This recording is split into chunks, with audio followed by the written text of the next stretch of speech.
Seattle Sports app. KIRO AM Seattle. KIRO FM HD2 Tacoma.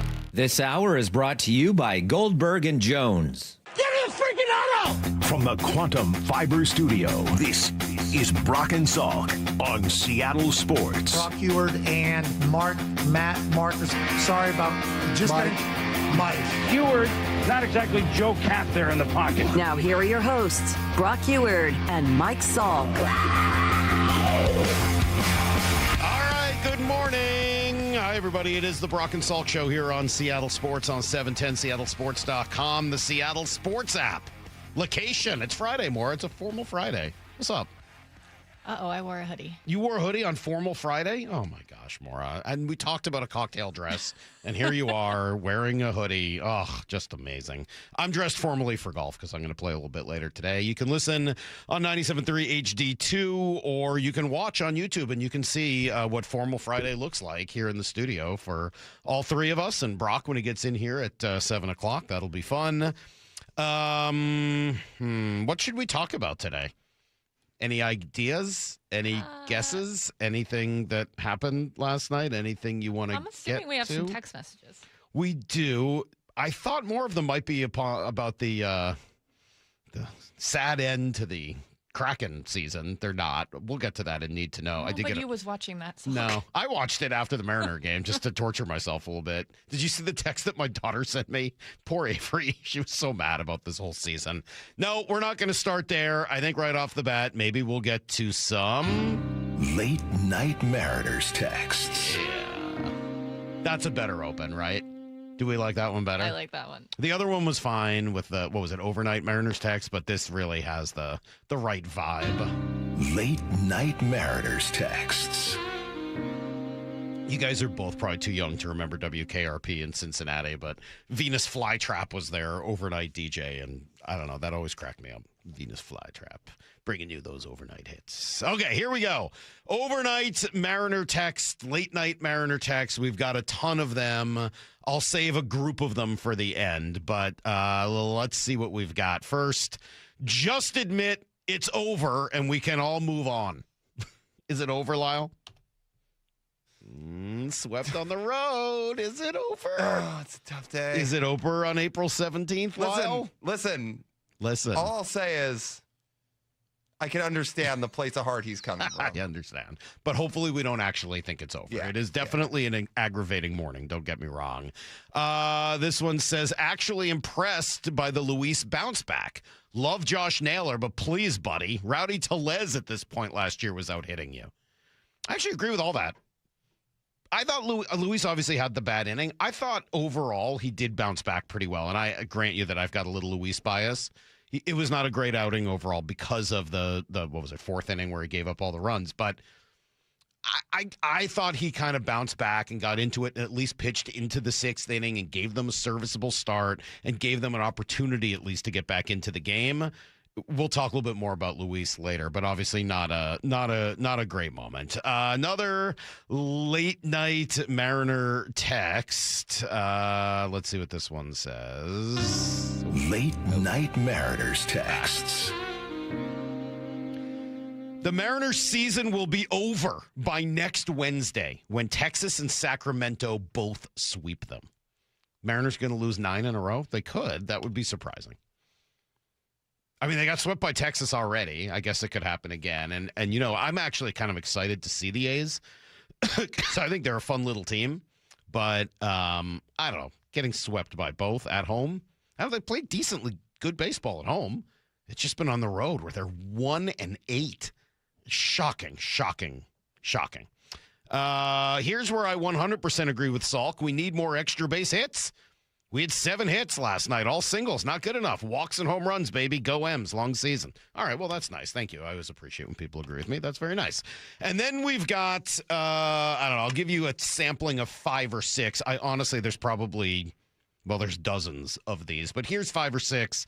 Some of them I wasn't able to read out loud, but these are the ones I can.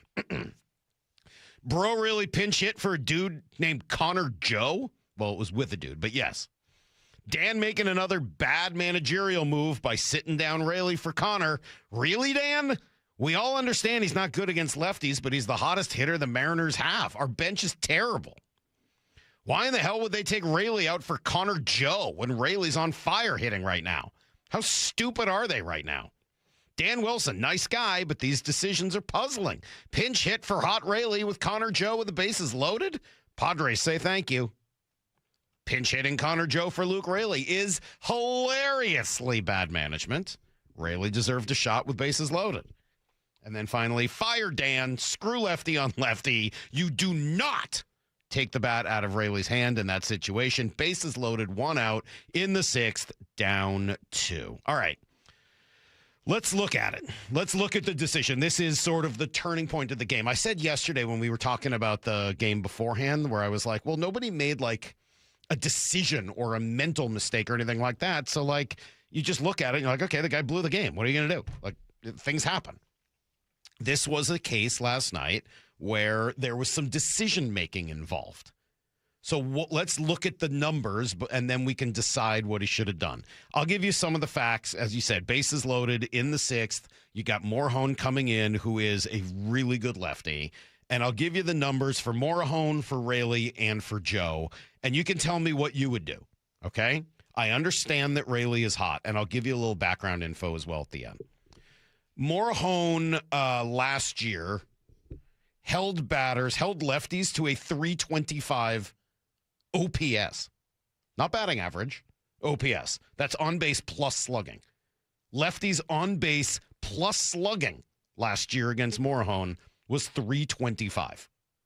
325 is not only not a major league player, it's like what a college kid might do if he tried to play in the majors for a few weeks. 325 it's nothing. I mean, it's such a paltry number. And righties, obviously, he was good against righties too, but 581 is a whole lot better than 325. For his career, 572 against lefties, 743 against righties. So lefties he destroys them. Absolutely destroys them. And by the way, this year, in a very small sample size, righties are actually hitting pretty well against Morejon, up to an 857 OPS, which is, I mean, you get an opportunity for that. That's great, versus still 517 against lefties, even though he's been struggling. So it's not quite the 325 OPS he had last year, but 517, you'll take that all day. So Morejon is an absolute lefty killer, which makes sense because he throws 98 miles an hour from the left side. He's pretty ridiculous. So that's the first piece of information.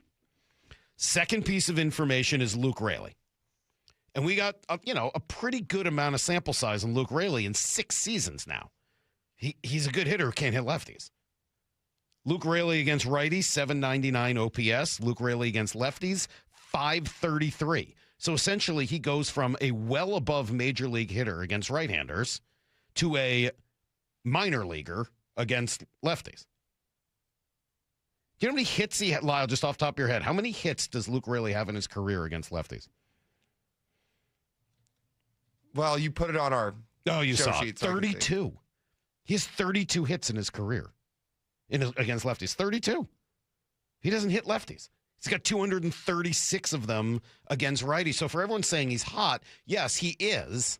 But he doesn't hit lefties, and he hasn't done it. Like it's not even just that he isn't good at it. It's that he hasn't done it. This is sort of the same argument of like, well, you could try to bunt that guy, but like he hasn't actually practiced bunting or bunted in a game in years. Luke almost never takes at bats against lefties. By the way, his 182 batting average in his career against lefties, 182. If you look at it against relievers, meaning lefties that are really lefties, that number falls down to 158. You want to bring in the 158 hitter in that spot in the key moment of the game? I don't. Now, as for the last part of the argument, it's the Connor Joe. And here's where I think there is some level of conversation. Connor Joe is, not hitting and hasn't hit for a couple of years, was in the minor leagues for a reason. He's not even really supposed to be here like Dante. Like, he's not supposed to be here. But at least give him the courtesy of looking at the career splits against righties versus lefties. Against righties, he's not he's 699 OPS against righties. Against lefties, he's at least a 741 guy.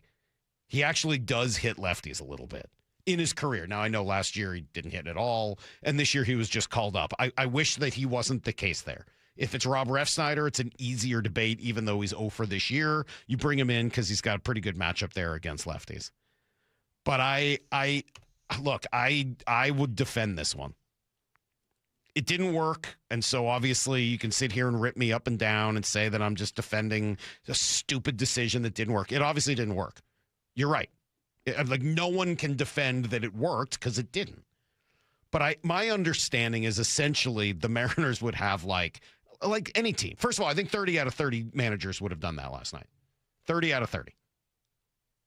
I'm not, look, I have all kinds of issues and have for a while with the way Dan handles in-game decision-making. I think this one was what you do. As it was happening, I'm going, yeah, of course you do that. Of course. Now, if it had been nobody on, nobody out, and Morejon comes up, I think you absolutely let him hit. And say, well, whatever, you sacrifice that at bat. What are you going to do? You come back and get him later in the 8th when he gets an opportunity to face Adam. Great. But I think with Mason Miller lurking in the 9th, you've got an opportunity with the bases loaded. You've got to make a move there. And I wish it wasn't Connor Joe. I mean, the options they have right now with two guys, well, one hurt and one on paternity leave. I mean, that's supposed to be Victor Robles. That's who's supposed to take that at bat. He's not there. It's supposed to be Rob Refsnyder. He's not there. So you're left with the trio of Patrick Wisdom, Connor Joe, and Mitch Garver, which is not a great trio. What do you say that the texters are saying that took away his at-bat later? I agree with that. I mean, like, that's what I was just saying. Like, if he had come up with nobody on, nobody out, I'd let him hit. But that's the key part of the game. That is the moment. You're in the 6th inning. You've got him on the ropes. You've got the bases loaded. That's where you've got to try to win the game. Generally, I've been annoyed about that. Generally, when he pinch hits, like, I don't know whether I would have pinch hit Garver in the 8th. I guess you do because it's not going to come around again. But, like, I want to make sure I give my guys an opportunity later. I generally wouldn't want to pinch hit in the 6th. But that's the time to do it.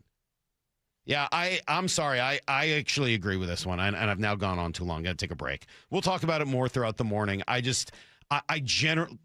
This to me is actually an anti-Dan Wilson move. If I had to bet, if Dan Wilson was I would think Dan would probably prefer to let Luke hit. This feels much more organizational.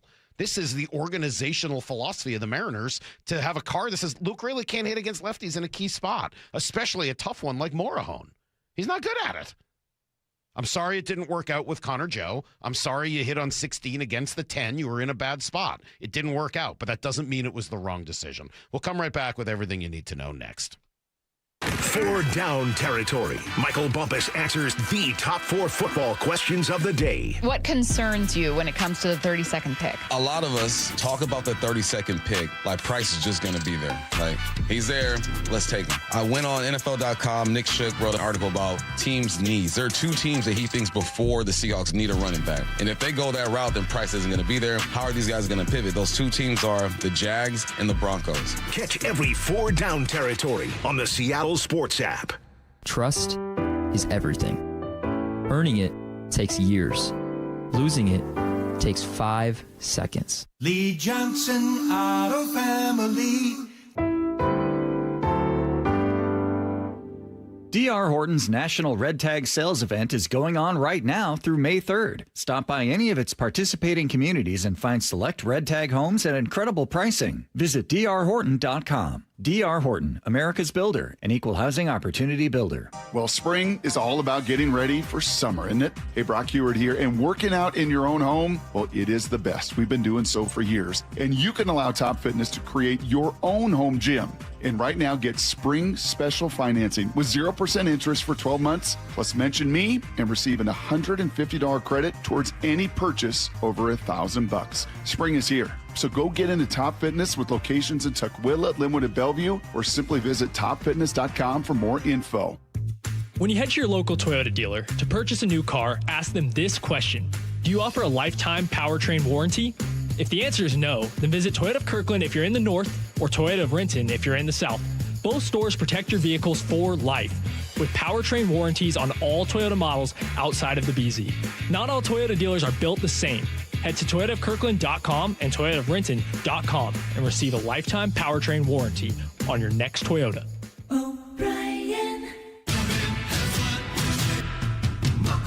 Step inside and let the excitement take you places. This is Muckleshoot Casino Resort, the ultimate spot for action that reaches incredible heights, luxury that knows no bounds, and live entertainment that always thrills. It's all at one incredible destination. So when you look for the best, look nowhere else. Muckleshoot Casino Resort, the biggest and best in the Northwest. Muckleshoot. On October 3rd, Snohomish PUD is hosting the first ever Community Energy Run at the Water Operations Center in Lake Stevens, located on the scenic Centennial Trail. It's a family-friendly 5K where every step supports the Community Energy Fund, helping local families keep the lights on when times get tough. Join the Community Energy Run on October 3rd. Learn more at snowpud.com/run. Progressive knows there's no one more important to your team than your pet. They're like your top draft pick. And it looks like Chuck has selected Pepper the Corgi. Bold pick there, Deborah. Yeah, Red Pepper has a high ceiling for sure, but he does have a tendency to bark at every tree. Yeah, he brings a lot to the table, but also takes a lot off of it, especially when it's been left near the edge. Nothing left to do now but suit him up for the dog park. Protect your top draft pick from injury and illness with Progressive Pet Insurance. Get a quote at Progressive.com. Progressive Casualty Insurance Company affiliates and third-party insurers. Not available in all states or situations. Covered subject to policy terms. Okay, team. Huddle up. Why are you dressed like a hockey player? Because America's energy security is on thin ice. We're facing an overburdened electric grid, rising fuel costs, and severe weather. But here's your power play. Propane. It's affordable, abundant, safe. Propane is reliable energy, even when the grid isn't. Advantage Propane. Learn more at propane.com/powerplay. Mariners and Rangers tonight at T-Mobile. First pitch at 6:40. Pregame at 5:30. Hear every pitch live for free on the Seattle Sports app. Thinking about starting weight loss treatment? GoodRx is here to help. We offer FDA-approved GLP-1 medications prescribed by licensed providers, including the Wegovy tablet, with straightforward pricing and pickup at your local pharmacy or delivery to your door. All from America's #1 prescription app. Go to goodrx.com/weight loss to get started. GoodRx is not insurance. Cancel anytime. #1 prescription app ranked by a third-party study. This message comes from Viking, committed to exploring the world in comfort. Journey through the heart of Europe on an elegant Viking longship with thoughtful service, destination-focused dining, and cultural enrichment on board and on shore. With small ships that bring travelers closer to the destination, there's more time to explore. And every Viking voyage is all-inclusive, with no children and no casinos. Discover more at Viking.com. Progressive knows you want to get away, but not like too away. You crave the unknown, but also charcuterie boards with 4 types of cheese. And that's exactly why you bought an RV and bundled it with Progressive, because 24/7 protection is one luxury you'll never have to give up. So go ahead, explore the wilderness, all from the comfort of your zero-gravity camp chair. Switch to Progressive and protect your RV, boat, or motorcycle by bundling with your home or auto insurance. Progressive Casualty Insurance Company affiliates and third-party insurers. Not available in all states or situations. Get in the zone, AutoZone. John always listens to his truck. So when his brakes start talking, he goes to AutoZone, where a helpful AutoZoner gets him the right parts. If John has time to put them in, he borrows a kit with Loan-A-Tool. And if he doesn't, he gets a free shop referral. No hassles, just help. Everything you need, nothing you don't. Get in the zone, AutoZone. Deposit required for Loan-A-Tool. Restrictions apply. This hour is brought to you by Goldberg and Jones. Need to know. 15 minutes past every hour with Brock and Salk. Presented by Marquee Data. Here's what you need to know. Up first. Well, after sweeping the Astros at home, it's the Mariners who went back on the road and suffered the same fate in San Diego. This time, a lack of offense once again as they fall 5-2, scoring in just 1 inning. Cal and Julio each with ribbies, but obviously not enough. Luis Castillo giving up 4 and 5 1/3. as the Mariners lose. Yes, the big moment did come as Dan Wilson pinch hit Connor Joe for Luke Raley with bases loaded in the 6th. He explains. With Connor Joe? Yeah, I mean, Morejon's tough. He's tough, certainly on lefties. And CJ, what we saw from him all spring were solid ABs. What we saw with him against Adam there in the 7th or 8th was another great at-bat. But Morejon's tough, righties and lefties. To be fair, it actually was a pretty good at-bat against Adam, and he drilled a ball to left field, just unfortunately a little too close to the left fielder. It was probably one of the hardest hit balls the Mariners had all day. Again, I understand why people are mad about it. I'm not in the camp of being mad about it. I'm not mad at you for being mad about it. I just would have done what Dan did, and I do agree with our texter here, who says if he had left Raley in to face a lefty and it didn't work out, all the texts would have been complaining about Dan not taking Raley out in that situation. I totally agree. Yeah, I think he's sort of damned if you do, damned if you don't. And I probably would have made the same decision that he did there. Back home now for a 6-game homestand. Rangers this weekend, A's after that. Logan Gilbert, Jacob deGrom tonight. Here's the second thing you need to know. All right, under a week until the draft. John Schneider just about ready. We started with the coaches today, which was pretty cool. And Friday, Saturday, Sunday, we'll have just little downtime review. Monday we'll get back together and as a scouting staff and understand where our differences are, and then we'll have kind of separate studies on this player or that player, this player or that player here and there, and then Tuesday pretty much Mike and I and Jody will be coming over, so that'll be cool. We'll show her the board and what that looks like, and but yeah, we're getting really close. It's getting exciting. Yeah, we are getting close. 6 days away, and yeah, I think Brock and DJ and the rest of them have really kind of got me pretty convinced on Jadarian Price. We talked to Mike Denbrock yesterday, who is the offensive coordinator at Notre Dame. I like this. What's your favorite play call for Jadarian Price? It's probably mid-zone. I mean, we run a little bit of a mid-zone scheme where he has a chance to kind of push the edge a little bit and then kind of put his foot in the ground and puncture the defense. So I like that, and works out pretty well because that's the type of play that this offense likes to run quite a bit. So I see the fit. I see the need for it on the roster. I think there's even some value at 32. You can pick up other needs at 64. I don't know. It's sure feeling like it's starting to almost be obvious that that's the move they should make.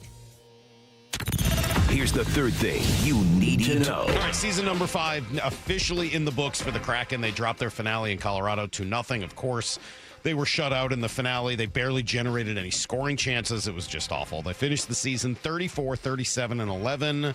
Absolutely brutal down the stretch after entering the Olympic break and playoff position. What happened?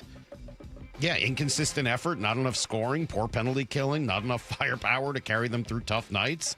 Maybe a lack of leadership on the bench with not the right amount of talent to back it all up. It just didn't work. So they got decisions to make now as they head into an offseason. A couple of free agents, Jamie Alexiak, Jaden Schwartz, Bobby McMahon, the last of whom, Bobby's been dynamite since arriving from Toronto at the deadline. They got to decide on the future of Shane Wright and Lane Lambert.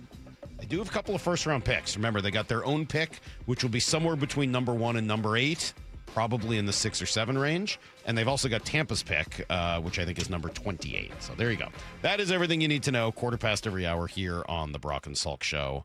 Yeah, I mean, look, there's a couple of things here. One, the Mariners need to hit better and they need to win because, they keep falling behind. They're now, 8-12? That's not a good enough record. You got to do it. The second thing is, as bad as it feels today, you're still early enough that only means 4 games below 500. And, quick little winning streak can erase that in a hurry. And then you're off and running. We saw it last week when everyone was super mad, understandably. And then they swept Houston. And you're like, okay, well, back in it again. So things can change very rapidly at this stage of the season. Doesn't mean they're playing good ball or hitting because they're not. We got to talk about the 3 guys in the middle, 2, 3, 4 of Julio and Cal and obviously Naylor, who's really struggling. And I think that, everyone is right to have a microscope on the managing because it's been an issue in the past. But I didn't necessarily have a problem with the way it went last night. I know it didn't work. And by the way, I know Connor Joe's not exactly, bringing in prime Edgar Martinez to take in the bat there. But might not even be bringing in current Edgar Martinez. But I do think you got to go right on left there. Morejon just too nasty against lefties. The numbers are just they're too great to ignore in that spot. All right, we'll get back to this, and Brock's going to be in at 7. We got a bunch of Mariners stuff to get to later today. Daniel Jeremiah, a week before the draft. Are you kidding me? How lucky are we? It's next on Brock and Salk. You can stream every pitch of every inning of every game all season long. Oh, and it's completely free. It's a tremendous catch. Only on the Seattle Sports app. That's right. The free Seattle Sports app puts every single Mariners game right in the palm of your hand. On a platter, come and get it. One app, every game. Plus the latest Mariners news, insider access, video, and podcast. Holy smokes, what a play. Pretty awesome, right? Just like the Mariners. On Earth, and owning your own deck is a great way to enjoy it. But finding the right decking solution can be overwhelming. That's why all 9 of our Puget Sound locations offer decking showrooms so you can get your hands and toes on the more than 60 decking options we carry. So if you have any questions about building, maintaining, or repairing your deck, contact me personally. Mike Dunn at DunnLumber.com. Fiber on decking is now available at Dunn Lumber, your deck headquarters. Your reputation matters. That's why so many landscape professionals choose Gravely. Right now, during the Gravely Mow the Distance sales event, you can save up to 20% on Gravely commercial mowers. Built to perform day after day, so you can deliver the results your clients expect. Work hard, mow with Gravely. It's the Gravely Mow the Distance sales event, April 9th through the 19th. Visit your local Gravely dealer today. Hey, Brock Ewart here with Shannon O'Kelly, President and CEO of IRG Physical and Hand Therapy, inviting you to come work with IRG. And Shannon, what kind of staff are you looking for at IRG? Brock, we're looking for all kinds of clinical staff, physical therapists, occupational therapists, athletic trainers, certified occupational therapy technicians, physical therapy assistants, you name it on the clinical side. We are looking for those folks. But we are really looking for folks that want to come to an organization that want to be part of our culture and change the culture and work with us to provide the best care and service we can to our patients, our team, and our community. So those clinical people out there, we're looking for you. We also provide advanced certification. We want to provide you mentorship. We want you to grow personally and professionally here at IRG. And with over 40 clinics throughout the Pacific Northwest, you've got the opportunity to work in the city you want. Just head over to irgpt.com/careers. That's irgpt.com/careers. This is the story of the one. As a procurement manager for a hospital system, she keeps every facility in her network stocked and ready. That's why she counts on Grainger to be her single source for thousands of products, from disinfectants to lighting, air filters, and more. And with fast, dependable delivery, Grainger helps her keep every facility stocked, safe, and running smoothly. Call 1-800-GRAINGER, click Grainger.com, or just stop by. Grainger, for the ones who get it done. In today's fast-moving job market, staying ahead means keeping your skills sharp. At University of Maryland Global Campus, we help keep your capabilities cutting edge with our skills-based education programs designed to move your career forward. Explore more than 135 degrees and certificates in business, cybersecurity, and more. Apply now and save with no application fee. Classes start May 13th. Learn more at umgc.edu. Certified to operate in Virginia by Shell. Hear that? That's the sound of a car rolling into Valvoline Instant Oil Change. The sound of another savvy driver getting an oil change from trained pros. The sound of not having to leave your car while we quickly change your oil. At Valvoline Instant Oil Change, there's no hassle with appointments or dealer wait times. That's one smart bell. Mariners and Rangers tonight at T-Mobile. First pitch at 6:40. Pre-game at 5:30. Hear every pitch live for free on the Seattle Sports app. Pump up the volume. Business moves fast. Orders roll in, deadlines close in. When you ship with USPS Ground Advantage, you can keep up with confidence. Every package stays in our secure network from dock to door. And with nationwide reach, dependable tracking, and upfront affordable pricing, you get built-in peace of mind. You run the business. We run the routes. Visit USPS.com/groundadvantage to learn more. I'm Ed Evans, CEO of Consumer Cellular. No, we're not one of the big guys. Truth is, we don't want to be. If you're over 50, Big Wireless probably has you paying for more data than you might need. You could be throwing away thousands over a lifetime. Our entry-level data plans start at just $20 a month. And for a limited time, switch and get your second month free. Call 1-888-FREEDOM, visit consumercellular.com or a store near you and get your second month free today. Plans include $5 credit for auto pay and e-billing. See site for additional details. When I'm catching up with friends or family, C-Star Restaurant and Raw Bar in Bellevue, it's where we go. A welcoming atmosphere, and I get to see my good friend, Chef John Howie. Hey, thanks, Brock. At C-Star, we're known for fresh local seafood, unmatched hospitality, and great value. Right now, enjoy a 3-course dinner in the lounge every night, starting at just $50. $50. You cannot beat that value these days, and it's only with Chef John Howie at CStarRestaurant.com, CStarRestaurant.com. Now is your time to get into a new D.R. Horton home by taking advantage of its National Red Tag Sales event going on right now through Sunday, May 3rd. Stop by any of its participating communities and find select Red Tag homes at incredible pricing. So whether you're buying your first home or looking for an upgrade, you don't want to miss the Red Tag Sales event going on right now. Discover the D.R. Horton difference. Visit drhorton.com. D.R. Horton, America's builder, an equal housing opportunity builder. Brock and Salk's Rewind is presented by Toyota of Kirkland and Toyota of Renton. From the Quantum Fiber Studio. This is Brock and Salk. Weekdays 6 to 10. On Seattle Sports and 97.3 FM HD2. You know what we should do, Brock? We should just beat DJ to the punch. Here we go. And the left-handers 2-2 on the way to Merrill. Here she comes, swinging a line drive, left field line. It's going to be a fair ball into the corner. Campuzano will score. Laureano running third, being waved in. The throw-in by Randy is cut off, and Laureano scores, and the San Diego Padres come from behind to win it with 5 runs here in the bottom of the 9th inning. There you go, DJ. We're just going to play that for you right off the bat. Let you soak it up. There you go. God, what a night. What a night. I mean, I'm coming off of a whirlwind, 24-hour trip to New York where I was on the red eye. I'd slept 2 hours. I'm determined I'm going to sleep on this flight. And I just, you know what? Much like the Padres, I couldn't give up on the game. I stayed locked in. It was never over. We got to get that good starter out of there. I don't know who he is, but we got to get him out of the game.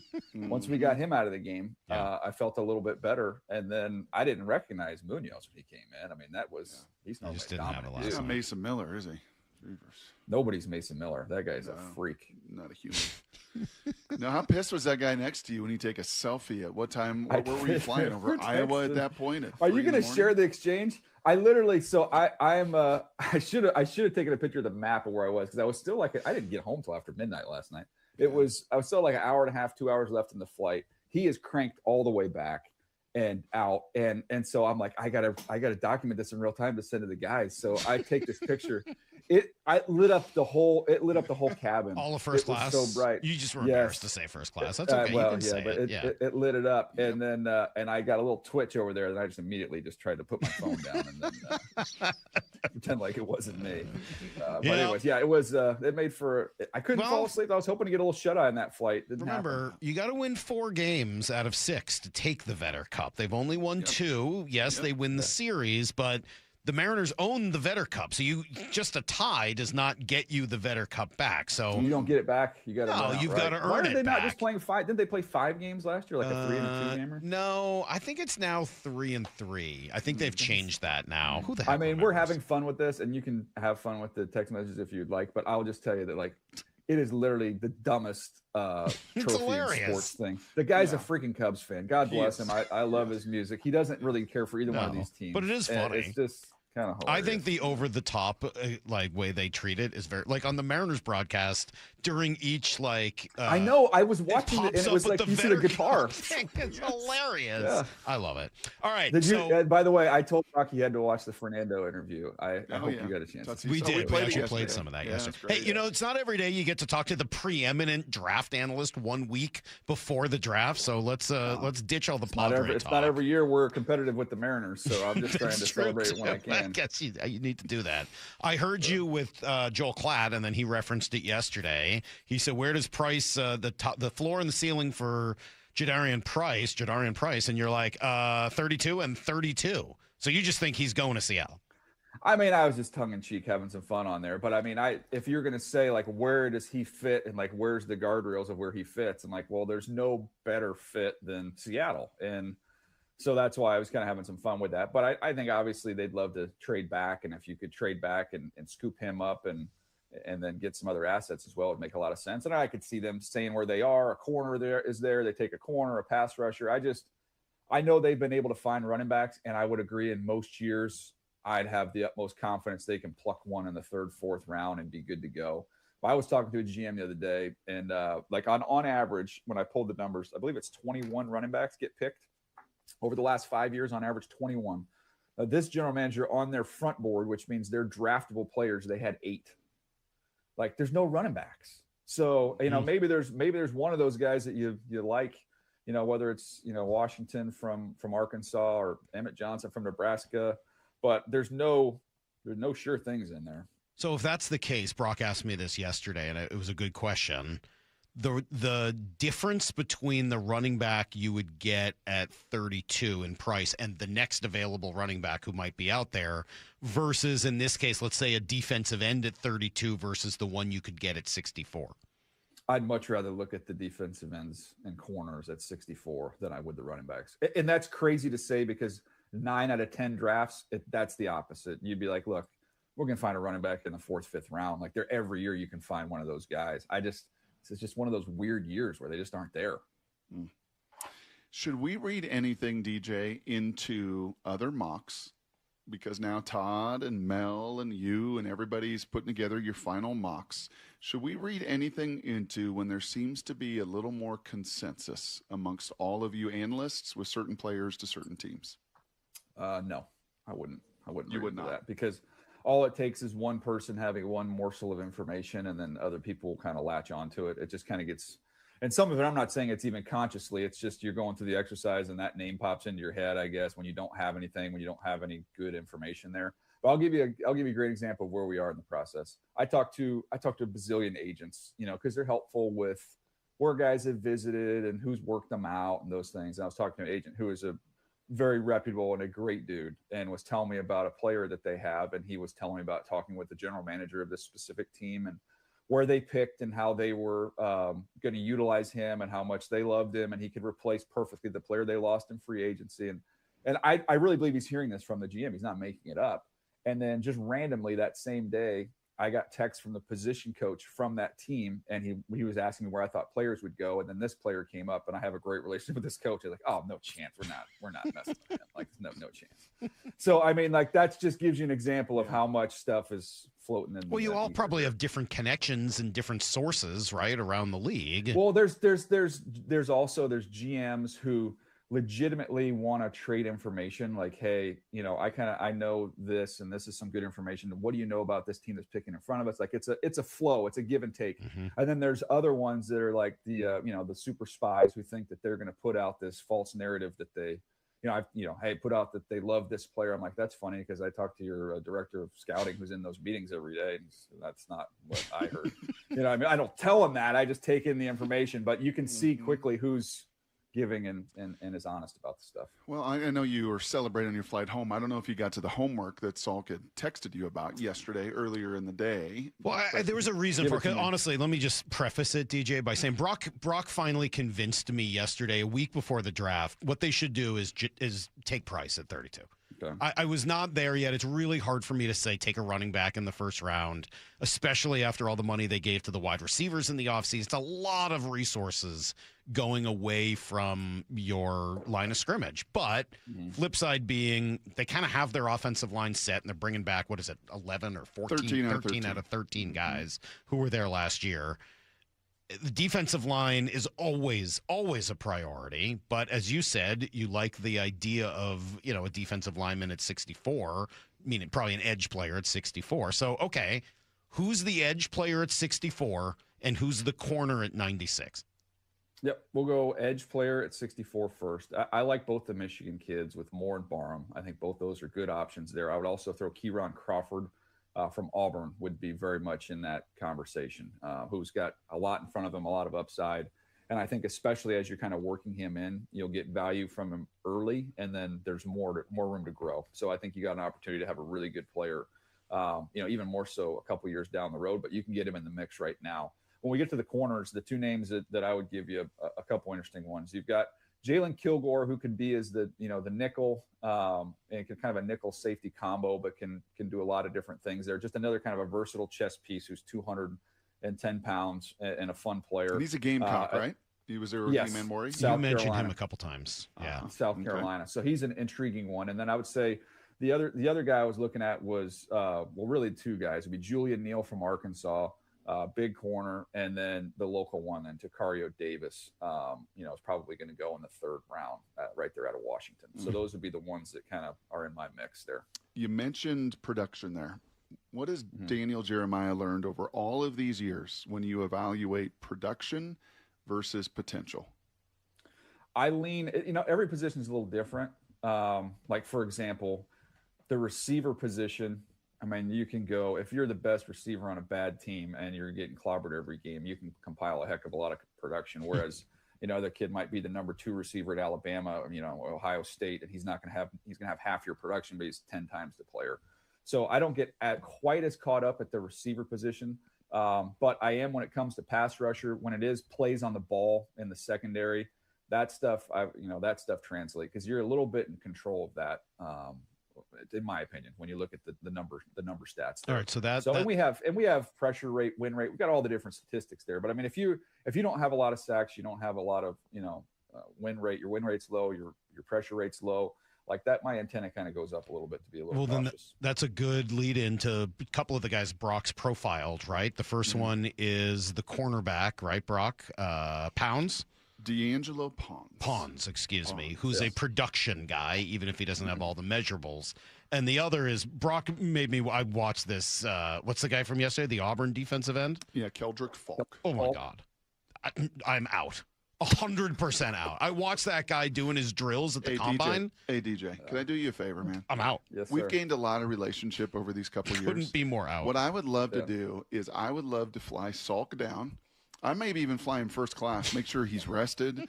He's had a little caviar. He's had maybe a drink or two. Yes, in the cabin. Fly him down to your little palace in San Diego. Yep. I'll get him a car service. I'll drive him right to your house. He'll walk in. He'll sit in your office where you're at, and you just ping him. And you put up 2 minutes, just 2 minutes of video. I don't even need 2 minutes. And we call it Blink Scout. Like he can be your Blink Scout consultant. I'm so good at it. So good. Yeah.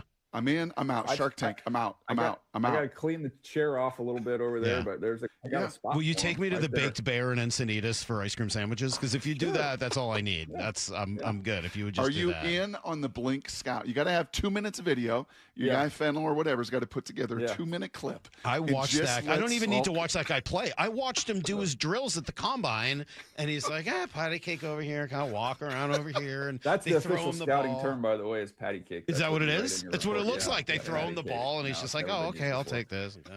Waltz over here. I couldn't get that. I wouldn't want that guy anywhere near my team. You know what's interesting though is we actually discussed Blink Scouting, and a lot of times, I mean, it's kind of we're laughing about it, but a lot of times that initial snapshot, ends up being pretty accurate, on guys. I'm telling you, like that's your gut, and that's part of scouting is trusting your gut. So I'm actually going to surprise you on this one and say, yeah, if that's your first impression, a lot of times the first impression can be accurate. So, I like Falk. I don't love Falk, and I think he's got a wide range. Like if he went in the teens, it wouldn't shock me at all. Oof. If he slid to the middle of the second round, it wouldn't surprise me because we were texting about this, Brock, and we were going back and forth on it. But like you think about guys who were, he's that classic kind of tweener. So you see him and you're like, man, there's all the versatility. I can use him on the edge. He's so big and long, and then he can try and win inside. But my thing is that, to me, I didn't see the dominant, quickness winning inside. And then I didn't see the overwhelming power winning outside for a guy who's in that tweener profile. And I've been just personally, and one of them was in Seattle, who's a kid out of TCU on like LJ kind of Collier. Collier. I've just in this, Tweener. different body types, but the guys who have no home, who you're like a little bit of this, a little bit of that on the defensive line there, there's got to be one of those homes where you see dominance. And I didn't see that there. But I'm telling you guys, like there's teams that think he's a top 20 pick. So they should watch his combine. I they wouldn't take him in the top 20 rounds. Okay, so if that's one side of it, okay, Blink Scouting's on one side of it. The other side of it is these guys come in for top 30 visits, and we talked about the acumen required to play in this defense. Right, you talk to anybody around the Seahawks and what Mike McDonald has brought, and both locally, nationally, everybody can rave about, man, how complex, how intense. You got to have real high football IQ. From your years of being in buildings, DJ, what are some of the methods that you saw coaches go to in these meetings, in these interviews? Can you really draw out more than a Wonderlic test or any of that testing from guys on those visits? Yeah, I think there's different ways to do it. Sometimes you're going to ask guys to, which I don't always agree with this. Sometimes you'll bring him in, you'll give him information at the beginning of a meeting, you'll discuss other things, and you'll ask him to come right back and give you that information. The way I looked at it is a little differently, which is I want you to explain your defense inside and out that you played in. Because if you have a high care factor, it's just like if you're going to school. If I'm smarter than you, but I don't put any study into it at all, and you study all day, every day, you're going to get a better grade on the tests than I do because your care factor is so much higher than my care factor. So you have had time to learn in your own system that you played in. So if you can show me, even if it's not the most, exotic defense you played in, but if you can explain in detail what your assignment is and maybe outside of your lens, what the other people are doing, I'm going to say, you've got a high care factor, and I'm not going to ask you to learn this in 2 minutes. I'm going to understand the fact that you care so much that you're going to eventually figure it out. That's cool. Do you know Aaron Heinlein at all? Have you ever crossed paths with him? I don't. You don't? Yeah, I don't. Well, this is pretty good. He was with John Boyle over there at Seahawks.com, and they interviewed a couple of the folks inside the walls there in the scouting department. Here was Aaron talking about this draft, and I'm curious your reaction to it. I think every draft there's players that you want to acquire that fit your culture, guys that are highly competitive, things like that. Guys that play like Seahawks. Yeah. Try to find those in every draft. I think it's kind of an excuse if they're not. If you can't find them, that's your fault. So we'll dig them out. Can't find them, it's your fault. We'll dig them out. Yeah, that's the way all the good teams do it. And I don't remember if we've talked about this in the past, but I'm a firm believer in shrinking the board. I think the teams that have the biggest draft boards are largely the worst teams because they don't know who they are or what they're looking for. I think the teams that have narrowed it down to say, okay, these are the 120 guys, 150 guys that we're picking from. And even within that, we've shrunk it down to the guys that we really want to target and really want to go after. And we're going to come out of every draft with, 7 of these guys.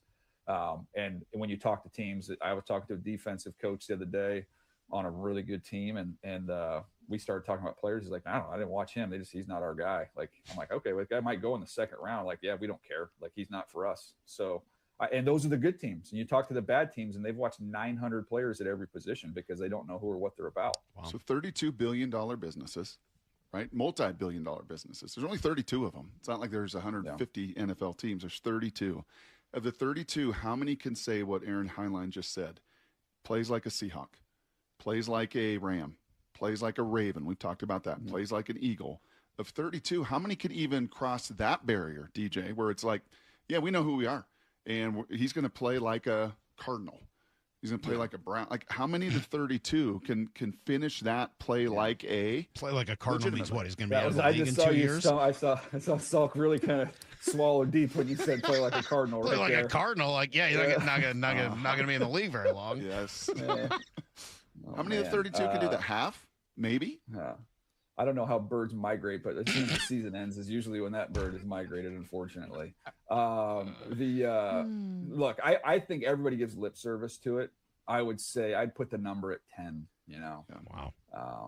And because you'll hear it in these press conferences, these pre-draft press conferences, I pull all this information. We've got a great researcher, Jack Andrade with the NFL, and he'll pull all these quotes from these press conferences. And some of them, you'll actually learn some stuff about where they could go in the draft. They are helpful.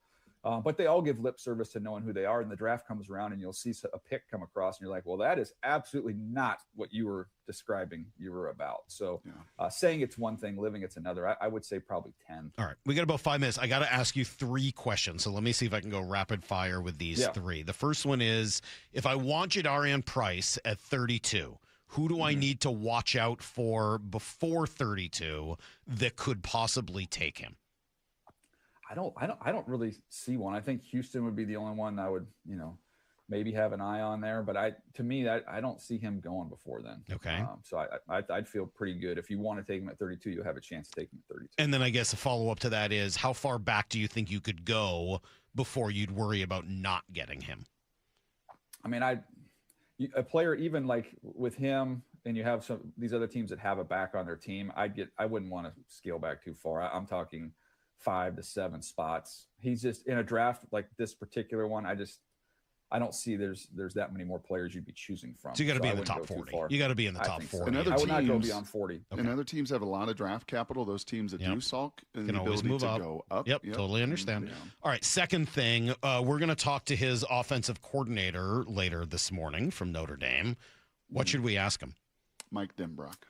Yeah, I would ask. I want to know more that he's capable of in the passing game, because in what they gave him, he was fine. But obviously, with Jeremiah Love, he didn't get as many opportunities there. So I would love to know, how he saw growth with him in the passing game, maybe away from game day.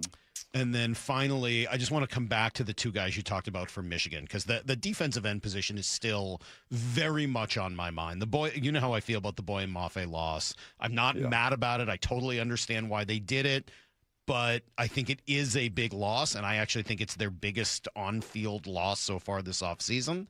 And I'd really like to see that position replaced. Maybe it's a Cam Jordan or somebody, a veteran that's been around the league for a while. But if they are going to do it in the draft, tell me a little bit more about that position and why you mentioned those couple of guys from Michigan.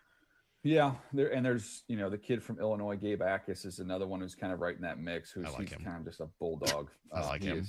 Let's talk more about Gabe. Forget the guys from Michigan. 22nd blink scout. Brock showed me the video of that guy running the 40, and he's just all effort and muscle.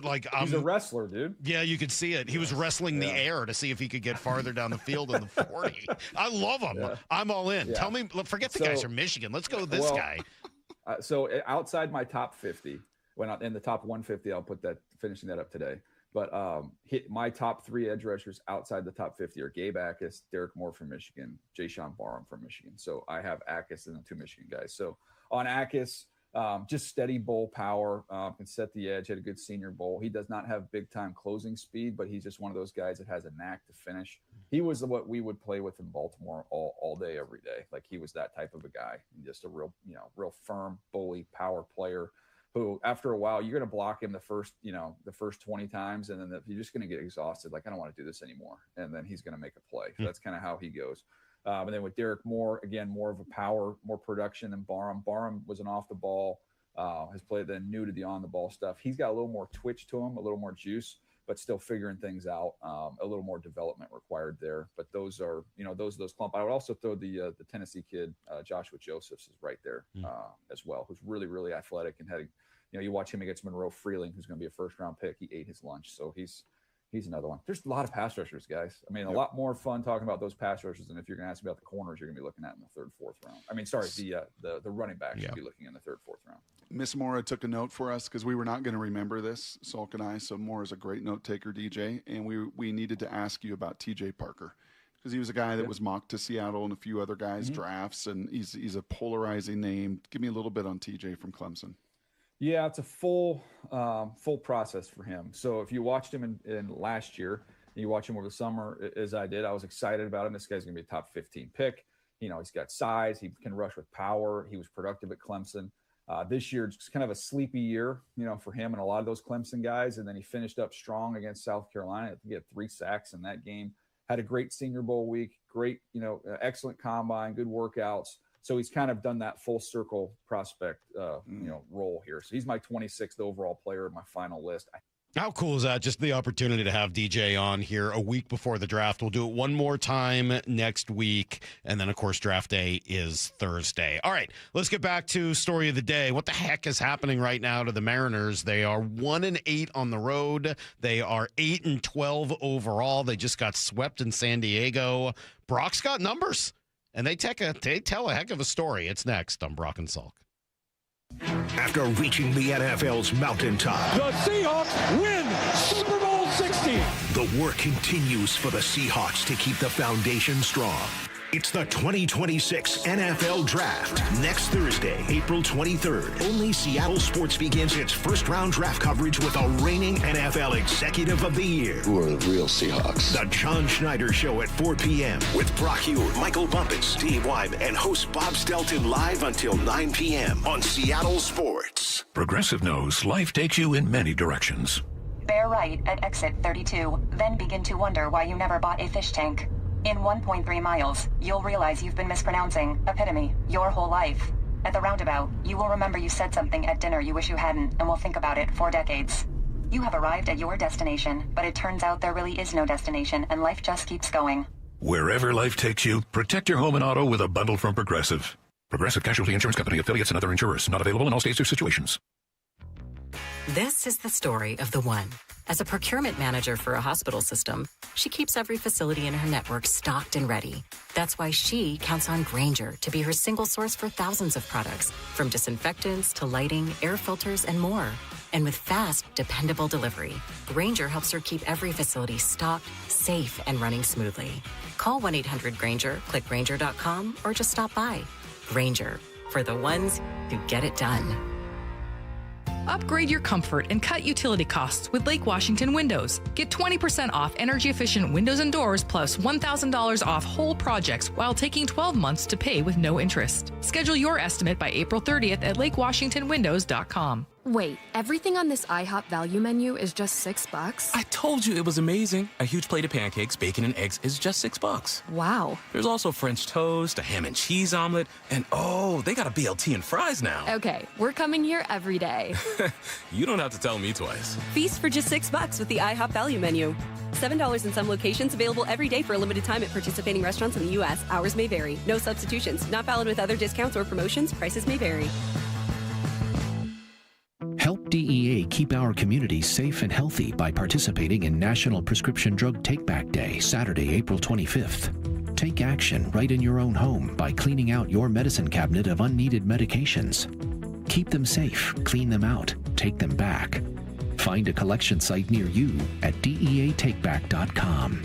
Do your part to lower overdose deaths and prevent prescription drug misuse before it starts. That's DEATakeback.com. Toyota of Kirkland and Toyota of Renton have vehicles made for adventure seekers. Get the Tundra at 2.99% APR for up to 72 months with $1,000 bonus cash or $4,000 customer cash. Lease the 4Runner for $389 a month or the Tacoma TRD Sport for $399 a month for 36 months with $39.99 due at signing. Whether you're in the north or the south, they've got you covered. Visit ToyotaofKirkland.com and ToyotaofRenton.com. Offers valid through May 4th on approved credit through TFS. Excludes taxes, titles, license, and a negotiable dealer documentation fee. Did you know in Washington State, you can see a physical therapist without a referral from your doctor? That's right. Thanks to Direct Access, you can skip the wait and get the care you need right away. Shannon O'Kelly, how has Direct Access changed the game? Direct Access for us, Brock, is a game changer. Why? Is because there is so much research and data out there that says if you get in early when you have a musculoskeletal problem or an injury, the earlier you get in and we can start care, the better outcomes and the decreased downstream cost, okay? So it's so important. Our providers are all doctors of physical therapy. They're all trained to identify situations and problems. They've got the skill, they've got the talent, they've got the knowledge. If you get in and start therapy early, we're going to get you back to activity, pain-free, and moving and having fun.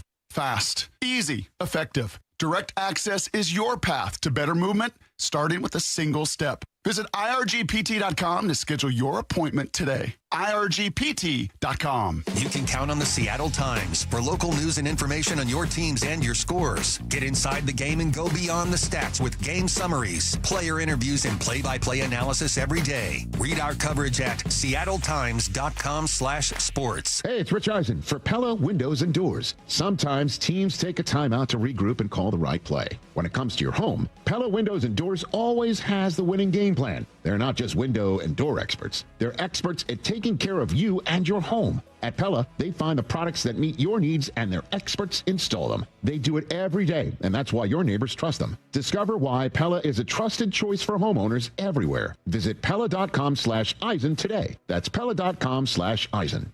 Evan Cohen here. You know the feeling when a candidate just stands out. Not just the resume, but their energy. They're eager, engaged, and you know they want the role. That makes a difference. If you're hiring, you want a candidate who's passionate, but you can't get that insight from a resume unless you post your job on ZipRecruiter. Their matching technology finds qualified candidates fast, and ZipRecruiter has a new feature that shows you the most interested qualified candidates first. Try it for free at ZipRecruiter.com/USL. That's ZipRecruiter.com/USL.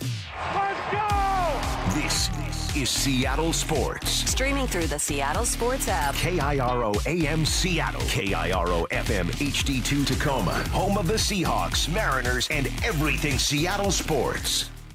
Get in the freaking auto! From the Quantum Fiber Studio, this is Brock and Salk on Seattle Sports. Brock Ewart is my hero. Jay Buhner just punched me in the kidney. We're going to accuse you of manager. Doesn't really work that way, Sherm. This is a show that has my name on it. It kind of does, though. Now here are your hosts, Brock Ewart and Mike Salk. Hello! Morning, Brock. Good morning, Michael. How we doing? Well, a lot of frustrated people out there today.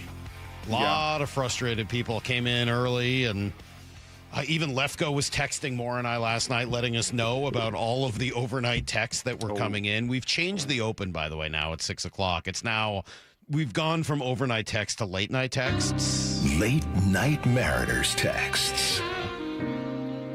Yeah.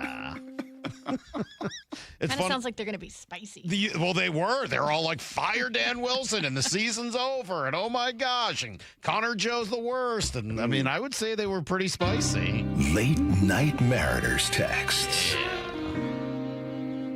It's sort of reminiscent of the old Night Watch Open, if you remember that, with the Graz. Yes. Bang. Gotcha. In any event.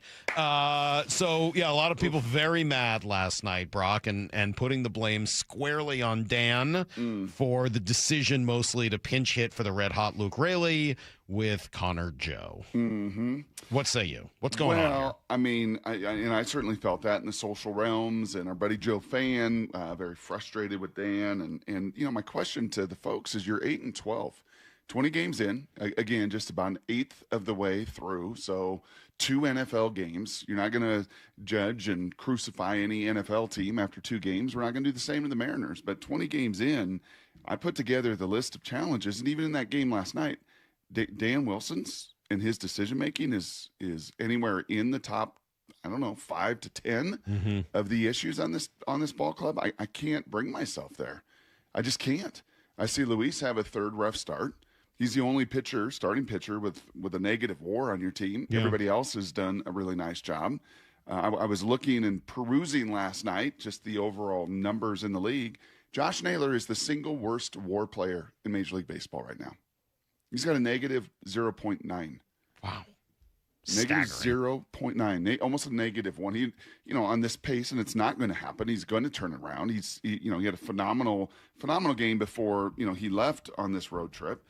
But, yeah, negative 0.9. Cal's a 0 flat player. I think Julio was a 0.1. So your 2, 3, and 4 in your lineup are a combined negative 0.8. I mean, yeah, you want to contend one at bat? I mean, if Luke Raley goes down in the same 3 pitches versus a lefty, go look at his career numbers versus a lefty. And look at Morejon's numbers against lefties. They're pretty staggering. I mean, I just happened to I was having some fun with this morning. Have you looked at what Morejon did last year against lefties? Do you know what Morejon does to lefties? Do you see how pissed Morejon was at Mitch Garver? You think I walked you? put your little ankle guard back on and eat this 99 at the top of the zone. And he like patted his head afterwards. Yeah, like we're done here, thanks. You're like, get out of my face. Morejon last year, lefties had an OPS, Brock, of 325 against him. On base plus slugging. Yeah. You add them together and you get 325 last year. Letting a lefty and Luke Raley, who doesn't hit lefties at all, has 32 hits in his career against lefties. Letting Luke hit against Morejon with the bases loaded, He'd honestly, got crucified. It's malpractice. He would also have got crucified for that move, right? It is malpractice. You got three righties I'm sorry, on the bench. it's Connor Joe. That stinks. But it should be Rob Refsnyder. Yep, that was the plan. Or Victor Robles. That was the secondary plan. Unfortunately, like those two guys are not there. I know it's not great with Connor Joe and Patrick Wisdom. I'm not telling you that's like what you want in that situation. But honestly, I think letting a lefty hit there, and especially Luke Raley, is malpractice. Even if he's hot, he's hot because of, not in spite of. He's hot because he's only playing against righties, not in spite of it. I hit Luke's numbers against lefty relievers in his career. He's a 158 hitter. He's not a major leaguer against lefties, and especially lefty relievers. And Morejon's the best of the lefty relievers at getting out lefties. That's right. Like all of these things stack up. Again, if it had been, but when it doesn't work, you wear it. Right. That's the way it goes. Yeah. I mean, when it doesn't work, and you don't make excuses, and Dan doesn't do that, and much like he did when he was a catcher, he's going to wear pitches. He's going to get in front of them, and he's going to take them. And it should be Rob Refsnyder. It should be Victor Robles. It's not. Nope. It's Connor Joe or Patrick Wisdom. That's where you're going. And obviously it was 1, 2, 3, you're out. And that inning was kind of the one inning against these guys you've had in these 3 games. Well, the real sad thing is that unfortunately for Dan, it comes back around to bite him later. Because in the next inning or 2 innings later in the 8th against Jason Adam, a right-hander, that spot in the lineup comes back around, and now you've got Connor Joe against a righty instead of Luke Raley. Who actually hits the ball. That might have been one of the hardest hits. In fact, somebody texted it actually was the hardest hit ball the Mariners had all night. It was a really good at-bat, and he stung it to left field. But you would have rather had Luke Raley up there, and I can understand some of that frustration because I think in general Dan has messed that up where he will pinch hit for guys early, not giving them the opportunity to come back around again late. In this case, that's fair, but this against case, this bullpen? Well, not just against this bullpen, but specifically in this case, where the bases are loaded and you're down and that's your spot. Yes. The leverage there in the 6th inning, I think, makes it worth it. And knowing that if Raley comes back around, there's a decent chance it's against Mason Miller, who it doesn't really matter who he's facing. Yikes. I think I can understand it. I think I can. I don't love it, but I think I can understand that. Yeah.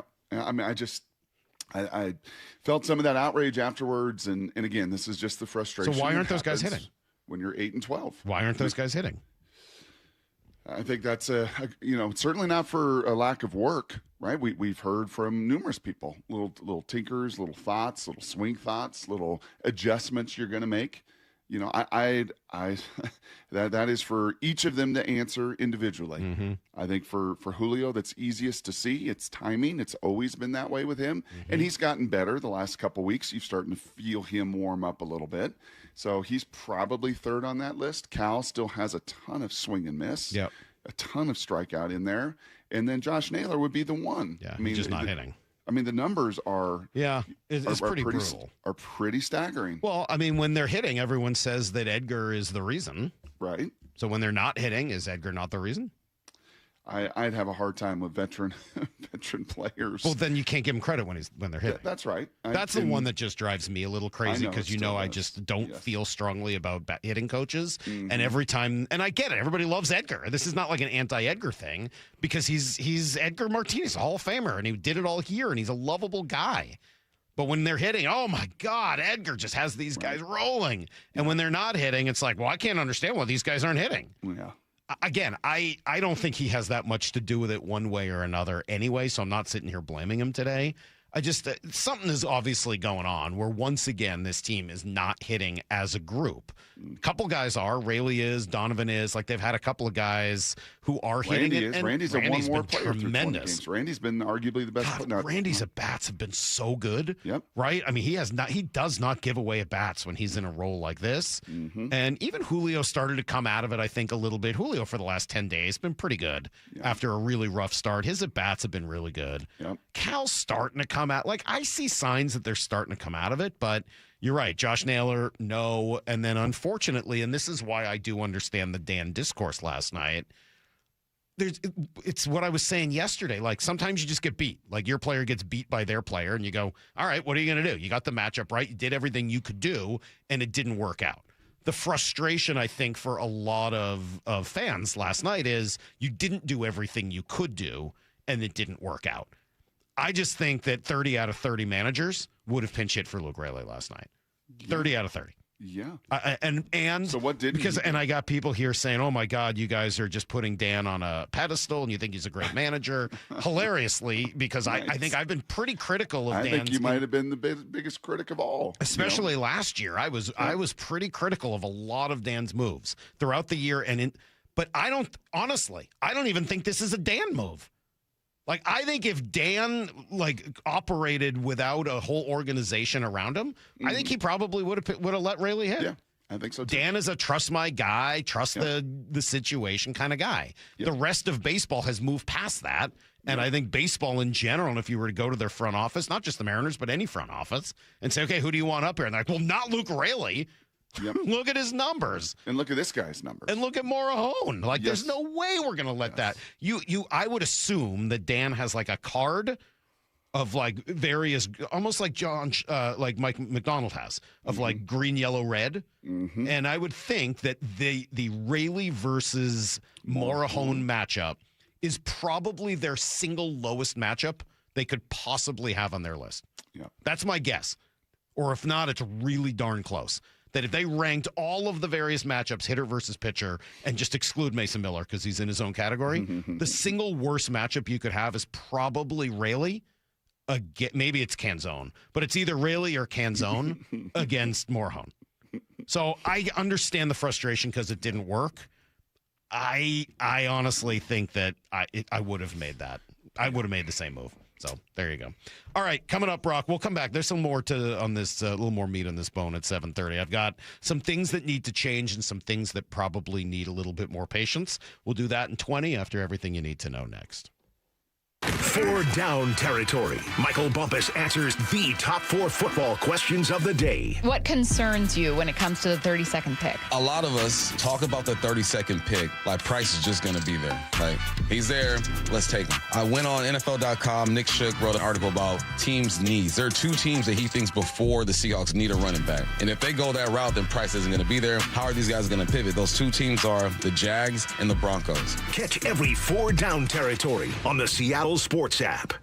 Well, spring is all about getting ready for summer, isn't it? But do you have a room just sitting empty and you've dreamt of making it your own home gym? Hey, Brock Hewitt here, and working out in your own home, well, it is the best. We've been doing so for years, and you can allow Top Fitness to create your own home gym. Simply give them your room dimensions, and they'll do the rest. A complete fitness room design. It's no secret why everyone, from personal trainers to pro athletes, love Top Fitness. Top Fitness represents the very best brands in fitness, like Precor, Inspire Fitness, along with many others. They also have everything from flooring to weights that go in a home gym. And right now, get spring special financing with 0% interest for 12 months, plus mention me and receive an $150 credit towards any purchase over $1,000. Spring is here to get you in the best shape, so go get into Top Fitness with locations in Tukwila, Linwood, and Bellevue, or simply visit topfitness.com for more info. That's Top Fitness, your best place for home fitness equipment. Do you need a new roof? Then trust your neighbors at 3 Tree Roofing to get you taken care of this spring. Schedule your free estimate at 3treeroofing.com and secure $500 off your roof replacement. Right now, you can still take advantage of spring pricing and beat the summer rush. 3 Tree Roofing, your Puget Sound roofing experts. Opened in 1933, our family is still here, doing the right thing for your family. Lee Johnson Auto Family, the LJ way. Now is your time to get into a new D.R. Horton home by taking advantage of its National Red Tag Sales event going on right now through Sunday, May 3rd. Stop by any of its participating communities and find select Red Tag homes at incredible pricing. So whether you're buying your first home or looking for an upgrade, you don't want to miss the Red Tag Sales event going on right now. Discover the D.R. Horton difference. Visit drhorton.com. D.R. Horton, America's builder, an equal housing opportunity builder. Totally rad and totally Snohomish PUD. Slash energy costs and upgrade your crib with rebates on windows, insulation, heat pumps, water heaters, smart thermostats, and so much more.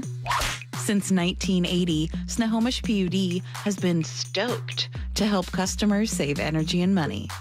Discover rebates and no-cost energy tips at snowpud.com/rebates. Spring cleaning isn't just for your house, it's for your life. If your job is getting old, it's time to clear the clutter and spring into IT.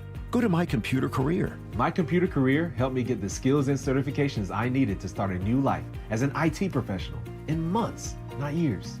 Earn the certifications that top employers are looking for right now. Visit mycomputercareer.edu and take the free career evaluation to see if it's time to spring into IT. Financial aid is available to those who qualify, including VA benefits. Indeed presents hires you can't afford to get wrong, like a warehouse operations manager. Where are the forklifts? Sold them. Too expensive. We're using scooters now. So you expect us to move a 2-ton pallet on a scooter? Just lean into it. Put your back into it, people. This is the job for sponsored jobs. This is what happens when you don't sponsor your job on Indeed. Next time, get matched with quality candidates with Indeed sponsored jobs. Visit Indeed.com/hire now and sponsor your job today. Mariners and Rangers tonight at T-Mobile. First pitch at 6:40. Pre-game at 5:30. Hear every pitch live for free on the Seattle Sports app. At Fisher Investments, we may seem like other money managers, but we're different. What makes you so different than the rest of us? We ensure clients receive unparalleled service at every step of the relationship. Tell me more.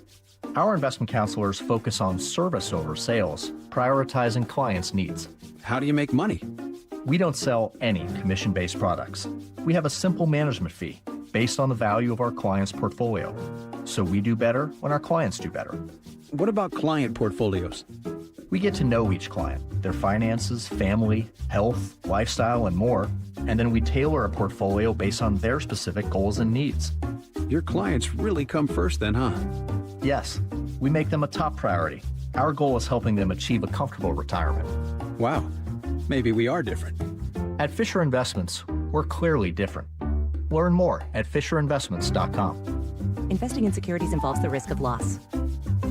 For 24 years, Sea Star Restaurant and Ron Bar has been Bellevue's and my go-to for fresh seasonal seafood. And my good friend, Chef John Howie, is behind every plate. Hey, thanks, Brock. You know, springtime is the best time for fresh, wild Pacific Northwest salmon. At Sea Star, we go from Columbia River King, my personal favorite, to the Copper River King in May. So whether it is a date night, whether it's a business dinner, or you're craving the very best wild salmon, go visit John Howie at Sea Star in Bellevue. Visit Sea Star in Bellevue. And we're back. The big headline today. Your Washington Credit Union, WSECU, has done it again. 5 straight years as Forbes' best in-state credit union. That's a dynasty, Rick, like 5 straight championship rings. Or 5 seasons hitting 400, Steve. Holy catfish. If you want a team that wins year after year, join your Washington Credit Union, WSECU. Details at WSECU.org. Need to know. 15 minutes past every hour with Brock and Salk. Presented by Marquee Data. Here's what you need to know. Up first. All right, well, after sweeping the Astros at home, Brock, the Mariners got to experience the other side of this. They went on the road and suffered the same fate in San Diego, a lack of offense. Clearly the problem in 2 of the 3 losses, including yesterday. They fall 5-2. Cal and Julio each with a ribby, but not enough. Unfortunately, Luis Castillo gave up 4 in 5 1/3. I actually thought he battled back decently well after the bad inning, but not enough. Dan Wilson had this to say after. Tough win and tough series.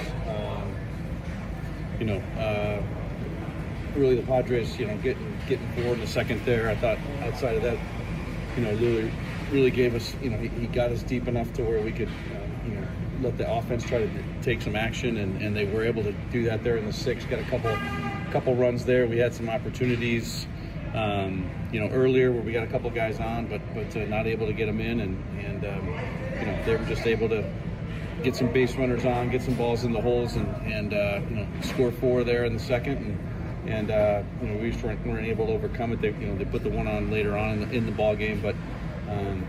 When we talked about it earlier with that back-end bullpen, you got to get there early and strike early offensively. We just weren't able to do that. They certainly were not. I will say this. Once again, Brock, things are bad. Team gets swept. You know who spoke after the game? Julio Gulio. One Julio Gulio. Here he was. I mean, we got how many games?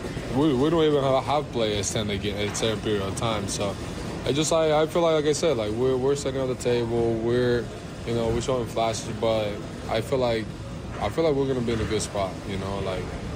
There is nothing else to say. Yeah, there was much more traffic in this series, right, than some of the certainly the previous road trip, and some of the challenges down in Texas in that series where there was just little. But that's now 8 losses in a row on the road. Yeah, they're 1-8 on the road. Yeah, they won the first one on that Friday in Anaheim. 1-8. Yeah, that's not really not good. Not for this club, right? I mean, for this. This is a veteran. This is a smart. This is a savvy. Well, Julio was asked about it. What's the difference between playing on the road versus at home? I mean, you just gotta play baseball, man. They obviously they will always have, when you're on the road, they will always have the advantage on walking it off, whatever. But I feel like if you play good baseball, you can win at home, on the road, everywhere. I feel like.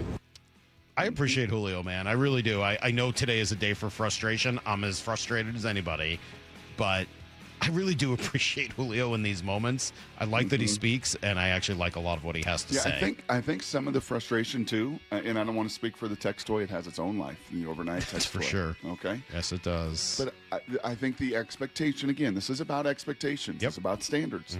I think the expectations was you were going to look like San Diego. You were going to be whatever they are, 13-6 or 14-6 in your first 20. And instead, you were going to pressurize your opponent. You were going to be a really difficult lineup night in and night out. Absolutely, you were going to be good on the back end of your bullpen. Like, you were supposed to look and you're feel not that any way. of those things right now. I totally agree. Logan Gilbert, Jacob deGrom tonight, as they're going to see the same deGrom, Eovaldi, Gore combo that swept them in Texas as they come in for 3. Here's the second thing you need to know. 6 days here until the draft, Brock, and a lot of the conversation here about Jadarian Price, the running back from Notre Dame. We asked DJ, Daniel Jeremiah, yesterday, all right, if you don't get him at 32 and you decide to trade back, how far back could you go and still get him? I mean, a player even like with him, and you have some these other teams that have a back on their team, I wouldn't want to scale back too far. I'm talking 5 to 7 spots. He's just in a draft like this particular one. I don't see there's that many more players you'd be choosing from. So you got to be in the top 40. You got to be in the top 40. I would not go beyond 40. Yeah, I think that's fair. And again, that's because the teams are going to look at their board and say, A, he's that kind of player in this draft, and B, like we've talked about, just the supply and demand in this draft. There's not other guys that have that kind of grade that those two backs, both from Notre Dame, have. So, yeah, you'd love to trade back. You'd love to say, get him at 38, 39, 40, but we shall see. Yeah, we'll is see it how worth all it? those picks fall before Is them it as well. worth it, or do you just need to get the guy that you need to get? Here's the third thing you need to know. Brock, season number 5 officially in the books for the Kraken, and kind of ended like, most of them, certainly like a lot of the games this year. Fittingly, they were shut out in Colorado 2-0. At one point, I think after 2 periods, I heard them say that the chances were 17-1. They had 1 chance to score in the game at that point. They finished the season 34-37-11. Absolutely brutal down the stretch. After entering the Olympic break in playoff position, they were just awful since then. So what happened? I mean, I'd go all day, but inconsistent efforts, not enough scoring, poor penalty killing, not enough firepower to carry them through tough nights. I think that maybe the leadership is being asked to do too much because I don't know that they're good enough players to be asked to be put into the position that they're in. So just a really brutal finishing stretch here for them. And now you got decisions to make. Jamie Alexiak, Jaden Schwartz, Bobby McMahon, all unrestricted free agents. McMahon's been really good since they traded for him at the deadline this year. And you got the future of Shane Wright. You got to consider what you want to do with Lane Lambert. You've got 2 picks in the first round. Like, it should be an interesting offseason. Do we have any sense if they're going to fill the Ron Francis role? They've said they're not. Yeah. I mean, I guess it's also still possible they totally clean house and still take out Botterill. I mean, you could do it after the season, take out Botterill and Lane Lambert. I don't get the sense they're gonna. It seems like they're gonna keep those guys, but you better hit on these picks and you better make some moves this offseason. Well, it's kind of the opposite, right? It's kind of the opposite of the Seahawks team that has been a lot of the conversation with Joel and DJ, especially the last 2 days. Like, you know who you are. You know what a Seahawk is. I think right now, 5 years I know exactly who a Kraken player is. It's a second or third line winger that you're asking to play in the first line. That's a Kraken player to a T. Soft, generally, like not a gritty, not a physical player. Certainly nobody who ever wants to fight, turn the puck over, and play, well some nights and mediocre other nights. I know exactly what a Kraken player is. That's everything you need to know. 1:15 every hour here on the Brock and Salk Show. All right. Brock, it's almost like a keep-kill idea, right? But maybe we'll change some of the language. Essentially, it's what needs to change with the Mariners. Like, if you were in charge, 20 games in, what things would you change? And what things do you find that you've just got to wait on? Even though you don't want to, even though it's hard to be patient, even though it's clearly a problem, which things need to change and which things require patience? That's next on Brock and Salk. You can stream every pitch of every inning of every game all season long. Oh, and it's completely free. It's a tremendous catch. Only on the Seattle Sports app. That's right. The free Seattle Sports app puts every single Mariners game right in the palm of your hand. On a platter, come and get it. One app, every game. Plus the latest Mariners news, insider access, video, and podcast. Holy smokes, what a play! Pretty awesome, right? Just like the Mariners.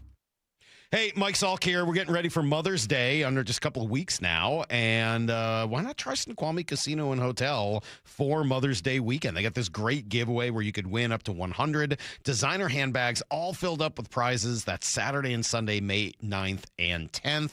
Plus, you can stay at the hotel. It's perfect for the mom in your life. Beautiful new rooms, incredible spa. Elevate your next getaway. Combine that effortless style with the utmost in relaxation. Go to snocasino.com for details and to book. It is Seattle's closest Snoqualmie Casino and Hotel. At Uline, the prevailing opinion is, if you don't live it, you don't believe it. The people at Uline believe in hard work, and they live it by being there 24/7 to answer your call, having 41,000 items in stock, and offering same-day shipping from 12 locations across North America. Business owners, sellers, buyers, shippers, and packers believe it. Uline is the hard-working, dependable source for your shipping and industrial supplies. Visit uline.com. Worried about tariffs, imports, hidden fees on your trees? Relax. At Big Trees, the only thing growing faster than our trees is your relief, because trees don't come with tariffs. What you will find is a massive nursery open to the public with hundreds of locally grown trees ready for planting. Come visit our nursery today or online at bigtreesupply.com. That's bigtreesupply.com.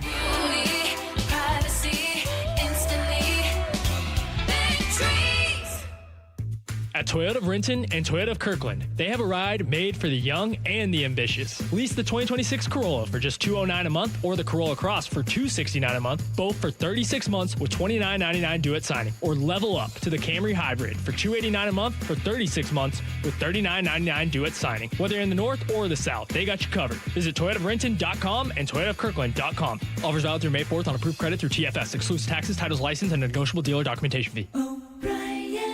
I'm Ed Evans, CEO of Consumer Cellular. No, we're not one of the big guys. Truth is, we don't want to be. If you're over 50, Big Wireless probably has you paying for more data than you might need. You could be throwing away thousands over a lifetime. Our entry-level data plans start at just $20 a month. And for a limited time, switch and get your second month free. Call 1-888-FREEDOM, visit consumercellular.com or a store near you and get your second month free today. Plans include $5 credit for auto pay and e-billing. See site for additional details. Doug. There's nowhere I wouldn't go to help someone customize and save on car insurance with Liberty Mutual, even if it means sitting front row at a comedy show. Hey everyone, check out this guy and his bird. What is this, your first date? Oh, no. We help people customize and save on car insurance with Liberty Mutual together. We're married. Me to a human, him to a bird. Yeah, the bird looks out of your league anyways. Only pay for what you need at libertymutual.com. Liberty, liberty, liberty, liberty. Hi, Chuck here at Frank Lumber, the door store. One of our most popular services is our matchup service, where we use your old door as a template to create a new door in your existing frame. Whether you need an interior or exterior door, this is a great way to change out your doors DIY style. And as long as we have what you need in stock, we currently have available space without a long wait for our same-day matchup service. Please visit us in Shoreline, where there's plenty of good parking. Also, check us out online at franklumber.com. Heading outdoors or on the water this weekend? Check in with Joey and Nelly on the Outdoor Line from 6 to 8 a.m. every Saturday on Seattle Sports and the Seattle Sports app. Spring is a perfect time to make improvements that protect and add value to your home. Hi, Justin Shirley, CEO of State Roofing and Exteriors. For decades, homeowners across the Pacific Northwest have trusted our team for roofing, siding, windows, and custom decking. This spring, save up to $3,000, or qualified homeowners can take advantage of 0 down, 0 payments, and 0 interest up to 24 months. Call 866-ROOF-ROOF or visit stateroofing.com today to schedule your free estimate. Ooh, that face. Quantum Fiber Internet loves that face. That's Jamila. Hey, Jamila. She's thinking outside the box from inside the box. Quantum Fiber Wi-Fi keeps her meeting game strong. From the back door to the front lawn. Rushing all of the video calls. Back to back to back video calls. Quantum Fiber Internet blowing the soxies up all those people in all those boxes. Yay to you. Switch today at quantumfiber.com. Additional pods may be needed to achieve Wi-Fi coverage in some locations. Limited availability. Service in select locations only. At Lake Washington Windows and Doors, we provide top quality windows that are 25% more energy efficient, reduce noise by 50%, and stay clear with low maintenance glass. With leak armor installation and lifetime warranties, you're protected for life. Visit LakeWashingtonWindows.com. Upgrade your comfort and cut utility costs with Lake Washington Windows. Get 20% off energy-efficient windows and doors plus $1,000 off whole projects while taking 12 months to pay with no interest. Schedule your estimate by April 30th at LakeWashingtonWindows.com. 511 is now part of Seattle, and they're celebrating at South Center Mall this Saturday, April 18th. 511 makes purpose-built gear, including pants, shirts, bags, and more, built to handle whatever your day throws at you. Be one of the first 100 people in line and get a free gift. Then check out the 511 Adventure Area and test your skills on the rock climbing wall. Join them from 10 to 6, one day only. Saturday, April 18th at South Center. This hour of the Brock and Salk Show is powered by Star Rentals, preferred supplier to the West's best contractors. From the Quantum Fiber Studio. This is Brock and Salk. Weekdays 6 to 10. On Seattle Sports and 97.3 FM HD2. All right, so 8-12. Mariners certainly not where anybody would want them to be, Brock. And I thought you said it really well a few minutes ago that, and unfortunately I was trying to rush you along a little bit just because we were running out of time in the segment. But I think you said it really well. The expectation level of where you were supposed to be versus what it actually looks like, the product on the field. I think that's where a lot of the frustration comes from, and understandably so. Yeah, I think so, because the last time, you saw this team, you were right there on the precipice of the World Series, and you added. I think everybody loved the moves of the offseason, getting Naylor done the first week of, that was a no-brainer. Ferrer getting a nice lefty with some nasty stuff to add to that bullpen, get everybody back, get everybody another year together, and just, go hit the ground running. And then Brandon Donovan, obviously, put that's him in there, too, right? I mean, yeah. So this is not what you were supposed to see through the first 20 games of the season, 12-8.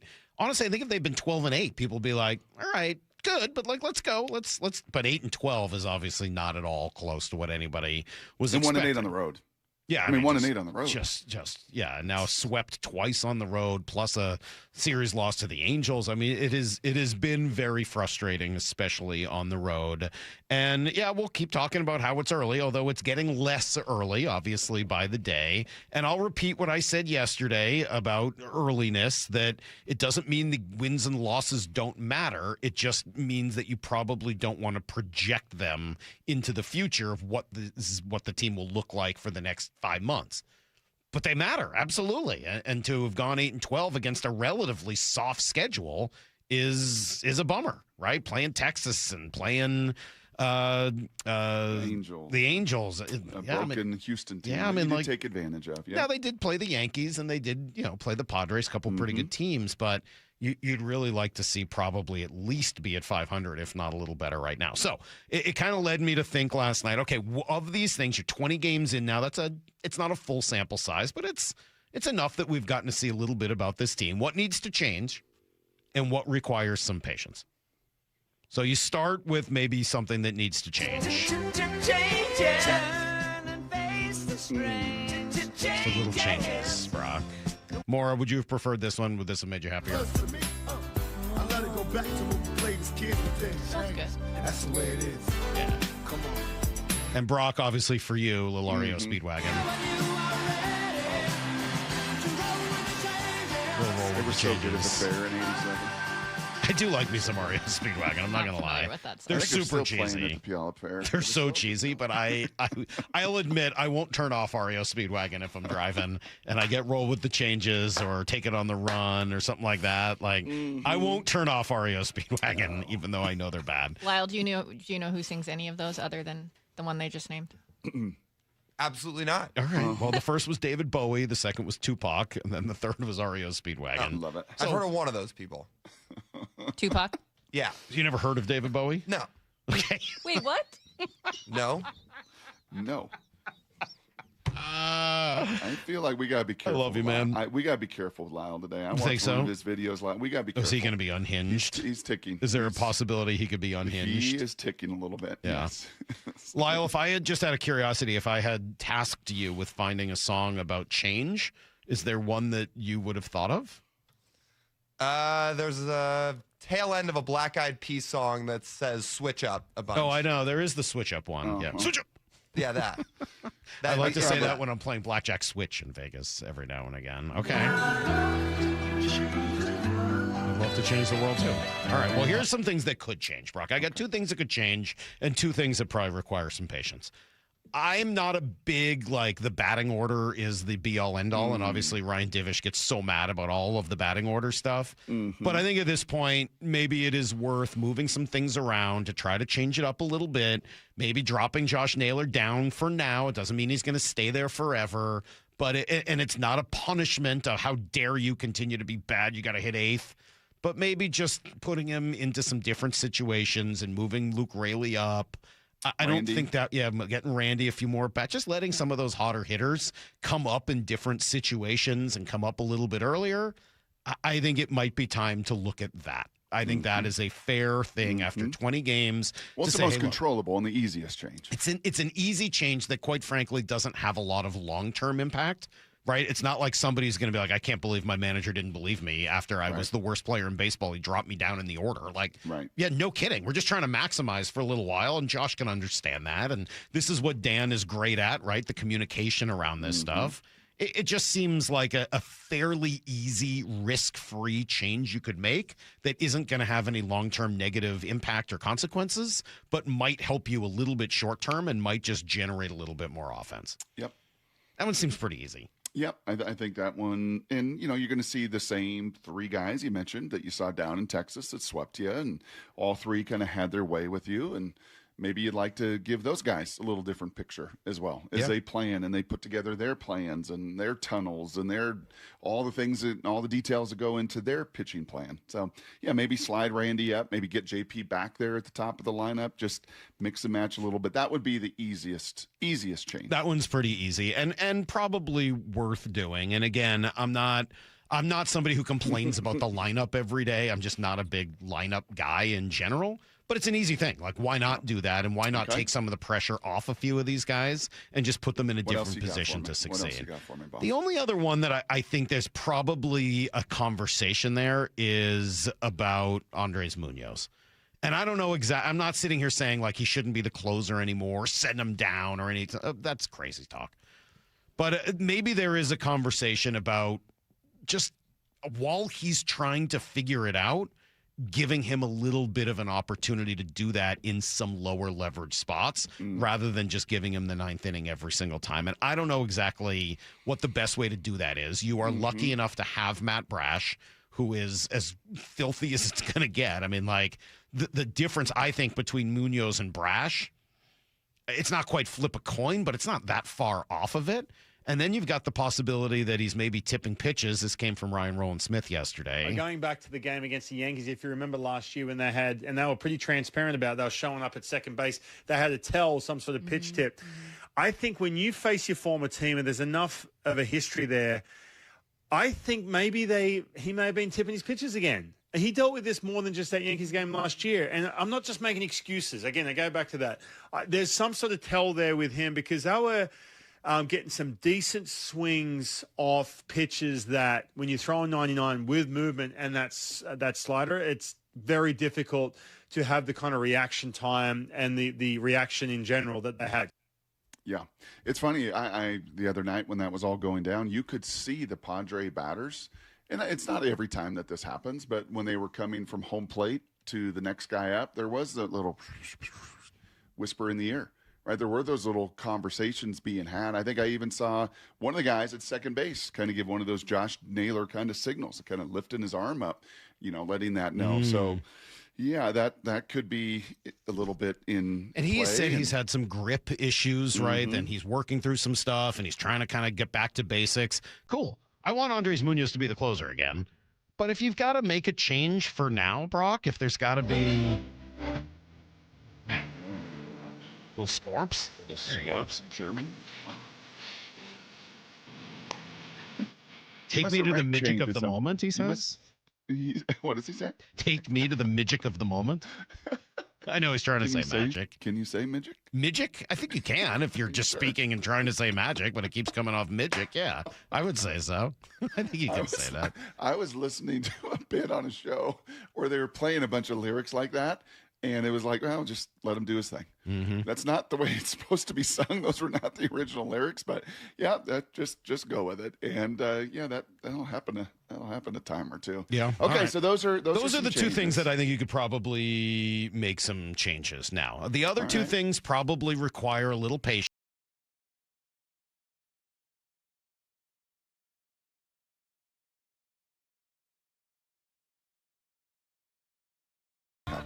That Maura didn't have to roll any of these in. You and Justin did enough of these lame ranks that I don't have to roll in these songs when you want them. You just have a library. We just got a library. So while you're waiting on the world to change, Brock, that was the method of their madness. While you're showing a little patience, take a little easy.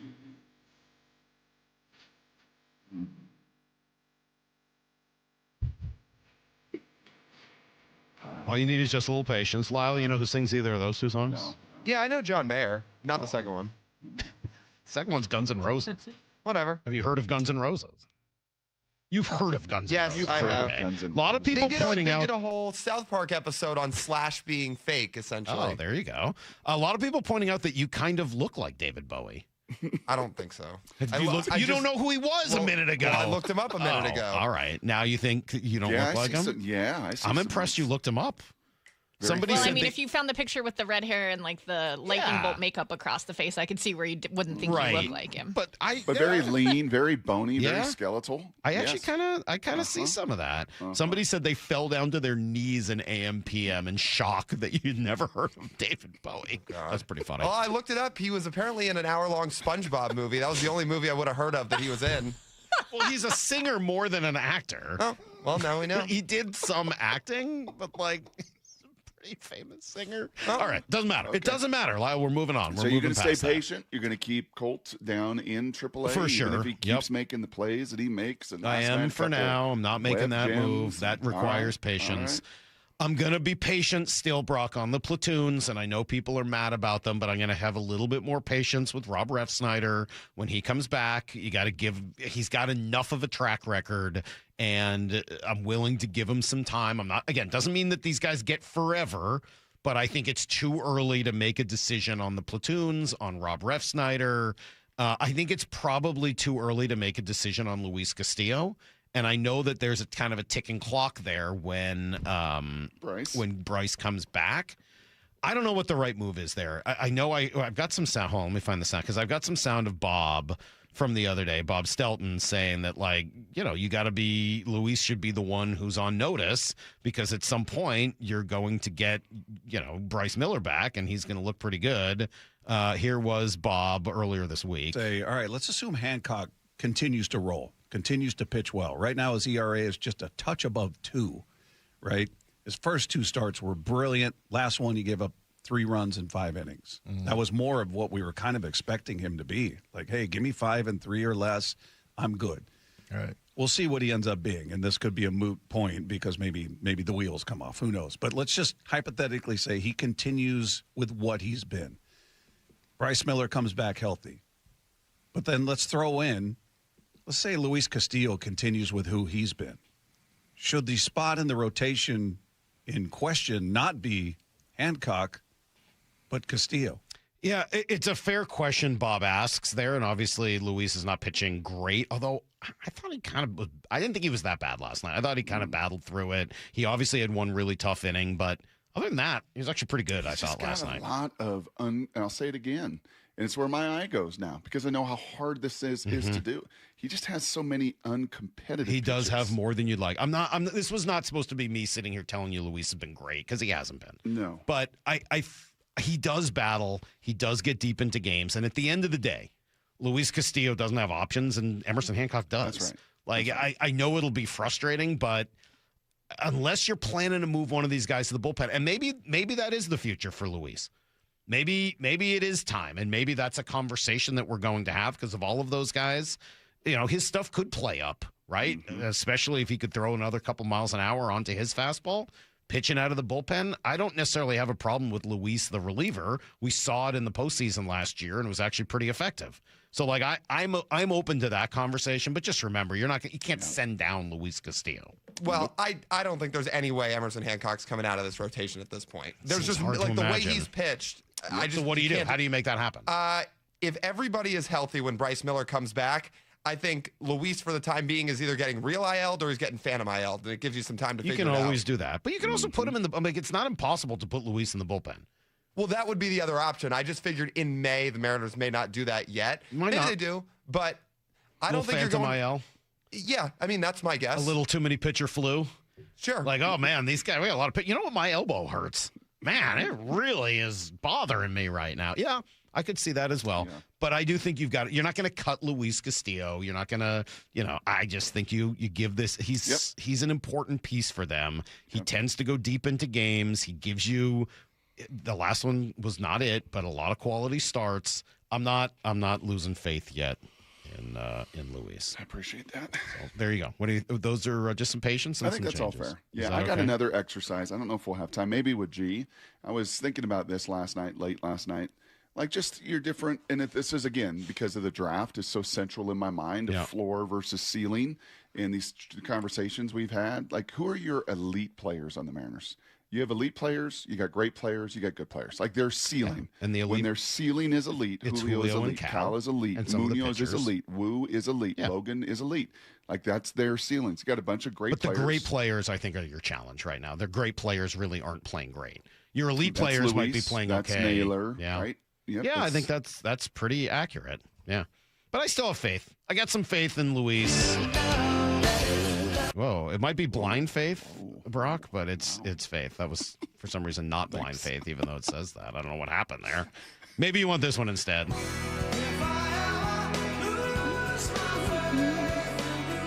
Thank you. You a Rod Stewart guy, Salky? No. This isn't Rod Stewart. No, I know that. I love me some early Rod Stewart, Faces. Early Rod Stewart when he was playing rock and roll music. Someone sent me a very sweet musical lyrics of a Rod Stewart song. to my life, and it was really whatever you do. There's a Rod Stewart song. Oh man, I don't read these lyrics. It is the we better than just get to Blue 88. Let's just get most to Blue 88. most. It is like hit it Blue 88. Yeah, let's change the subject. You don't want to mess around with Rod Stewart lyrics. This is Brock and Salk's Blue 88. We're going to go red, right, tight, close, sprint left, G, U corner, halfback, flat, all one. Ready? Brock Heward tackles 3 football questions as only he can. Blue 88. Now here's your hosts, Brock Heward and Mike Salk. If I ever lose my faith. You heard of Sting, Lyle? Sorta. The wrestler? What does that mean? Sort of. I mean, I guess it sort of rings a bell. I couldn't name any of their songs or anything like that. It's a person, but okay. All right. Well, it's a person. Sting was in the Police. Anyway. Like that. That's the sound of the Police. That thing. Not KRS-One. No. That's the name of that group. Okay. There was a band called the Police. Huh? Okay, that's all right. Don't worry about it. One's a rapper and one's like a. It's okay. We're just going to move on. We're moving past all this. Brock, give me another way to look at Seahawks free agency. Yeah, I jumped on with old Hawk Blogger last night. I saw on his that. show. Yeah, I had a good time with him. And we were just got into some different conversations. And this was an intake-outtake. This was your question to Klatt. Did the Seahawks kind of do enough? And how do you frame their offseason? And obviously we know. Like they just, there was not even a DeMarcus Lawrence or Cooper Kupp as of yet. We'll see. And question 2, we can maybe address that. But as of now, we haven't really gone out of house and signed back a lot of your own guys. And it got me thinking, and Brian made this point, like, where they actually did bring a lot from the outside? It was in their coaching. It was in their coaching repertoire and depth.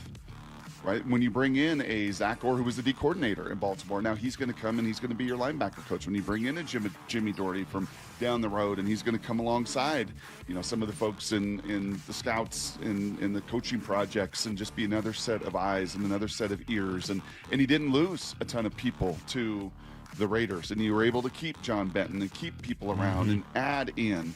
So that doesn't get talked about nearly as much. Those names are not really discussed.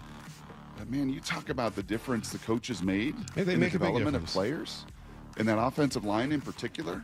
And now you bring in some more new voices and people that want to be here. I want to be a part of this program, just like players do. Players want to be a part of this because I get developed and I get paid.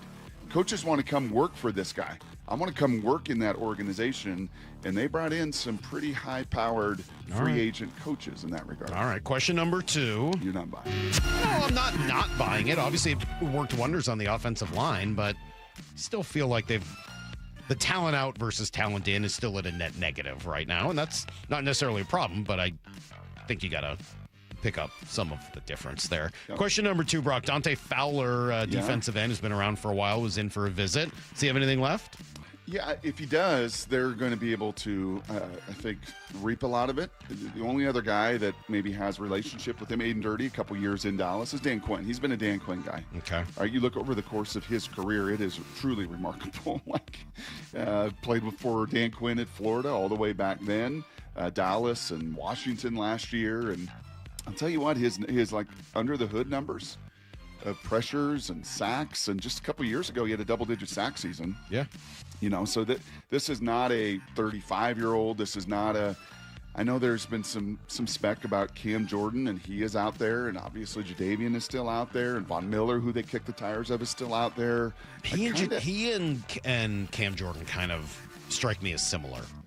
Cam to me is more of a. Kind of confuse those two. Yeah, Cam to me is more of a poor man's Leonard. Big cat. He's like a little cat. And that's very offensive to somebody who's played 15 years in the league and borderline Hall of Famer. But he's more of that guy versus the edge, versus what you just said, like the void that Boye creates with his pressures and his nickel rushes. And that's not, to me, Cam Jordan at this stage. That's a lot more of Dante Fowler. This guy at this stage. Yep. Question number 3. Seahawks still, 6 days away here from the draft. And as we know, they're going to take their kind of guys. So what is that? Yeah, fire this John Schneider. This is, 2 more shows? He did the show yesterday with Dave and Bob leading up to the draft. And it's been cool. This time, I like a little bit of the evolution of that show. They brought in different people. Yesterday it was Eric Kennedy. Sammy Ramson's been there. Some of the people's names we hear that you get to finally see on camera. But here was Johnny talking about the process and once again, just kind of adding some clarity to the way they go about it. It usually ends up being like a combination of the two, really. And that's how we grade for our team. We don't grade for the National Football League. So we just say, okay, this is our best player for our team. And so that's kind of, that's where that comes into the fold. Now, are there times where, we can't pass up a player that has, we think is going to get drafted higher, and here he comes, and we got to take him. See, you're just taking the best player, and that's what that comes in. But as we build this thing, we're always building it for our team. See, that's a great kind of next layer to that DJ conversation of yesterday, of like a Seahawk. This is a Seahawk. This is a Raven. This is a Steeler. This is maybe the Lions are getting there over the last 3, 4, 5 years. Dan Campbell, like, your team, your ecosystem, your players, your system and your fit, and everybody's comfortable, and there is alignment totally through the building. So we can draft to our team. Teams that don't know themselves, I don't know thyself, you're going to draft to what everybody else is going to do. You're going to try to figure out, okay, what are they going to do? What does that whole board look like? Right.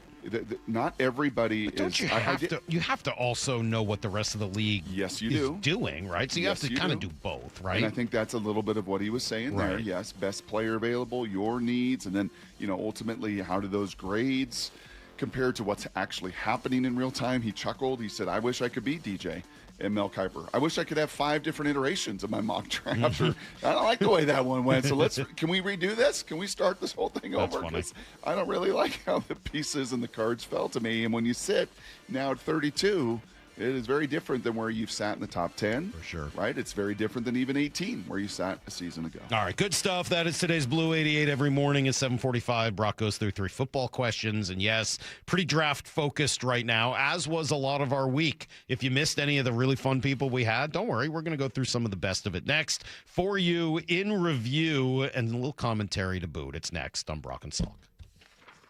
After reaching the NFL's mountaintop, the Seahawks win Super Bowl 60. The work continues for the Seahawks to keep the foundation strong.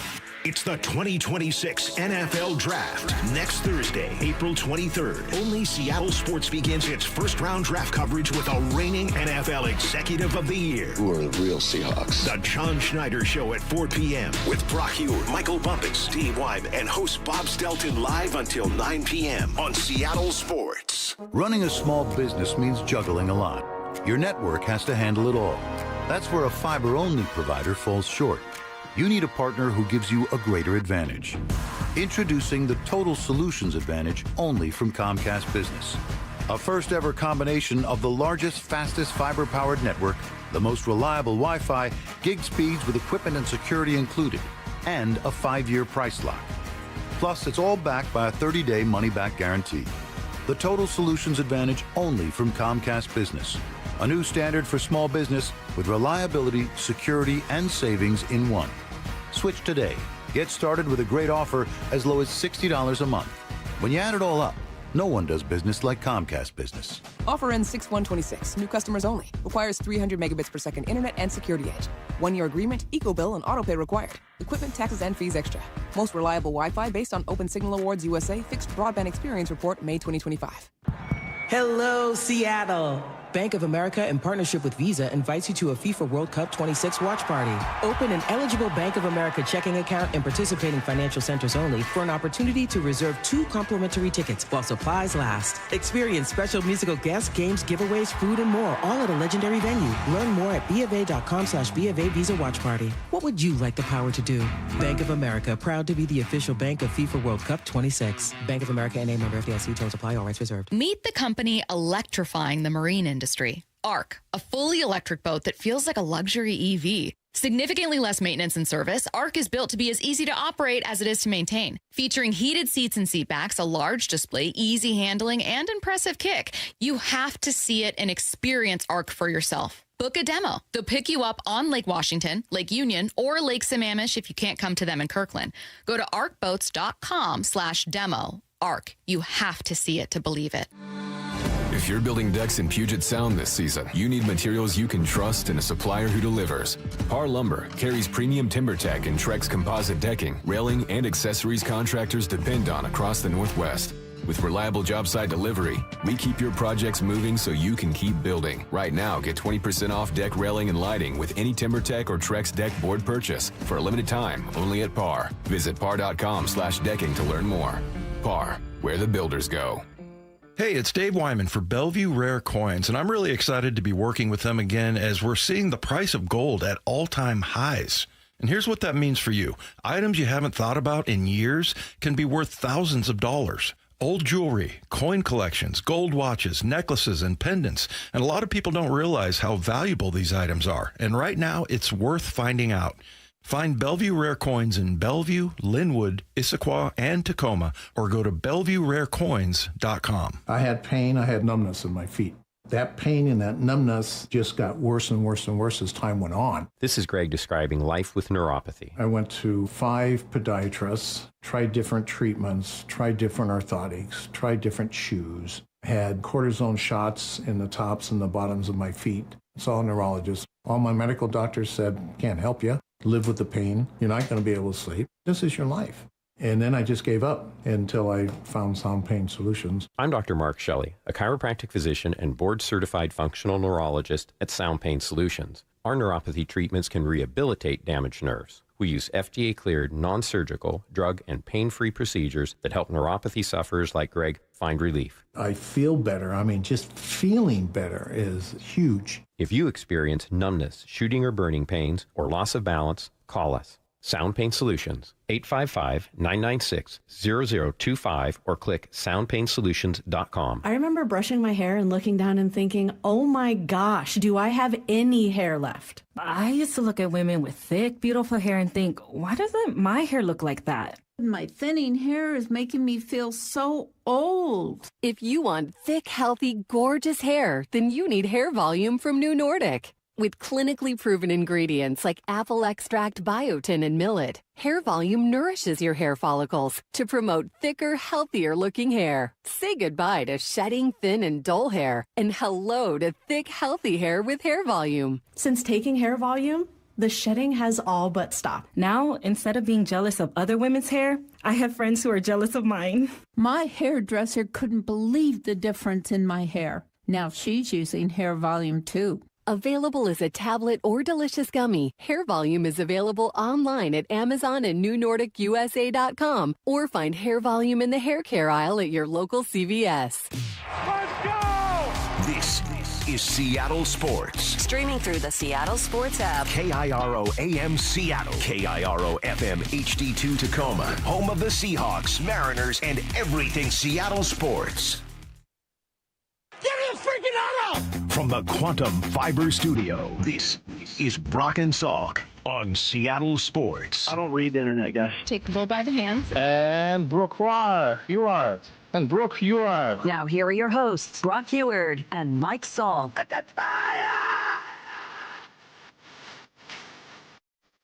All right, 2 hours to go here, Brock. We'll talk to G. Scott, who I saw in the other room. He'll be in a few minutes at 8:30. We'll catch up on G's big birthday bash now that he's 50. We'll go through that at 8:30 and a whole lot of other important things as well. 9 o'clock hour, we've got another draft profile. And then we'll open up the phones at 9:30. Little curious to see where the phone calls are at today. And I've actually got some really cool news for you at 9:30 as well. Before we do any of that, though, generally we do this at 9, but we got the draft profile today, so we'll bump it back a little bit to 8 o'clock. It is our opportunity to look through the week, some of the fun guests we've had, and it's been a pretty good one in terms of big names here on the show. Brock and Salk present For You in Review. Time for our weekly chat with Jeff Passan from ESPN. We've got Joel Klatt. Good morning, Joel. Let's talk to Coach McDonald. This is For You in Review, brought to you by the Seattle Sports YouTube page, where you can find the full version of every interview. All right, kind of a mix of baseball and football this week. Monday was Keith Law. Things were looking really good then, obviously, as they had just taken 3 in a row from the Astros before taking 1 more that night. But obviously we want to talk to Keith about the kids and specifically about Colt Emerson. and trying to get a sense as to who he's going to be at the major league level. What I think Emerson is a high average 15 to 20 homers, high average, high on base percentage guy with more than adequate power who plays above average defense at shortstop. That player I just described is an all-star. I mean, he is a top 10, 20 player in his league most years. When you're a little dependent on batting average, there can be some more of that fluctuation year over year. Some year he hits 310, some year he hits 280, and obviously that changes the whole complexion of his season. But I think Emerson is an impact guy on both sides of the ball. He will add value at the plate mostly, but also add value on defense. I think he's going to surprise people with what the power ultimately looks like. And that is something he has in common with McGonigal. Okay, so trying to figure out what that actually means, like the comp on him. And as Keith was talking the other day, I found myself thinking, okay, he's a better J.P. Crawford. Mm-hmm. But I don't, and which I think is a realistic expectation. It doesn't make him Trey Turner or Corey Seager or something like that. Or Witt. Right. I mean, I think if that's the expectation, that's probably going to be disappointing. Mm-hmm. But if you start with J.P. Crawford as a floor and say, hey, he could get even better. Quick question for you. Yeah. Because I know you got other sound. Do you think when you are as instinctive as he is defensively, Mm-hmm. and there's enough now evidence, right? The defense, and even last night, Two great plays. I mean, just incredible. Yeah. Do you think when you're that instinctive defensively, that translates to instincts in the batter's box? I don't know. Okay. It's a good question. I don't have an answer. I'll have to ask some people. Ask somebody smarter than me. I don't know. That's an interesting question. I tend to think of them as different skills, but they probably both come from having just good instincts. Mm-hmm. So I would guess yes, a little would be my guess, but I don't know. That's a good question. Okay. Maybe it's a question you could ask Jeff Passan when he joins us again this coming week. He joined us last week as well, as he does every week. And he said a lot about the Mariners, but how about this comment on the Astros? I'll say this, and this person who I was talking with is a little bit predisposed to hating on the Astros, so take this for what it's worth. But he said to me, I worry that the Astros are going to lose 100 games this year because their pitching is that bad. Yeah. So, I mean, it was rough. 100 losses based on, I mean, it could happen. Now they're going to get Javier back and they're going to get Hunter Brown. Like they're going to get some of their guys back. Hunter, we'll see. I don't know about that. Okay. That's a 4 to 6 shoulder, so we'll see on that. But yeah, they're going to get some of those pieces. And they still have some bats, and obviously got one of the best players in all of baseball in the middle of their lineup. But what a statement about that pitching staff. Whether they actually lose 100 games or not, it's really just the statement of how bad that pitching staff really is. Joel Klatt joined us on, what was that, Wednesday? Mm-hmm. And again, it's just so much draft conversation. But Brock, your whole point here about running back and the positional value at number 32. I think running back, because of how important Kenneth Walker was to that run and to everything that they do. Having said that, I think that there are really good absolute starters at edge and at corner. More specifically, based on what happens with the valuation of Ruben Bain and where he goes. Not that he would be available, but the more he gets pushed down, the more other quality rushers are pushed to them as well. So I think that's an indirect, impact of what Seattle might do and who's valued right there. Again, the challenge with just the needs of your team. There's not many groups and positions on this team and personnel where you're going into next Thursday with a real need. But that is kind of the one room with the injury to Charbonnet and the departure of Ken that you just don't have a home run hitter. And that's where imagine a lineup that just hits a lot of singles and doubles. Right, and George Halani and that's what the Mariners did last night. Just a lot of singles. Yep, if McIntosh can come back, and we'll see Big Eugene, those are singles and doubles.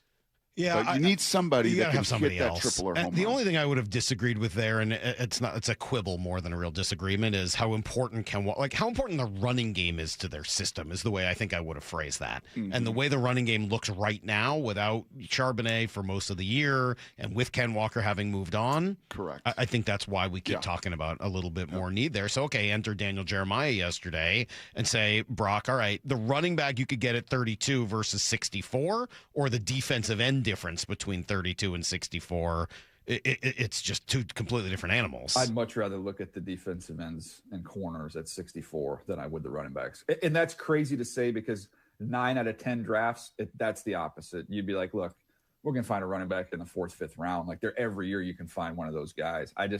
It's just one of those weird years where they just aren't there. Do you have, Brock, any thought on the kid from Arkansas? That's the other guy that I've heard about. Mike Washington. Is he a fit? I don't know, man. Like his numbers at the combine were extraordinary, right? So all of those next level, like under the hood, like 4.3, jumped out of the gym, unbelievable. Mm-hmm. But then you put on the tape and you just don't see that come to life with 3 different stops collegiately along the way. So that's the one to me, like that whole production, right? I need to see something. I gotta see it. I gotta see it come to life. Okay.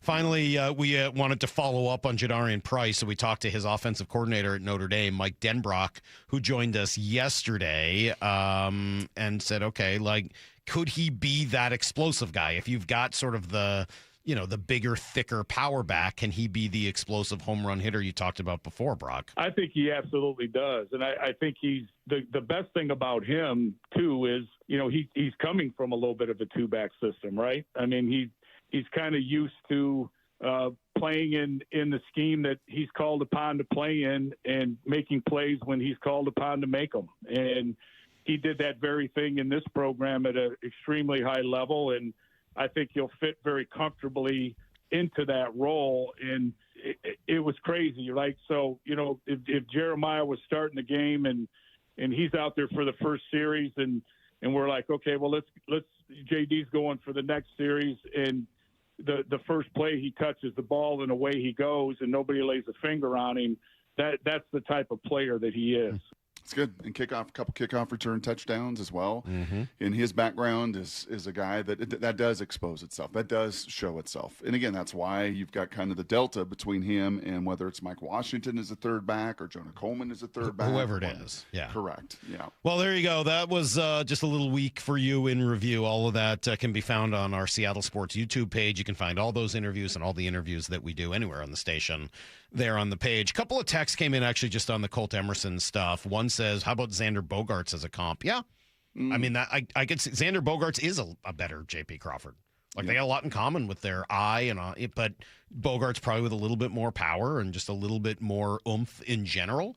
I think that would be a really good comp and somebody who's gotten a chance. Yeah, just a little more dynamic. Colt should be a heck of a better defender than Xander Bogaerts. Sure, absolutely, yes. But I'm just thinking of him as... Hey, Lyle, has Colt's swing and miss and strikeout rate cut down a little bit in the last week or so down there in Tacoma? Nothing crazy. So, yeah, he probably still needs a few more weeks, which is fine. I keep circling Memorial Day. The other text said, well, isn't Colt now being paid like one of those top guys, like a Corey Seager? No.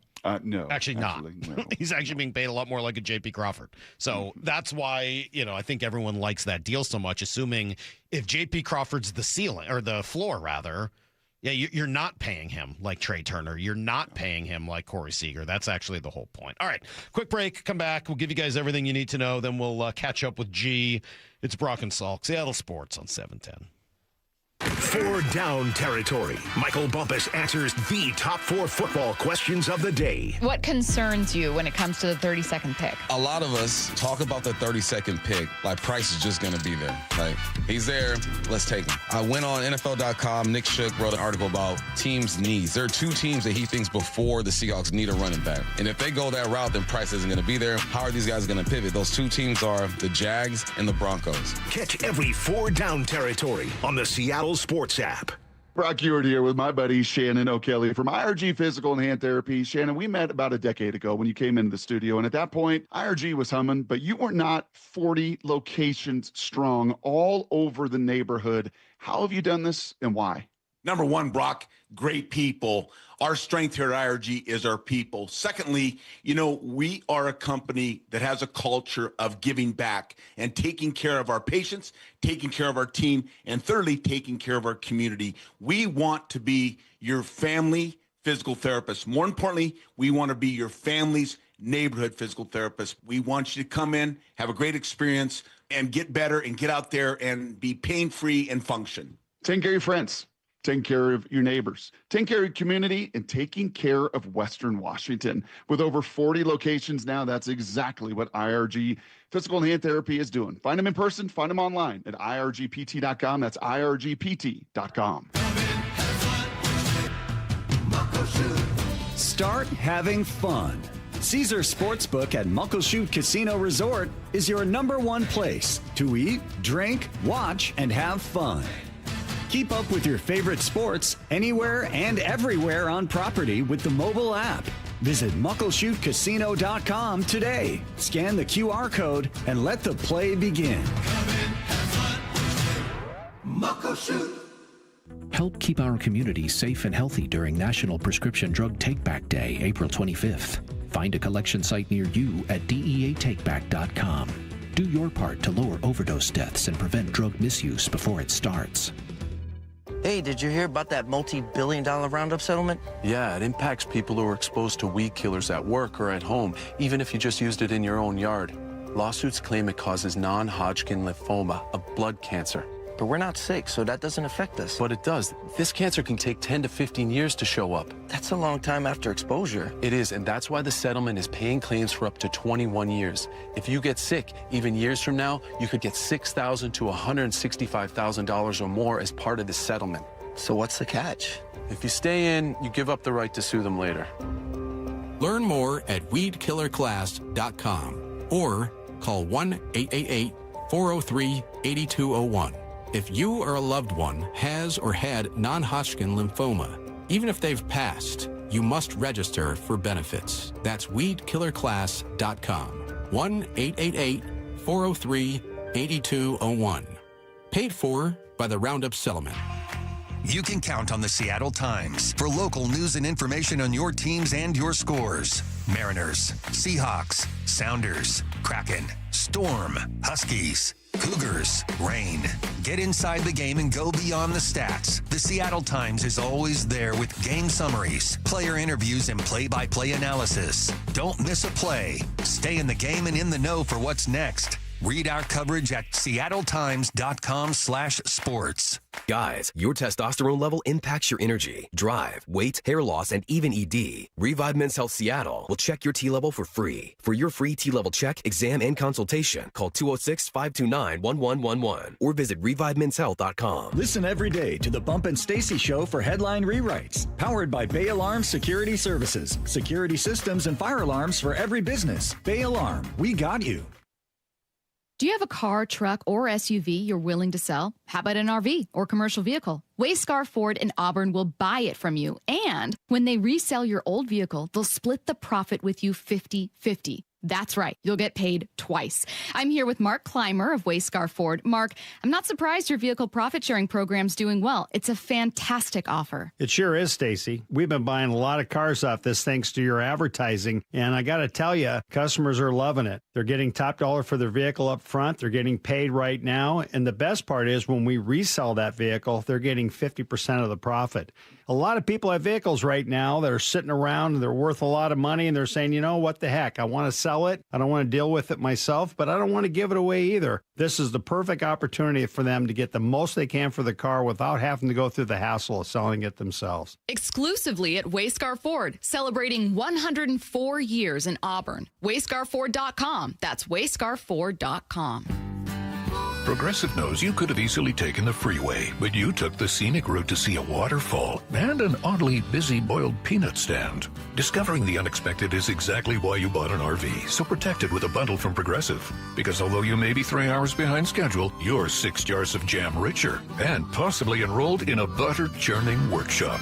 Switch to Progressive and protect your RV, boat, or motorcycle by bundling with your home or auto insurance. Progressive Casualty Insurance Company, affiliates, and third-party insurers. Not available in all states or situations. Pump up the volume. Business moves fast. Orders roll in, deadlines close in. When you ship with USPS Ground Advantage, you can keep up with confidence. Every package stays in our secure network from dock to door. And with nationwide reach, dependable tracking, and upfront affordable pricing, you get built-in peace of mind. You run the business. We run the routes. Visit USPS.com/groundadvantage to learn more. need to know. 15 minutes past every hour with Brock and Salk. Presented by Marquee Data. Here's what you need to know. Up first. Yeah, another tough loss for the Mariners last night. This is becoming all too common, where they just don't score and don't get anything done on the road. They're now 1-8 on the road, having now dropped 8 straight games away from T-Mobile Park. Now, fortunately, they're on their way home for a 6-game homestand against both Texas and the A's. They don't have a place, but they're the A's. Last night, Fernando Tatis did his job. Luis looks in as a sign from Cal. Here we go, the set. And the 2-2 on the way. Here she comes, swinging a line drive into left center field for a hit. That's going to score 2. Here comes Campuzano, rounding third. Cronenworth, he will score. Up with the ball is Julio. The throw goes into second. Fernando Tatis Jr. with He is so good, man. He is good. He does everything. He is just a great player. Does it right. I mean, Gold Glove, Platinum Glove defense, hits, run. Like, he's a really good player. Yes. Rocket arm. You know, talk about dynamic. Got a lot of dynamic abilities. I'm trying to remember the last time, and I'm sure Mariano Rivera, is that right? Mariano Rivera. Yep. When he had his stuff going, was utterly sick and dominant. He had stretches where, you know, he had numbers like Mason Miller, but that dude. No, he didn't. He never did, because he wasn't a strikeout guy. He was a saw you off every time and make you ground out to second, but he didn't strike you. I'm not saying he couldn't strike you out, but it wasn't overwhelming strikeout stuff. It was cutter. 103. This is, I heard the comp yesterday to prime juiced up Eric Gagne, where he's just like 3 tiers above everybody else. Yeah. Like there's everyone, and then there's this guy where he's just blowing smoke with a ridiculous slider. I mean, he is, I don't know how anybody hits him. 3 strikeouts again. A little bad for JP and Cole. I mean, they had 2 challenges left. So yeah, they're just like, screw it, why not? Right? Like, I will say, I don't like singing against the Mariners, but Mason Miller. It speaks to what you said about at the end of the year, we're going to have enough data to look at guys that are like super sick and the hitters challenge. I mean, that was tough because he had 2 challenges. You got to use but them. They have no idea what the ball is. Like, whatever. They threw it 104 miles an hour. Could have been anywhere. You might as well challenge. Nobody knows where that is. Both of those pitches were in the box. I would pay money to watch Mason Miller. He's that good and that fun to watch. Julio, once again, I love it, steps up and talks to the media when things are at their worst and feels still reasonably confident about the future of this offense. Yeah, I mean, like I said, like we play a game of failure. You know, there are some times that it's just not gonna go your way, and I feel like, you know, if we continue to set the table, continue to put pressure on teams, and continue to put people on base, I feel like that's eventually it's going to turn into something positive. You know, I feel like it will have been something different if we're not getting on base, if we're not setting up the table, if we're not. I mean, there will be things to address there, but like, you know, I feel like we're doing a good job creating traffic, and eventually things will come. Wins above replacement WAR. Talk about it a ton. Right now, Salk, offensively, you got 4 guys that are above a 0.1. 4 guys that are above a 0.1. Which is where Julio is at 0.1, Cal's at 0. You got 4. Randy is a 1 WAR player right now, off to an unbelievable start through 20 games. Cole Young, Brendan Donovan, Luke Raley, 0.7, 0.7, 0.6, all exceeding any expectations. Everybody else? Yeah. It's going to have to turn, and at some point, I'm sure it will, because that's what happens. Here's the second thing you need to know. I think it's just going to take Jadarian Price. Rock, are they going to make this easy like last year? Okay, if you're going to screw up his name, Jadarian just call him Price. JD. Okay, if you're going to screw it up, just call him JD. Well, whatever. Okay. Jadarian. Potato. Are they going to take him or not? Tomato. I don't. They are, right? They're going to take him. You think so? Yeah. They have to, right? What else are they going to do? I think a big challenge they face in that, you know, as much longevity as they had, I bet if they go back and circle some of their misses, it's when you do try to reach for some of the needs. And it is. Like on a Super Bowl winning roster, it is about the only quote-unquote need you have. Really because of the injury to Charbonnet. And you don't know how long. Some guys come back from that sooner, and some don't come back the same. You have to do this, right? I mean, like, you pick 32. I think you'd also really like this kid. Yeah, all right. Well, then I think you probably have to do it. This young man. All right. Thanks. Move along. Here's the third thing you Gonna move need it along to so know. I can complain about the Kraken for a few more minutes, wrapping up third season yesterday. I won't even do it, but they got free agent moves. Yeah, at some point we got to get Forsland in here, maybe for an hour. I would love to have Forsland in and just talk through some of the decisions they've got to make. Jaden Schwartz, Bobby McMahon, Jamie Alexiak, some of their unrestricted free agents. They got to make a decision. You got to figure out what you want to do with Shane Wright. Is he part of the future here or not? And then you got 2 first-round picks. One is going to be somewhere between number 1 overall and number 8, but most likely in that 6-7 range. And Tampa's pick as well. That should be, I think, number 28. That's everything you need to know. 1/4 every hour here on the Brock and Salk Show. I thought I would take, since we have 1 minute here before G comes in. I told you guys yesterday I had a weird crow story. Yeah. And I thought I would tell it just because maybe people know about this. So Be careful of the crows at High Cedars when you get out there eventually. Okay. They're brutal. I mean, this is a UW story, Brock. You leave sandwich or chips or something open, So this is one of the hockey parents who I've gotten to know this year. In fact, she was telling me this story about him, and I guess he went to UW years ago. And This is a crow? No, as a guy. Oh, okay. But he went. The crow did not go to UW, but he went to UW. And at one point, a professor saw him like sprinting across the quad to get to class. Okay. And was like, hey, what's up with that? And he's like, well, I have to run because every time I go across this quad, the crows attack me. Like they dive bomb me, they come at me. Whoa. And like I don't see them do it to anybody else, but like every time. And the guy was like, makes perfect sense. Or maybe the guy even asked him like, hey, is it the crows? And he was like, yeah, how did you know? In any event, it turns out decades ago, UW did some, now I'm telling the story secondhand, but UW did some research on crows' memory where they had some people like dress up and like be really like distinct. Well, I think they held fake crows like and killed like fake crows. Do you know what I mean? Just so that the crows would see them doing it, but they weren't actually being cruel to animals. Okay. And then they watched to see how the crows would react even like years later when somebody dressed the same way would come back and the crows reacted every time. Well, it turns so I guess they like, I think you might look like that person or whatever it was. Right. And so like generations of crows later, they were dive bombing this dude because they thought he resembled the person that was killing fake crows. Wow. That's crazy, no? That's intense. Well, it means that crows can literally pass it down from generation to generation because it's old. The thing was old enough that none of the crows there could have still been alive. Or maybe he had a cologne like G wears. I mean, maybe. But isn't that crazy? That's pretty wild. Crows could pass down stories from generation to generation. I don't like crows at all. You may not like them, but they're smart. You don't want to piss them off. We'll come right back with G. Scott, and we'll go from there. It's Brock and Salk, Seattle Sports on 710. You can stream every pitch of every inning of every game all season long. Oh, and it's completely free. It's a tremendous catch. Only on the Seattle Sports app. That's right. The free Seattle Sports app puts every single Mariners game right in the palm of your hand. On a platter, come and get it. One app, every game.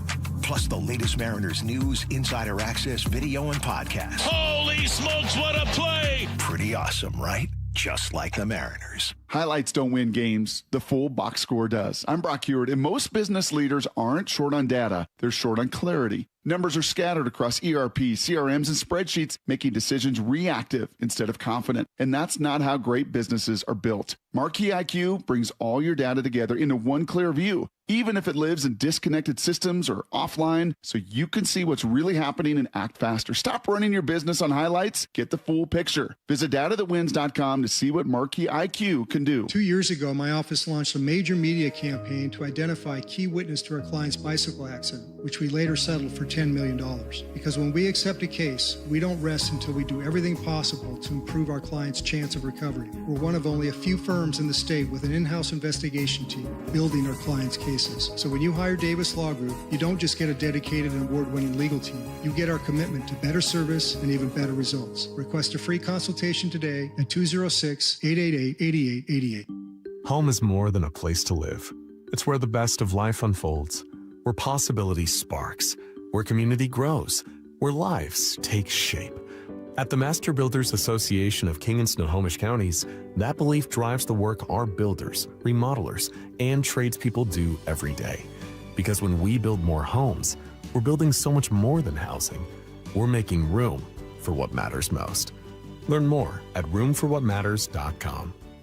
Have a troublesome tree in need of removal? P&D Tree Service is up to the task. Local experts in tree removal for residential and commercial. If it's 1 tree or 15 trees, close quarters or land clearing, call P&D Tree. They'll get the job done safely and quickly, turning multi-day jobs into a few hours, saving you time and money. They'll clear trees away from homes to help you save on home insurance. They specialize in large tree removal. Ever see a tree removed by crane? PNDTreeservice.com. If you actually are the person that will take care of them after the fact, if you actually will be there for them, if you will pick up your phone, then they come back to you. Lee Johnson Auto Family, the LJ way. Thinking about upgrading your water heater? Snohomish PUD can help. Right now, you can get $1,000 back when you install a qualifying heat pump water heater. These systems use far less energy than standard electric tanks, which means lower electric bills for you. Oh, nice. Choose an eligible model, apply for your rebate within 90 days, and get cash back from PUD. Learn more at snowpud.com/rebates. Want more control over your kitchen? Chef Store makes it easier to buy once and stay stocked longer. Find big value in fresh proteins, seasonal produce, freezer favorites, and more. Open to the public, no membership required. Chef Store. Get more, save bigger. Hey, it's Dave Wyman for Bellevue Rare Coins, and I'm really excited to be working with them again as we're seeing the price of gold at all-time highs. And here's what that means for you. Items you haven't thought about in years can be worth thousands of dollars. Old jewelry, coin collections, gold watches, necklaces, and pendants. And a lot of people don't realize how valuable these items are. And right now, it's worth finding out. Find Bellevue Rare Coins in Bellevue, Linwood, Issaquah, and Tacoma, or go to BellevueRareCoins.com. Heading outdoors or on the water this weekend? Check in with Joey and Nelly on the Outdoor Line from 6 to 8 a.m. every Saturday on Seattle Sports and the Seattle Sports app. Yay to Bruce, the streaming king. With quantum fiber internet, he's gonna binge. He wants more, he's got to have more. More bedtime true crime. More podcasts in the shower. Quantum fiber Wi-Fi has the power. More. Fast internet speed. He's got the geeks to go big. Bring him the games. Right now. And his royal we. More sports non-stop. His quantum fiber's on top. Yay to you. Switch today at quantumfiber.com. Limited availability, service, and speed in select locations only. At Lake Washington Windows and Doors, we provide top quality windows that are 25% more energy efficient, reduce noise by 50%, and stay clear with low maintenance glass. With leak armor installation and lifetime warranties, you're protected for life. Visit LakeWashingtonWindows.com. Upgrade your comfort and cut utility costs with Lake Washington Windows. Get 20% off energy-efficient windows and doors plus $1,000 off whole projects while taking 12 months to pay with no interest. Schedule your estimate by April 30th at LakeWashingtonWindows.com. When the dollar's convertibility into gold ended in 1971, gold was fixed at $35 an ounce. Fast forward to today, and the U.S. dollar has lost over 85% of its purchasing power. Meanwhile, gold has increased in value by over 12,000%. Central banks are buying gold at record levels.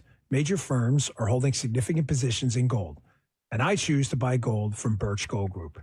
It's Dan Bongino, and it all starts with education. Birch Gold just announced their Learn and Earn Precious Metals event. This free online event rewards you for learning the basics of investing in precious metals. Sign up to get free silver on your next purchase if you qualify. And you can get even larger incentives as you go. The more you learn, the more you can earn.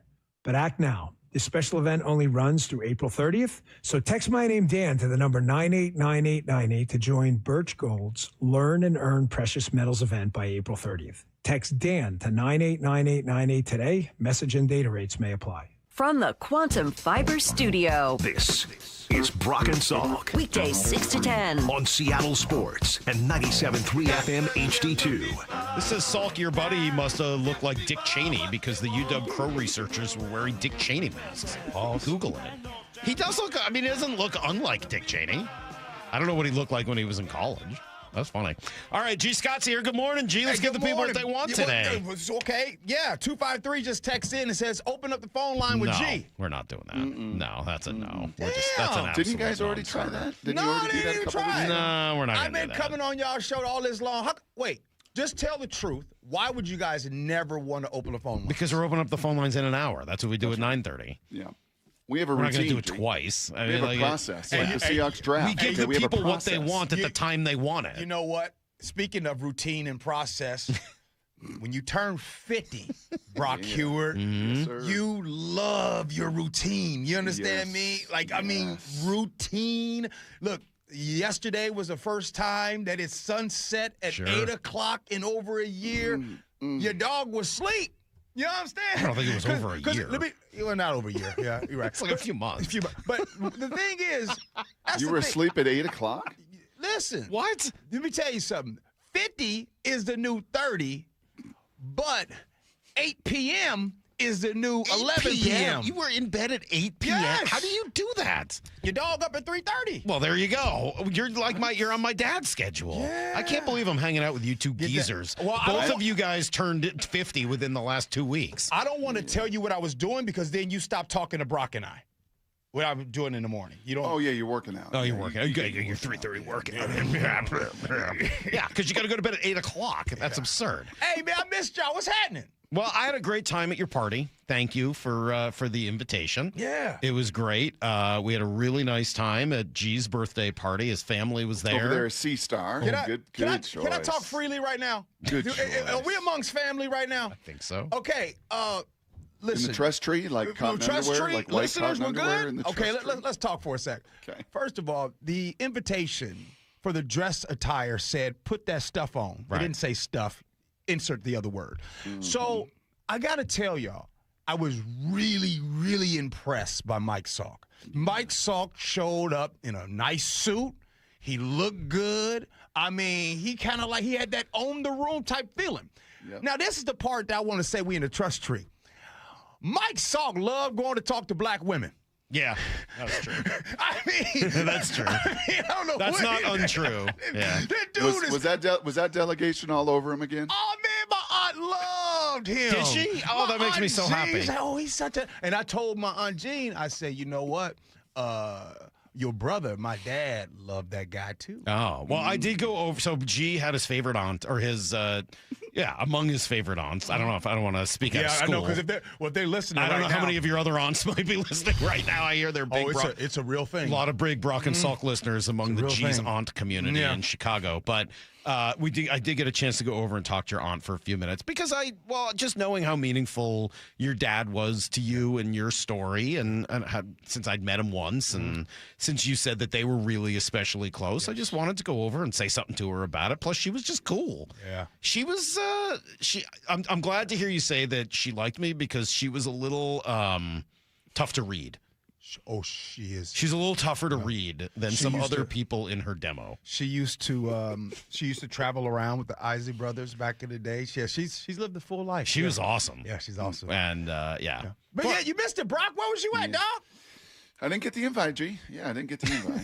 So yeah. Well, we come a long way. It was there was no spicy drama. I did get to see G's friend Big Corn, who I mentioned again. He's not really my friend, Big Corn. We're friends on multiple social media platforms. Yeah. So you're going to get excluded out of this friendship soon. It's just going to be me and Corn hanging out. Big Cornelius, huh? I love Cornelius. I found out he was a drummer and he's got that voice. Yeah. And is he big? Pause. Yes. Brock. Big Corn's big. They don't call him Big Corn for nothing. Come on, man. No, sometimes you can have that nickname and be the inverse. No, not this guy. All right. Not Big Corn. No. Big Corn's security guy. Big boy. Yeah, big boy. Yeah, you don't want to mess with him. Yeah. And let's see. How about the singing that happened? So that I did talk a little bit about it on Monday, Brock. There was a woman there. Mm-hmm.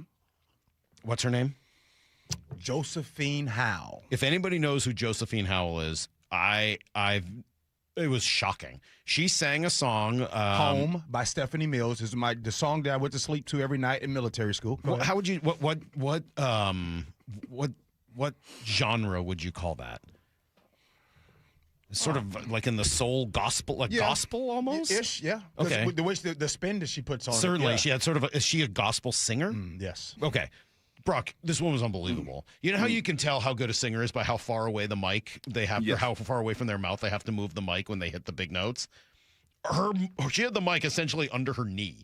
It was like she had like KJ arms. So like the arms were down here, and she's like having to like lean to get her arm farther away because she had that good a voice with that much power. It was unreal. G was crying. Yeah, and just watching Mike Salk and Boss Lady. When folks start screaming, yes, come on, come on, yes, yes, hey, hallelujah, hey, boss lady, Salk look around like we're not doing that. We're not doing that. No, everything cool around here. Yeah, we're not doing that. And Corn's like, yeah, everything's cool. Yeah, I really did enjoy her. I thought she was great, and I cheered loudly when she was done singing. Yeah. But I was not going to hoot and holler. During? No, I didn't feel comfortable. I would have. Brock would have, because Brock adopts the way everyone around him speaks. You would have came with it, right? Oh, absolutely. I mean, yes. When you give me that. When you feel Hallelujah. it. I mean, but Yeah. Mike, you didn't feel it though. I know you felt it. I did, but you didn't want to express it. No. It's okay. I think I felt like it would have been cultural appropriation for me to have started hooting and hollering while she was singing. I felt, but she was great. She was really, really, really, really great. It was awesome. She was honestly probably the coolest part. But I don't know, because Baby G spoke really well. And your daughter spoke. She was great. Was Baby G well spoken? Stop it! I didn't say that. What's the matter with you? Is he articulate? What's the matter with you? Must you? Must you? Must you go there? Brock, yes, he must. He was well spoken. Oh my God! Hey, G, I couldn't believe it. That's not what I said. What's the matter with G, you? Are you hosting the draft party? Yes, what are you doing sir. next? Next Thursday at what are we doing? Mo Pop. Yeah, that's right. Are they going to make a pick? I don't know who they are inviting, so I don't know. But I am hosting for this. Are they going to make a pick? Because Brock and I hosted a party. They didn't do anything. Oh, that's right. They sure didn't. They traded out and then eventually drafted Malcolm McDowell. Yeah. So Malik McDowell. Taxes is taxes. Sorry. Taxes is taxes. Malcolm McDowell's an actor. I'll never forget the Malik McDowell. I'll never forget. Taxes is taxes. Well, no, not that part. When he was butt naked in the gas station? No, not that part. Jeez, Louise, Brock, gosh. No, he was having here's issues. my Malik McDowell story. My Malik McDowell story was at the very end of minicamp, right? They're getting done, and he was sitting on the couch. And I never forget specifically. At the Seahawk facility. At the Seahawk right? facility. In the lounge. Mm-hmm. And in the lounge, yes. And it was told to him, like, hey, man, make sure you relax during that time. Make sure you, get your rest, stay out of trouble, all those things. And I'll never forget. He's like, oh, man, I can't wait to be off. I can't wait to be done. And then that's when that whole boat accident happened right after that. ATV, wasn't it ATV? ATV. Yeah. So it was just, every time I think of Malik McDowell, I just think of him sitting right there on that couch in the lounge and him being told to make sure. I mean, nobody would have expected that, but anyways. All right, truly. I think they say to these guys, this is the most dangerous time of your life. It is. You have coin in your pocket. People are going to want a piece of you. You've got like a month of freedom before you come back to training camp. Like, this is the most dangerous time before we get going, and unfortunately it was. All right, I got a couple things a couple pieces of sound, a couple quick conversations I want to make sure we get to with G today. One is this. Have you heard the story from Eric Kennedy yesterday about your guy, Jackson Smith-Njigba? Yeah, I know the story. What a cool story. So he joined John Schneider for the John Schneider Show with Bob and Dave yesterday and tells a story about some of the technology they use and what it did for his health. From, let's just say, Jackson Smith-Njigba, you were talking about in college, he was wearing a size 12, had hamstring issues and things like that. Gets here, he's a 10.5. Where's the 10.5? Where's what he's doing? Obviously, with all the things Sammy and the medical staff and all those people are doing, it's a collective group, and I think it's been a big part for us working together. But it's helped him, right? He hasn't missed time and done things like that, and that helps build the trust for us with the players. Like about the last 15 years, we've been able to do some foot scanning and things like that. So when you break into our world, first in the NFL, and that's because of his relationship at Nike, and The foot scanning you're talking about? So they ended up doing a foot scan, found that they could put him into a different size shoe, and they think that it helped his hamstring. That's amazing. It did. It 100% did. And first of all, I was texting with Eric Kennedy, EK, this morning, and I said, so you doing interviews now? Yeah. And he says, well, no, John had me on his show and all that stuff. And I'm like, oh, okay, so people getting to find out who EK is. I'm glad John followed up by letting everyone know that this was all EK.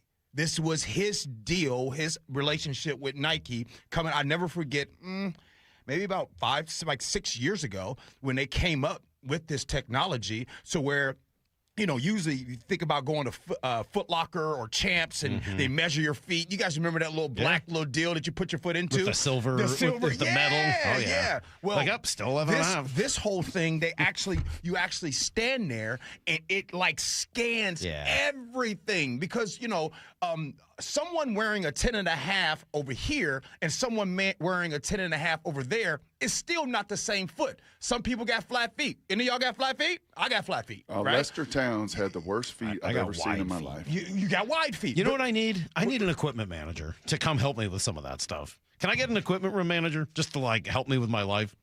Hey, well, your feet real hairy too, so you got real hairy toes. You got hairy feet, dog. Not really. They're a little bit on the top, but not really. Just like a little strip. Let me give Eric Kennedy his shine real quick, and then we'll just kind of move on. A little bit on the toes. I'm really in all the years. By the way, Eric Kennedy has been there since the civil rights movement with the Seahawks. He's been there a long time, and what he and his staff do for this team is unmatched. No other facility, and I'm not just saying this, y'all, no other facility gets what they get as far as what they get from EK. I'm talking about your gum. I'm talking about your socks. I'm talking about everything so dialed in. That dude right there is the mastermind of it all. How can you be the Ohio State University and be that far off somebody's shoe size? How's that possible? Wow. The team you up would north. think of all places. Seriously, the Ohio State. Is it because they're paying all the kids so much money that they can't pay the equipment room or the resources or what? Well, okay, all right. How can you be that far off? Let me ask you guys this: before EK told that story about how they measure feet, when on this Brock and Salk show have you guys ever talked about the measurement of feet? Well, we've talked about Mora having her second toe a lot longer than her why first do you big guys? toe. But she got that second She's really got that long. long second toe. Does she really? Second toe's longer than my first. Wait a minute. This is her second toe's longer than her big toe. Wait. I'm not a part of this. If HR's listening, I am not a part of any. This is just a fact. Her second toe is bigger than her first. People have lost jobs discussing people's feet. Not like this. Not making fun of people's feet. That's totally different. You can make fun of people's feet anywhere. Listen, PSA, y'all.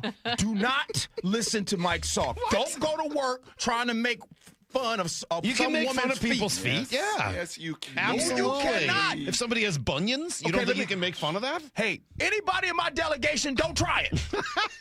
Don't try it. All right, let me ask you a Why do you serious. think Pete had to wear the big shoes? He had Ugly big feet? Bunions. Ugly Big feet, big bunions. Yeah.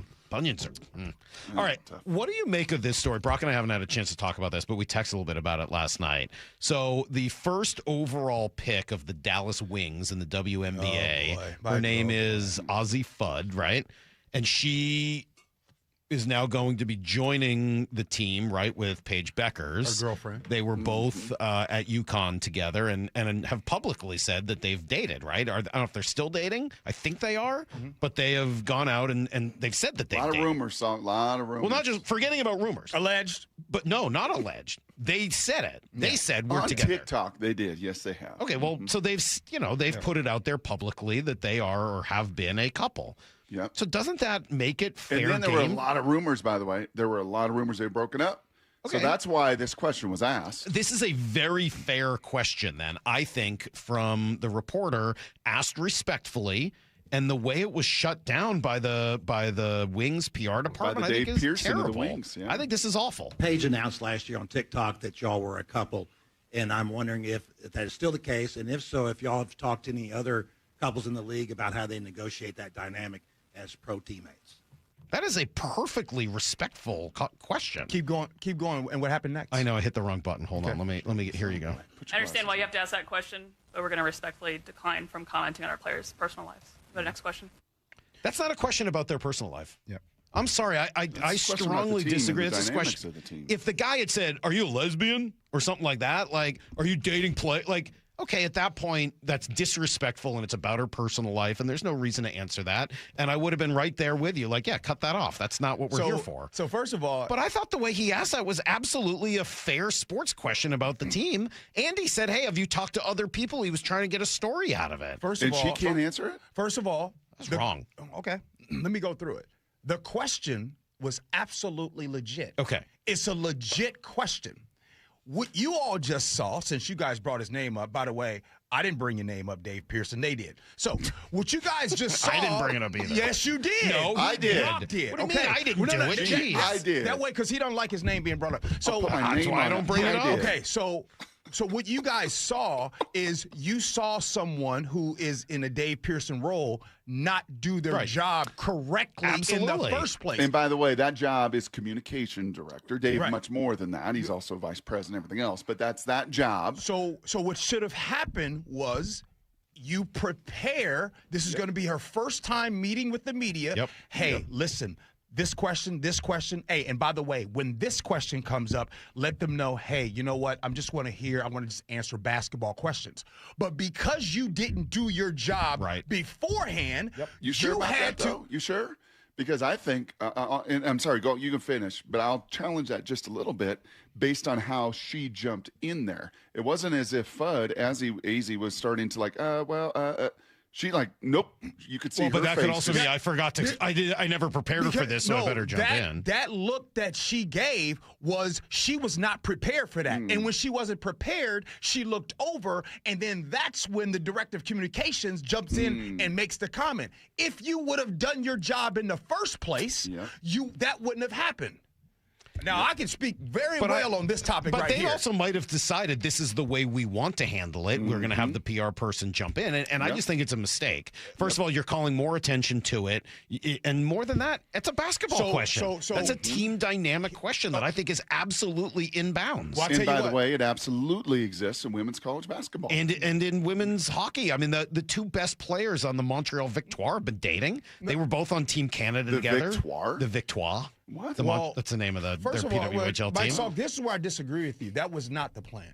Because the plan... Or maybe not. I don't know whether it was or not. I'm saying it could have been. If that was the plan, you have now made this bigger than it should be. It should have been, hey, listen, these are the questions. This is what's going to happen. We do believe that this question is going to come. When it does come, this is how the team wants you to respond. Right. Just say, hey, you know what? Here today, I just want to answer basketball questions. Boom. Guess what? Today, you're not talking about this topic. No, they jumped in and made it worse. There's no doubt. But that's how you got to do. But this league just makes mistake after mistake like this. And at the end of the day, I think it's actually an interesting question. I am curious to know how you walk through that. And he didn't even say, do you think it's going to be a problem or anything like that? He said, hey, have you talked to some of the other couples in the NBA to ask them how to walk through it? What a great question. Great question. I really was offended by them cutting that one off. I think it's dumb. Great question. The other thing that happened this week, of course, since we talked to you last, was that Diana Rossini resigned her post. It felt a little bit like resigning before being fired. But so she's out. She'll probably find a job somewhere. Mike Vrabel remains in and not talking in New England. What do you make of that? It's a constant reminder of the double standard.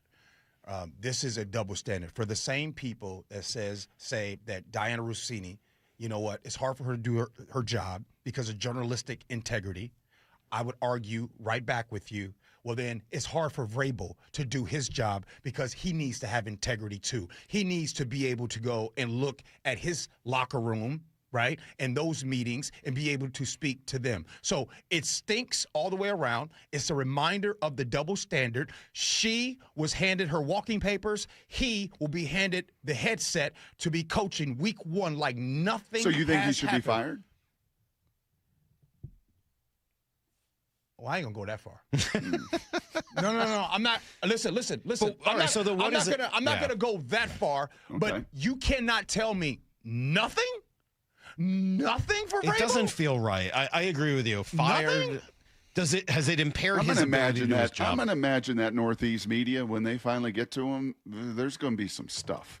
Yeah. And he's going to have to answer it. Now, will he do what the Dallas Wings PR gal did? And so I'm not talking about my personal life. That's what Bill Belichick did for a really long time. Didn't matter how many questions you asked and who was Belichick's coach, who was Mike Vrabel's coach. That's what Robert Kraft did. Right. I mean, like, that's sort of been the Patriot way. Is just say, we're not answering questions on that. Football only. Next question, next question. Right. I think that's pretty lame. To be honest with you, like and you know it's interesting because people want to just label Diana Rossini as doing some favors, if you will, for information. I want people to know one thing. Men in this profession that's breaking stories and getting all the sources of information, they be using things too to do those things behind the scenes. And yes, I'm not telling you what I heard. I'm telling you what I know. There are people who get information and they do favors for that same stuff. So don't just put this jacket on a woman. Put the same jacket on the men. A lot of these men can pull up, hey, Rosker, I'm going to meet you at the bar. Hey, I want to be in your wedding. Hey, I got a house over here in the Hamptons. You can come and stay at this house right here. So men can do things that women can't do. Don't forget that. Did you say Rosker? I've never heard the name Rosker. I wanted to say Roscoe, and I wanted to say Oscar, so I said Rosker. Yeah, I like that. Yeah. The other thing, the other part of it that I brought up the other day is, well, if she was trading, what'd you call them, favors? Is that what you said? Favors? Was that the word you used? Sure.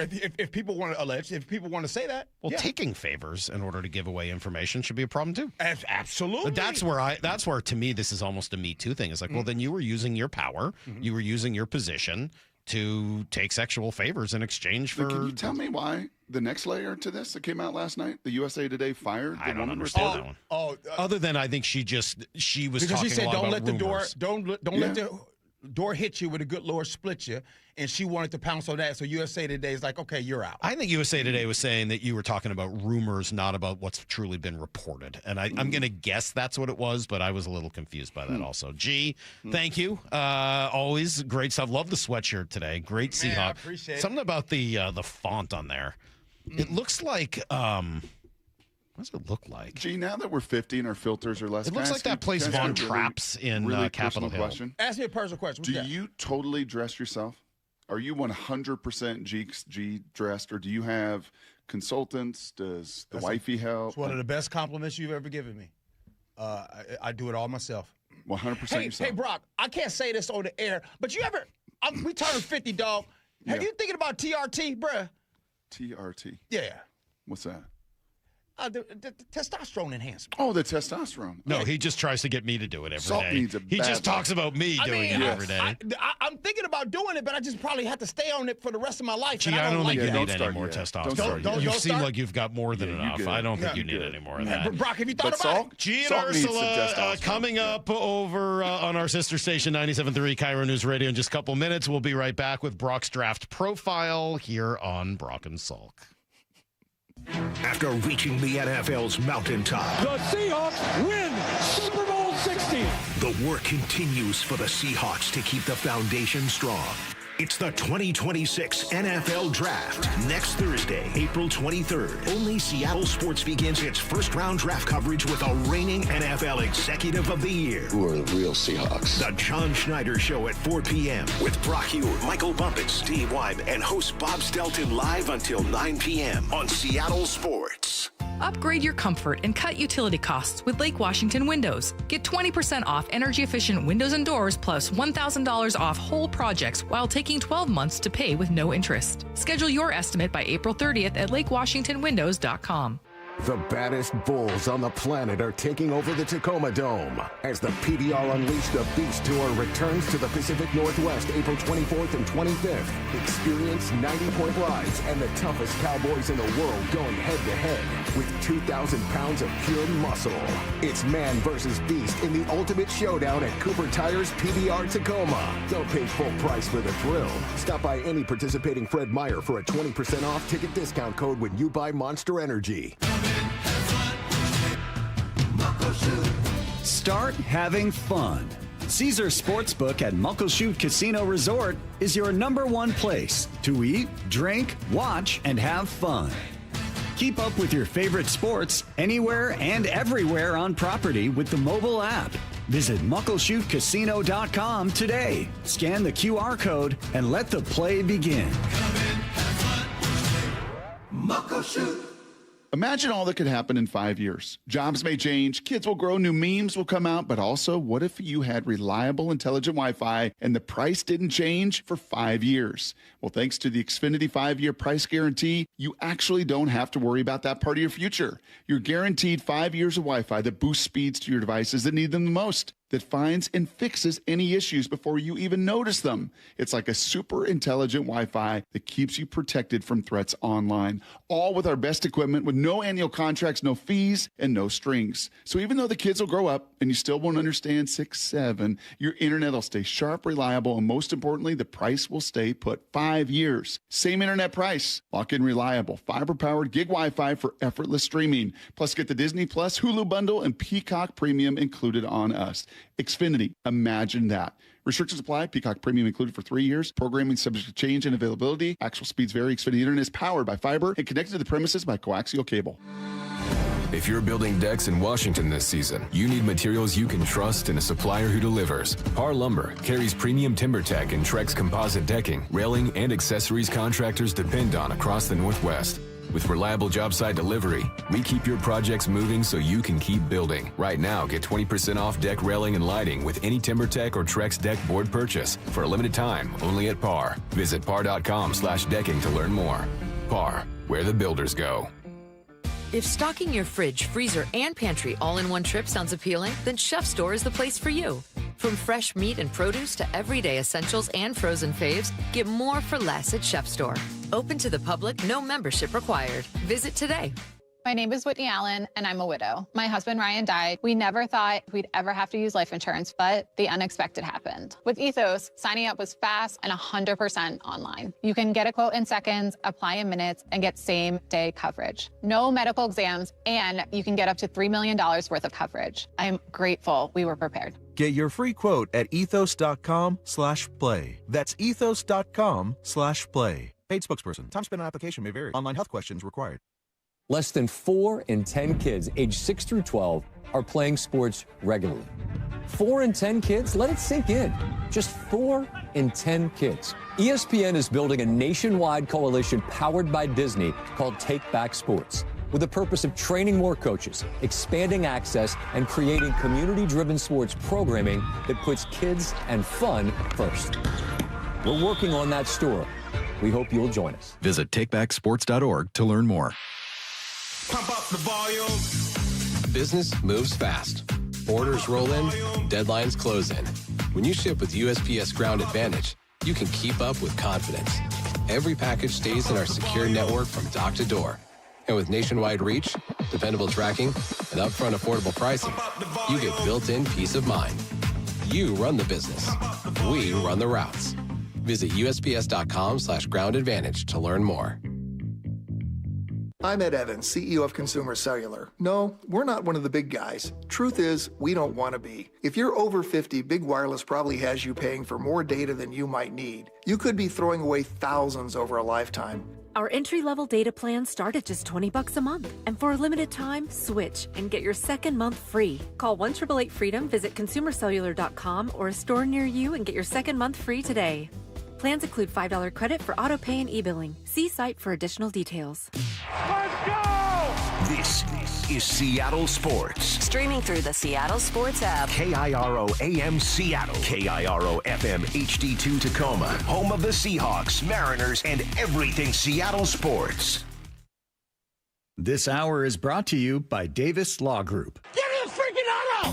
From the Quantum Fiber Studio, this is Brock and Salk on Seattle Sports. Brock Heward and Matt Marcus. Sorry about just Mike. Heward, not exactly Joe Cap there in the pocket. Now here are your hosts, Brock Heward and Mike Salk. All right, final hour of our week here on the Brock and Salk Show. Yes, it's Friday. The sun is out. Going to the home course later today. Play a little golf down in DuPont. Can't wait to get out there and rip driver a couple times today, Brock. I'm feeling it. Oh, boy. Was dreaming about it last night, thinking about it. Even going to take it out on 1, which I never do. Always go hybrid on 1. But we're going to go driver today on 1, on 2, on 5, on 8, on 9. And that's just the front 9, Brock. We're going to be hitting driver every opportunity today because we're 6 days away from the NFL draft. The weather is gorgeous. And, just why not? Why not go hit driver today? In the meantime, we're counting down with Brock's great draft profiles. The Seattle Seahawks select. This is Brock Heward's draft profile. You want traits? Check. You want a vocal leader? Check. At the end of the day, you have to say, okay, what's best for the organization? Can you make people around you better, and can you bring people together? Every day leading up to the draft. And we are down to number 5. I've given you 12 for the 12s, and we're down to number 5. And number 5 is Treydan Stukes, defensive back, Arizona. And I'm very careful to say defensive back and not corner and not safety and not nickel because he is a true defensive back. And he's a little different than some of the others I've profiled. Let me quickly go through them. Remember, we had the guard from Georgia Tech. Rutledge was number 12. We had Akis, Salk's guy, the D-end out of Illinois, number 11. Kyle Lewis, the undersized linebacker, number 10. Zion Young, the very athletic 6'6" defensive edge player out of Missouri. D'Angelo Pons, a little corner that I love out of Indiana. Falk, the oozer that nobody seems to like out of Auburn. Number 6 yesterday was Brandon Cisse, the corner out of South Carolina. And today it is Treydan Stukes. And you saw this week both Daniel Jeremiah and Joel Klatt in particular like a gopher, like a prairie dog, pop their head up the minute I mentioned their name. Like, oh, yeah. I watched DJ yesterday on McAfee talk about Treydan Stukes as one of the risers in this draft.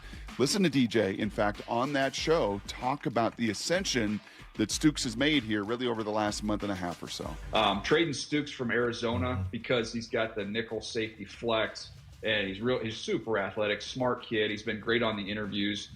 He's another one kind of in that early second round range. A lot of these young men that I profiled have been 20, 21. Cisse yesterday, that was one of the appeals. He's 20 years old. Some of these guys are not going to be 21 when they're drafted. Jeremiah Love is not going to be 21. This is a different cat now. Stukes is different. And I did see him a couple different times when I called Arizona Wildcat games. He's 24 and a half. He was a 6th-year player because of a medical year and a COVID year. So that will eventually wash itself out. I think by honestly next year or the year after, you're not going to see these huge disparities and discrepancies. You're not going to have 24, 25-year-old prospects anymore. But he is older. He is 24 and a half. So you get an older player here. He had a little bit of injury for a season there. But I'll say this. I actually did a game that year where he was out, and they plummeted. Arizona's been better, right? Jed Fish turned them around, and their current coach, had one bump in the road. In the season that Coach Brennan had a bump in the road was when this guy was out. And they had a bunch of other injuries, but they did suffer, and you felt his absence. Joel Klatt referenced on Wednesday with us, and he got these numbers from the Beast, Dane Brugler, who again, just if you got time this weekend and you want to peruse 150 different guys, like Dane's stuff is phenomenal. And Joel was rattling them out yesterday. Former walk-on, turned into team captain, led the Big 12 in interceptions. He's a ball hawk, but he played 1,100 snaps in his career at nickel. He played almost 1,000 snaps in his career at outside corner, and he threw in 500 snaps at safety. So over 2,500 snaps in his career, and he's worn those hats and worn them very, very successfully. Think some ways, Kobe Bryant, but much faster. Kobe Bryant was the Jim Thorpe Award winner out of Cincinnati, but fell to the 4th round. Why? Because he was a 4.5 guy. Treydan Stukes, you like these numbers, Salky? 6 foot, 190 pounds, ran 4.33. You like 4.33? With a 1.5010. I don't mind that. With a 38-inch vertical. I don't mind all that. With a nearly 11-foot broad jump. So when DJ says the traits and the athleticism are there. They're there. So do you want, yet again, when you're facing the Rams and the Niners, do you want another positionless guy? This was the case I made for Kyle Lewis, the undersized linebacker at the second level. if you're going to play these teams and we're going to slow down the Rams, is status quo going to be good enough? Are we going to just roll out the kind of the same cast of characters, or maybe even a new face at safety, or maybe Okada's going to be that guy, and we're going to roll that out and think the same exact personnel is going to be able to slow down that wagon of the Rams, who are also probably going to add in this draft? Or do you need some new little pieces where to are you possibly drafting this play guy? with? So he's number 56 on Dane Brugler's big board. I don't think he leaves the second round. He's likely not a first rounder. He's going to be somewhere in that second round, depending on the run on edges, depending on the run on corners, depending how receivers go, depending how all the linemen, and there's a bunch of depending again how the flow of the draft goes. But this would be a trade down out of 32 and add another pick in the second round, hopefully. And I don't hate it. I'm intrigued, Brock. I don't hate it. I don't dismiss him out of hand or anything like that. I still would probably prefer that they go big, closer to the line of scrimmage. But I don't hate it. I like what I like what you're putting down there. You do need to replace Reek Woolen. I mean, like, even if I like Josh Jobe a lot, which I do, I mean, you know it's going to take more guys to get through the year. Like, guys get hurt, especially at that position, especially, when they're playing physically the way this team does. So, yeah, I do still think it's a position of need. And I just love, I think this is going to be the next evolution. I don't fully know this. I haven't heard it from the horse's mouth. Mike and John will sit on Monday. They're not going to share all the next level stuff that they're going to do, but they don't sit still. When I say I don't think you're going to run out the same scheme and the same personnel, you're not, because they evolve, and you've got to evolve. So how do you evolve with that? Is it an edge? Is it a unique edge, Salk, that you want around the line of scrimmage? Is it one of these unique second-level players that's kind of a safety, that's kind of a nickel, that's kind of a corner, that just can run 4-3-3 and be in the hip pocket of a Puka Nacua and anybody else you're going to face? It's easier for me, Brock, if you go and do the Fowler or Jordan or one of these veteran edges to at least make me feel comfortable with what's going on up at the line of scrimmage. It doesn't help you with some of your longer term issues there, right? As everyone is pretty much done after this year. But yeah, I think I'd probably feel that position. What do you mean by that? Like DeMarcus Lawrence and Leonard and those guys? Well, DeMarcus Lawrence is probably going to retire and his contract would be up. Derek Hall doesn't have a new contract after next year. Chen is getting older. You just don't have a lot at the edge position signed up for sure after this season. So great stuff. Great draft profile. We'll do 4 more of these next week, all the way up to Thursday, day of the draft. And Brock, you're going to be part of the draft coverage here. Sure I am. How about that? Best believe that. So that's you and Bob and Dave and Bump all together. We're going to run it back, Salk. It's been so good for the last couple of years. We're going to keep running it back. And Dave's going to tell me not to clap, and Bob's going to stare bullets at me. And I won't be there. I'm doing nothing. I don't have any draft responsibilities at all this year. Not even on Saturday? No, I got nothing. There is no Saturday really because of the Mariner game that day. So I got nothing. All right. I don't have to do anything this year. Don't read too far into it, or maybe read into it. Maybe I should. Should I be worried? Do you think I'm on my way out? I don't know. It happens quick sometimes in the sports radio world. Happened here this week. Okay, coming up next, Brock will give you everything you need to know, and then we will open up the phone lines. Oh, and I have cool news at 9:30 when we open up the phone lines. I think you'll like it. So cool stuff to come. Brock and Salk, Seattle Sports on 710. 4 down territory. Michael Bumpus answers the top 4 football questions of the day. What concerns you when it comes to the 30-second pick? A lot of us talk about the 30-second pick like Price is just going to be there. Like, he's there, let's take him. I went on NFL.com. Nick Shook wrote an article about teams' needs. There are 2 teams that he thinks before the Seahawks need a running back. And if they go that route, then Price isn't going to be there. How are these guys going to pivot? Those 2 teams are the Jags and the Broncos. Catch every 4 down territory on the Seattle Sports app. Hey, Mike Salk here, and we are coming up to Mother's Day, just a couple weeks away. Why not celebrate Mom at Snoqualmie Casino and Hotel this year with their Mother's Day weekend giveaway? They have 100 designer handbags filled up with prizes to give away. They'll do that Saturday and Sunday, May 9th and 10th. Now, don't forget, book a stay at the hotel. The new hotel is beautiful. Whatever mom in your life will love it, and you probably will too. She'll love the spa. It's awesome. Head to snocasino.com for all the details and to book. It is Seattle's closest Snoqualmie Casino and Hotel. Now is your time to get into a new D.R. Horton home by taking advantage of its National Red Tag Sales event going on right now through Sunday, May 3rd. Stop by any of its participating communities and find select Red Tag homes at incredible pricing. So whether you're buying your first home or looking for an upgrade, you don't want to miss the Red Tag Sales event going on right now. Discover the D.R. Horton difference. Visit drhorton.com. D.R. Horton, America's builder, an equal housing opportunity builder. Help keep our community safe and healthy during National Prescription Drug Take-Back Day, April 25th. Find a collection site near you at deatakeback.com. Do your part to lower overdose deaths and prevent drug misuse before it starts. Meet the company electrifying the marine industry. ARC, a fully electric boat that feels like a luxury EV. Significantly less maintenance and service, ARC is built to be as easy to operate as it is to maintain. Featuring heated seats and seat backs, a large display, easy handling, and impressive kick. You have to see it and experience ARC for yourself. Book a demo. They'll pick you up on Lake Washington, Lake Union, or Lake Sammamish if you can't come to them in Kirkland. Go to arcboats.com/demo. ARC. You have to see it to believe it. Well, spring is all about getting ready for summer, isn't it? Hey, Brock Heward here, and working out in your own home, well, it is the best. We've been doing so for years. And you can allow Top Fitness to create your own home gym. And right now, get spring special financing with 0% interest for 12 months, plus mention me and receive an $150 credit towards any purchase over $1,000. Spring is here. So go get into Top Fitness with locations in Tukwila, Linwood, and Bellevue, or simply visit topfitness.com for more info. Hey, it's Dave Wyman for Bellevue Rare Coins, and I'm really excited to be working with them again as we're seeing the price of gold at all-time highs. And here's what that means for you. Items you haven't thought about in years can be worth thousands of dollars. Old jewelry, coin collections, gold watches, necklaces, and pendants. And a lot of people don't realize how valuable these items are. And right now, it's worth finding out.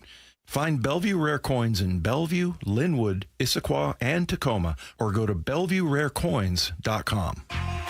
You can count on the Seattle Times for local news and information on your teams and your scores. Mariners, Seahawks, Sounders, Kraken, Storm, Huskies, Cougars, Rain.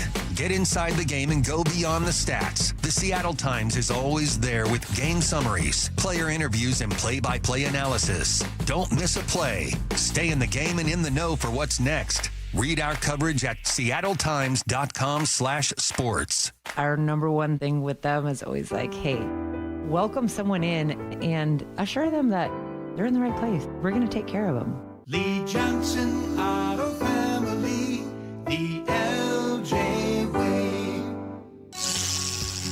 Heading outdoors or on the water this weekend? Check in with Joey and Nelly on the Outdoor Line from 6 to 8 a.m. every Saturday on Seattle Sports and the Seattle Sports app. Check engine or ABS light on? Take the guesswork out of your warning lights with O'Reilly Veriscan. It's free. Ask for O'Reilly Veriscan. O'Reilly Auto Parts. For the ones who get it done, Grainger offers the professional-grade products you need to get the job done. With fast delivery you can depend on and access to technical product experts ready to help you meet any challenge. Call, click Grainger.com, or just stop by. Finding great candidates to hire can be like, well, trying to find a needle in a haystack, but not with ZipRecruiter. Its powerful technology actively finds and invites qualified candidates to apply to your job. So while other companies might deliver a lot of hay, ZipRecruiter finds you the needle in the haystack. See why 4 out of 5 employers who post a job on ZipRecruiter get a quality candidate within the first day. Try ZipRecruiter for free at ZipRecruiter.com/free. That's ZipRecruiter.com/free. ZipRecruiter. I'm Ed Evans, CEO of Consumer Cellular. No, we're not one of the big guys. Truth is, we don't want to be. If you're over 50, Big Wireless probably has you paying for more data than you might need. You could be throwing away thousands over a lifetime. Our entry-level data plans start at just $20 a month. And for a limited time, switch and get your second month free. Call 1-888-FREEDOM, visit consumercellular.com or a store near you and get your second month free today. Plans include $5 credit for auto pay and e-billing. See site for additional details. This is the story of the one. As a procurement manager for a hospital system, she keeps every facility in her network stocked and ready. That's why she counts on Grainger to be her single source for thousands of products, from disinfectants to lighting, air filters, and more. And with fast, dependable delivery, Grainger helps her keep every facility stocked, safe, and running smoothly. Call 1-800-GRAINGER, click Grainger.com, or just stop by. Grainger, for the ones who get it done. Need to know. 15 minutes past every hour with Brock and Salk. Presented by Marquee Data. Here's what you need to know. Up first. Jeez, I'm just reading this. Garrett Anderson died, Brock. Angels. Former outfielder? Yeah, really good player, GA. Oh, that's so sad. The team announced that he was only 53 years old. They haven't announced the cause of death yet, but I guess it was sudden. Oh, that's so sad. He was, 53. Ugh. Man. Sorry, I literally saw that as we were getting back on the air. 3 years older than me, so. I know. Oh, that is really hard to hear, man. I am sorry about that. Garrett Anderson was a really good player. And I think by all accounts a really good guy. And that's just too bad. Okay, that threw me for a loop a little bit. Mariners lose again yesterday. You already know all about that. I'm going to continue to credit Julio for stepping up and talking after all of these tough sweeps. He seems to do it each time. I mean, we got how many games? We don't even have players at a certain period of time. So I feel like I said, like we're sitting on the table. We're showing flashes, but I feel like we're gonna be in a good spot. There is nothing else to say. Yeah, he also was asked about how they struggled on the road, and they have 1-8 now on the road, 8 straight losses. I mean, you just gotta play baseball, man. They obviously they will always have, when you're on the road, they will always have the advantage on walking it off, whatever. But I feel like if you play good baseball, you can win at home, on the road, everywhere. I feel like. You can, but you also have played 6 series and you're 1-4-1. The numbers are the numbers. Baseball is a number and data-driven sport, and you've got to respond to it. I think a little bit, and this is, again, a very different sport. So I don't mean to footballize baseball because one plays 17 games and one plays 162. But remember how pissed Mike McDonald was in the season opener? Yeah. He was pissed. And you read that so well, Salk. And why was he so mad? Because this is not our standard. This is not the way we should play. Because he had high Josh Naylor should not be the worst player in baseball based on WAR of any positional player. He shouldn't be. He shouldn't be. The difference is in football, it is so much easier to control, right? I mean, it's just unfortunate, the timing and just the way it's going for the team and for Josh Naylor in particular right now. But that isn't something you fix with effort or concentration the way you can in football. The irony is sometimes it is fixed a different way. I do think that maybe you could move around Josh Naylor and take some pressure off him and try to help him out a little bit and see if you can get him back into the groove. But yeah, I mean, the facts are the facts, and obviously they're not hitting. They return home now to take on Texas, who obviously swept them down in Dallas last week. Killer pitching matchups. You got Logan Gilbert and Jacob deGrom tonight, Kirby Evaldi tomorrow, and then Wu versus Mackenzie Gore on Sunday. So the same thing you had last time. Right? Should be great. Let's go. Try to win some of these. Here's the second thing you need to know. All right, let's see. We've been talking a lot about Jadarian Price today, Brock, for obvious reasons. He really is a very good fit for the Seahawks at number 32. Daniel Jeremiah joining us yesterday, doubling down on that assertion. I mean, I was just tongue-in-cheek having some fun on there. But, I mean, if you're going to say, where does he fit and, where's the guardrails of where he fits? I'm like, well, there's no better fit than Seattle. And so that's why I was kind of having some fun with that. But I think, obviously, they'd love to trade back. And if you could trade back and scoop him up and then get some other assets as well, it'd make a lot of sense. And I could see them staying where they are. A corner is there. They take a corner, a pass rusher. I know they've been able to find running backs, and I would agree in most years I'd have the utmost confidence they can pluck one in the 3rd, 4th round and be good to go. But I was talking to a GM the other day, and on average, when I pulled the numbers, I believe it's 21 running backs get picked over the last 5 years, on average 21. This general manager on their front board, which means they're draftable players, they had 8. Yikes. That's not good to hear.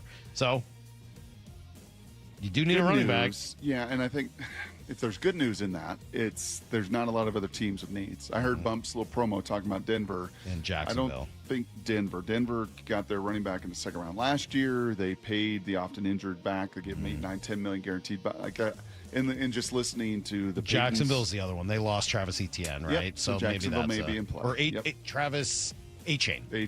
Sorry. Hey, change his name. I'm happy to, or he got his name corrected. Happy to try to get it right, but not going to remember. Also, the Broncos don't have a first rounder this year. Yes. Okay, good to hear. Yep. Here's the third thing you need to know. I was thinking about the Kraken as I watched them last night. I know I might have been the only person doing so in Seattle, but after the Mariner game ended, I turned on, I don't know, it was probably about the last half of the Kraken game, and they looked awful. I mean, just absolutely awful. It reminded me of that Pittsburgh game that you referenced. I think this is the most mad I've ever heard you about any of the teams. Well, they just look awful. And I think it's because hockey is a sport of emotion and passion. I think it's more that I love watching hockey. It's probably my favorite sport to watch along with baseball. Mm-hmm. And I just want to enjoy watching it. And they're not putting up a product that I'm enjoying at the moment. That's all. Yeah. It just is making me mad. And I feel like they don't seem to have I don't understand what the plan is to stop being like that. That's all. Mm-hmm. I just want to know what the plan is to get out of this. You and Molly both. If I hear it once, I hear it 100 times. I just need a plan. They said they're going to come up with it this offseason. Were you expecting to see something different in the last game? No, I want them to lose, but I just it reminded me. I was going to say the reason I was trying to. You know what you're not good at. What? I'm just going to tell the people. I'm going to air your dirty laundry. What am I not good at? And it's not even dirty because you fold your laundry really well. You're not good at being home alone. Oh, I hate it. I absolutely hate it. Yeah. I've been home alone all week. I hate it. As much as Summer of Salk is a thing. It used to be a thing. Now I hate it. Now you hate I liked it then because I could get rid of the kids when they were young. Right. Now I miss them.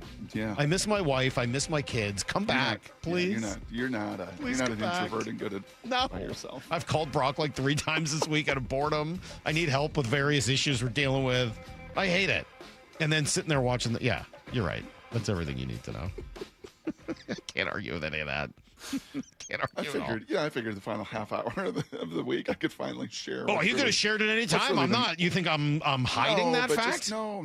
I'm terrible at it. I just want everybody to know kind of what's been going on. It's like, big week. Yeah, it's spring break, so Heather took the kids down to California, and I just, I hate being home alone. I hate it. I don't know what to do. I hate it. It's not for me at all. I don't know what to do. Other than that, I did get a little DoorDash banh mi last night, which I probably wouldn't have done if everybody else was home. All right. Coming up, Brock, we're going to open up the phones. 866-979-3776. Open them up more. What do you guys want to talk about? We've got Mariner issues for sure. We certainly had enough late night texts telling us about the problems with Dan Wilson and the moves that he made last night. Late night Mariners texts. Yeah, there they are. Well, we'll take some late morning Mariner calls if you guys have some thoughts on where they're at, what to change, what to be patient on. 866-979-3776. I don't want to hear I'm mad or like, oh, the Mariners are going to be fine. Like, tell us what specifically. Where do you want to be patient? Where do you want to see them make some changes? What would you actually like them to do to try to break out of this 8-12 start? Too, right? We've done a lot of drafts. Yeah. I mean, we'll probably this is our last open phone lines, really, though, for Wednesday, Friday. Though. Yeah. Yep. Give us a thought. Yep. Do you want to go running back? Do you want to go defensive end? Do you want to go corner? What do you have to do? Do you trade back? Where would you like to see the Seahawks go? And then, I don't know. I guess if you have a thought on the Kraken creeping to the end here, which is just driving me crazy, by all means. And it's the right thing to do. I'm glad they're losing, but still, you don't have to play dead the way they did last night. They just didn't even show up. So 866-979-3776. You guys are next on Brock and Salk. 4 down territory. Michael Bumpus answers the top 4 football questions of the day. What concerns you when it comes to the 30-second pick? A lot of us talk about the 30-second pick like Price is just going to be there. Like, he's there, let's take him. I went on NFL.com. Nick Shook wrote an article about teams' needs. There are 2 teams that he thinks before the Seahawks need a running back. And if they go that route, then Price isn't going to be there. How are these guys going to pivot? Those 2 teams are the Jags and the Broncos. Catch every 4 down territory on the Seattle Sports app. It's funny how you get used to things in not so ideal condition around the house. It's Dave Wyman here, and for me, it was old windows. After 20 years in our home, virtually every window had a broken seal. We got used to cold drafts, outside noises, and condensation. And if you're in the same boat, use this spring to say goodbye to the old, dreary windows and hello to your new exclusive windows from Harley Exteriors. Right now, they're having a spring cleaning sale to complete your home makeover. If you buy 10 windows, you can choose between 20% off your entire project or get a free door. On top of that, make 0 payments and accumulate 0 interest for up to 12 months for qualified buyers. Harley Exteriors windows are a massive upgrade, manufactured right here in the Pacific Northwest and exclusive to Harley Exteriors. Call 833-HARLEY, that's HARLEY, or go to harleyexteriors.com. Schedule your free consultation today at harleyexteriors.com. The Chase Ink Business Premier Card is made for people who make things happen, like me. I'm Sam, founder and CEO of Manifest, a product design company that makes everyday products designed smarter. I get 2.5% cash back on purchases of $5,000 or more, plus unlimited 2% cash back on all other purchases, which helps us make more smart ideas into a brilliant reality. The Ink Business Premier Card. Chase for business. Make more of what's yours. Real business owner compensated for their participation. Cards issued by JP Morgan Chase Bank. NA member FDIC. Subject to credit approval. Terms apply. Spring is here, Seattle, and now is the smartest time to replace your roof. Trust your neighbors at 3 Tree Roofing, a local, family-owned company that knows how to roof in Washington weather year-round. Schedule your free estimate today at 3treeroofing.com to take advantage of spring pricing, shorter wait times, and get $500 off your new roof before the summer rush hits. Our experts come to you, build a clear plan, and give you an estimate that same day. No surprises and no high-pressure sales tactics. 3 Tree Roofing, your Puget Sound roofing experts. The throw to first, and it's in time. Holy smokes, what a play by J.P. Crawford. At T-Mobile Park, you've always got the best seat in the house. But if you're looking for a truly golden view, look no further than the seats on the first baseline, a.k.a. Treydan Town. Post up behind the Mariners dugout, and you get a great view of Logan Gilbert, Brian Wu, and our entire rotation at work. Swing and a miss. Fastball upstairs, blew it by him, strike 3. Not to mention the best view of the best home run celebration in baseball. When the Treydan goes up, you know a party's going down. It is gone!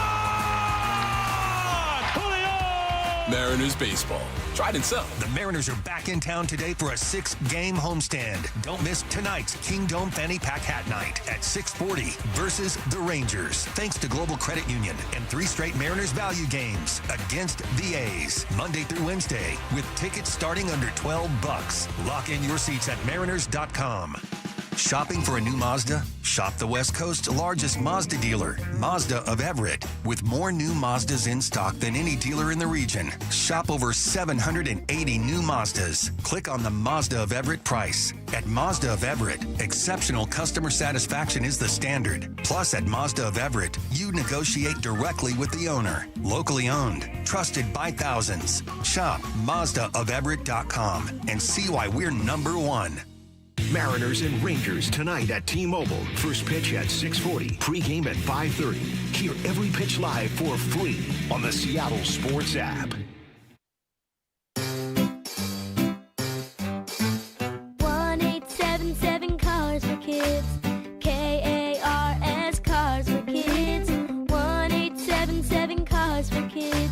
Donate your car today. Call 877 Cars for Kids to reach a friendly live agent. Donation is super easy, and your car can be picked up as soon as tomorrow. Call us now or go to carsforkids.org. 7 Cars for Kids.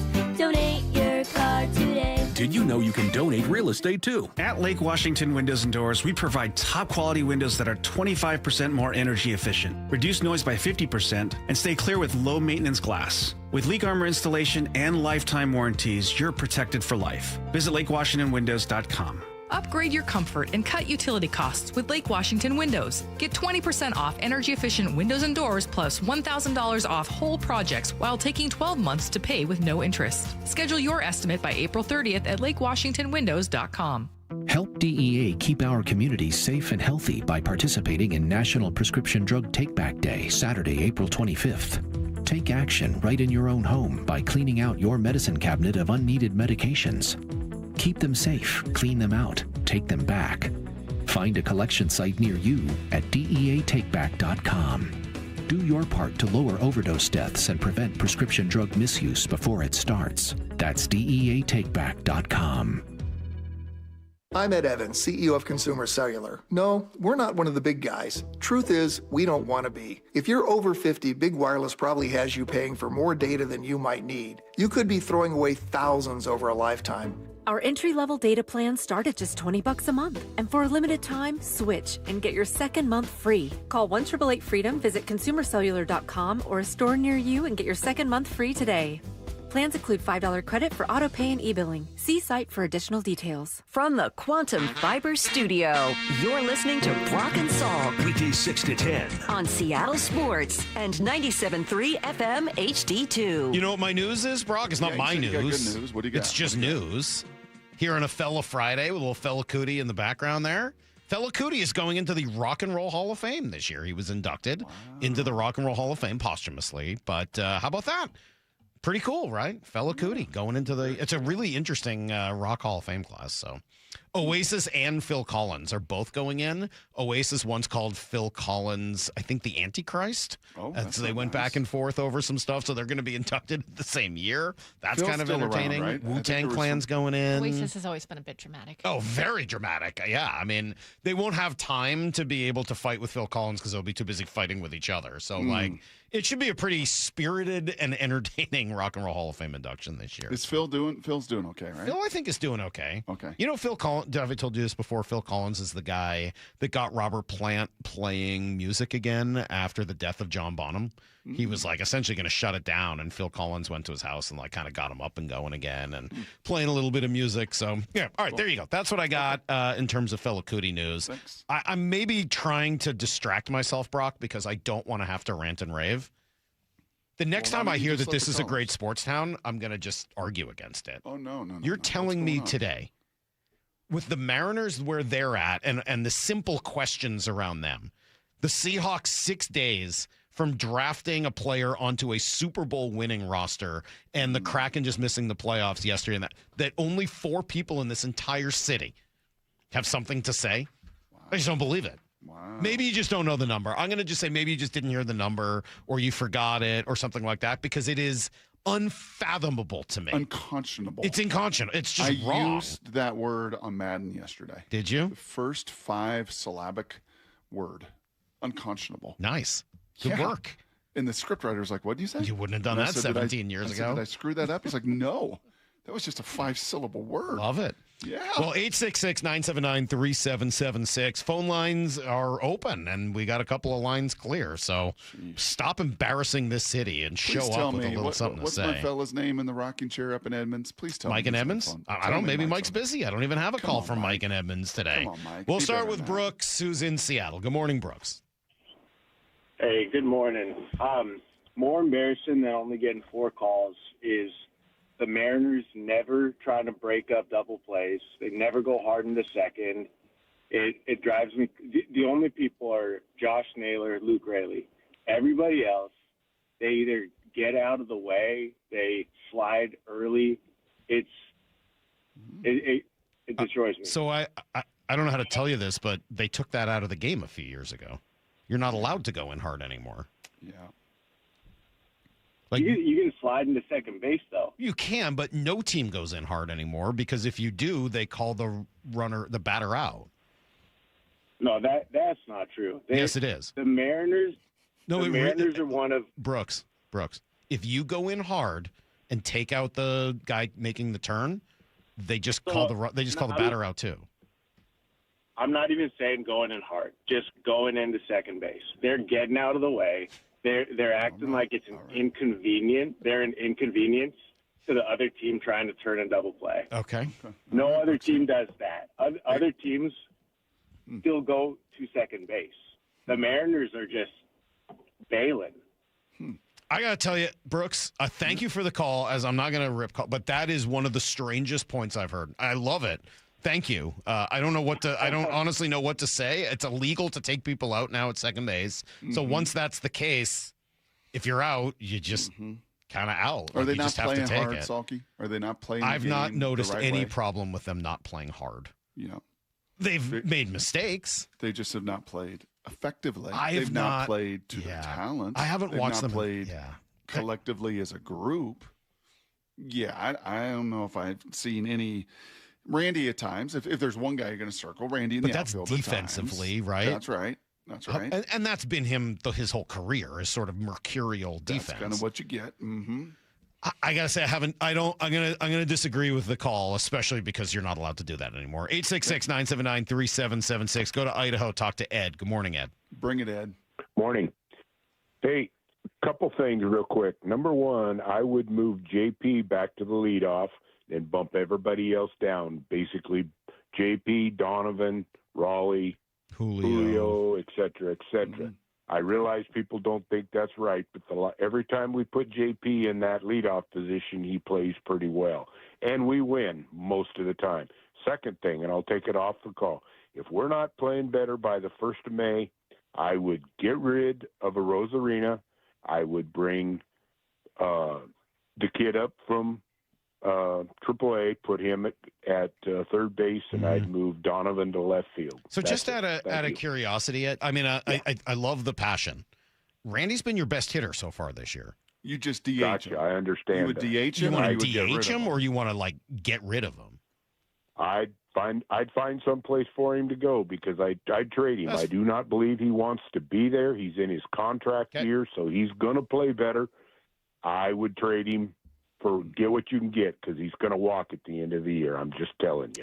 Look at his attitude, and he's always been that way. The one nice thing, I appreciate the call, thank you, and I think there is something to it. I'm not dismissing any of those thoughts. By the way, I don't mind the JP move. I think there is something to that.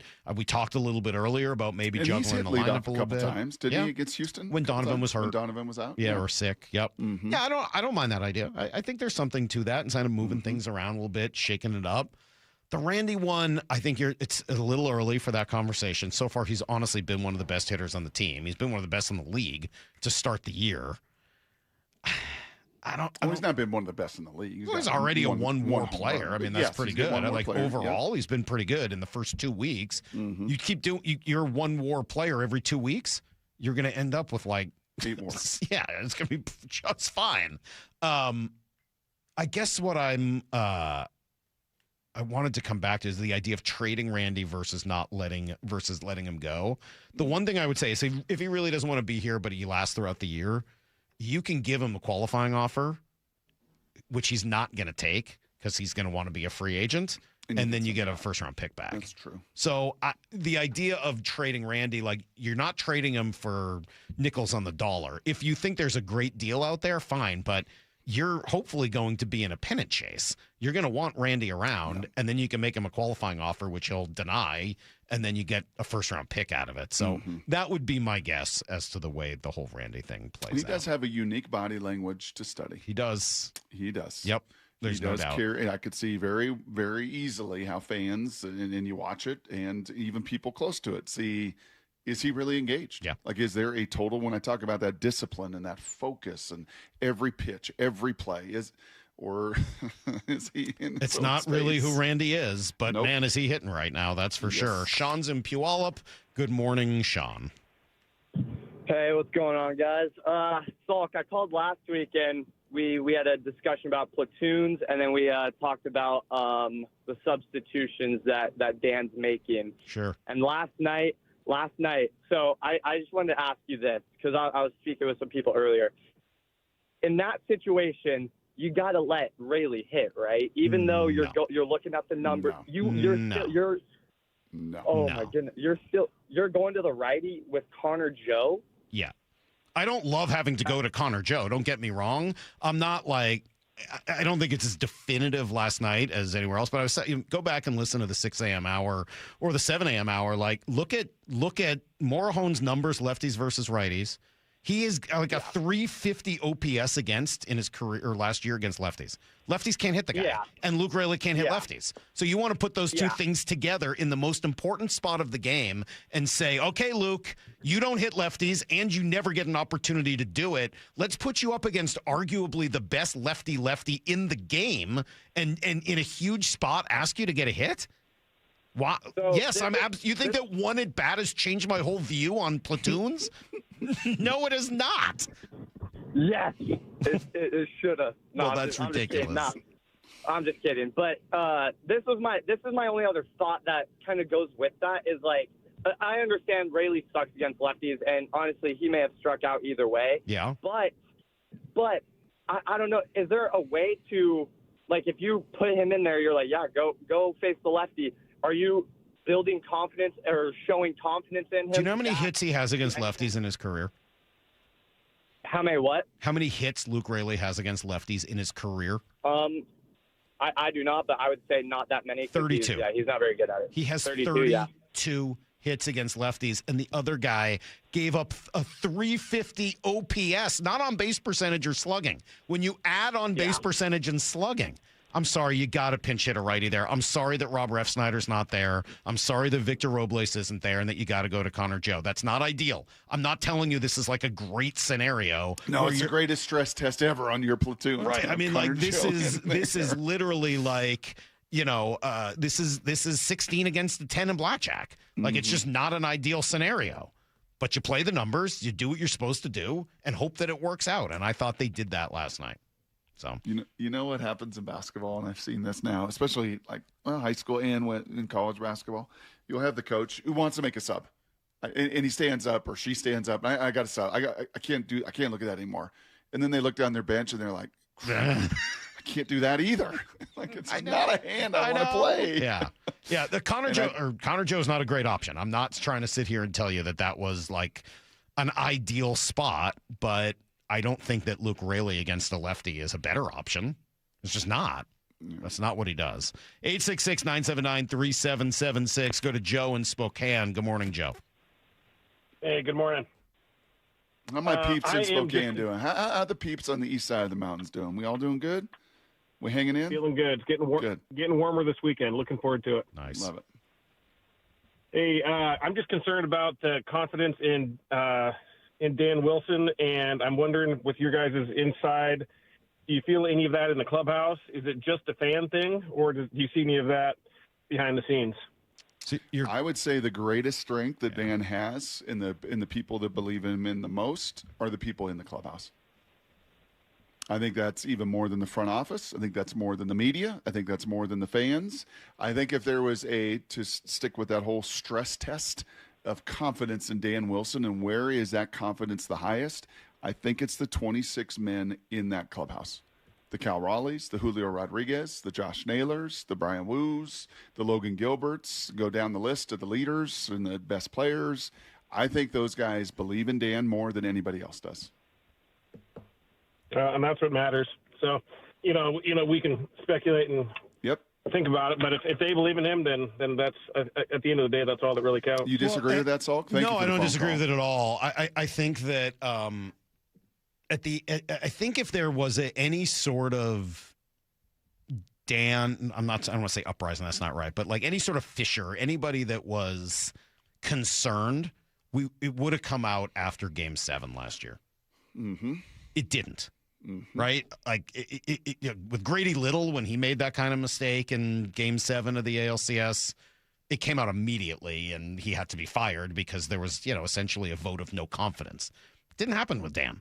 The guys just didn't view it that way. There's a lot of confidence in him, and he did just bring them in his first full year to the top of the mountain, or very close to the mountaintop. If they were going to lose, I'm not saying they'll never lose confidence in him, and obviously if they don't play well, these conversations will continue. But I don't think a baseball player that had confidence in his manager last year to get him all the way to the ALCS loses it after 20 games. Yeah, I'm going to guess that's just not how baseball is. And quite honestly, I'm going to guess that clubhouse, just because of the nature of the human beings and the quality of character of these guys, is going to look in the mirror and go, I got to be better. Yeah. Like, this is on me. Well, and rally behind him. Like, I just, they seem to be pretty tight. Yep. So there may be fans that are frustrated, but I'll also say, like, honestly, Dan strikes me more as somebody that would have hit Rayleigh last night, but an organizational philosophy of 30 out of 30 teams is no, you're not. Yep. Like, that's just not a good idea. And I really do believe at this point, 30 out of 30 teams. Mm-hmm. Maybe there's one out there that goes rogue, but I would be willing to bet 30 out of 30 teams pinch hit for Rayleigh last night. 866-979-3776. Also, players don't lose faith in a manager over one pinch hitting decision. That's just not how that works. Let me go to Brock in Seattle. Good morning, Brock. My man, what's up? Good morning. How are you guys doing? What's up? I'm good. Hey, Brock, I wanted to say welcome to the 50 Club, buddy. It just goes downhill from here. It does. It does. I tell you, I lost my readers. I was doing some 50-year-old man old yard work, laying down some casserole and doing some weeding, and I lost my readers, and I couldn't find them in the yard. And I wasn't about. You need to go buy. I know. I went to Costco bifocal. yesterday, and I bought another 3-pack. I got you. But do you know how embarrassing it was to lose your readers? I didn't have another pair of readers, and then I couldn't walk around the yard and find my lost readers. Very sad. Very disappointing. Very sad. Anywho, Brock, what's cooking? So this season, I've been waiting all year. Last year, I thought for sure they were going to make it and to the World Series. I bought this 6-pack of beer that the Big Dumper has, and I was going to drink it when they made it to the World Series. So I saved it and still have it for this year. My daughter went to the opening game and caught her first foul ball. Wow. I'm so excited about it, and I can't even watch it. I mean, it's unwatchable right now. I feel like every time I turn it on, they lose. I think it's me. I'm the cooler, I'm afraid. Right. And well, don't watch this weekend, Brock. Yeah, don't watch this weekend. Yeah, maybe just walk away for a little while. I'll stay away from the TV this weekend and see what happens. But they need to do something, though. Maybe move Naylor down or I don't. It's just frustrating to watch. Mm-hmm. I do like that idea. I do think there is something to juggle in the lineup a little bit because it's a safe thing to do to show that you recognize there's a problem, but you're not panicking. Yeah. I like it for that reason. It's safe. Yeah, I'm showing that I know there's a problem here, but I'm not panicking over it. Hey, Lyle, can you do me a really quick favor if you're not answering a bunch of these phone lines? Because you're really fast on that computer. Can you find, like, Josh Naylor? Is he a slow starter? His splits from over his career, April, May, June, July, August, has he been a guy that unfortunately kind of like Julio just kind of gets off to a slower start? Because this is not, that's the other thing. And we could be, you got enough data now, 20 games. This isn't 2 games or 10. This is a 1-8 road. 3 weeks. Yeah. And this has been just not the guy that we watched for 2 months.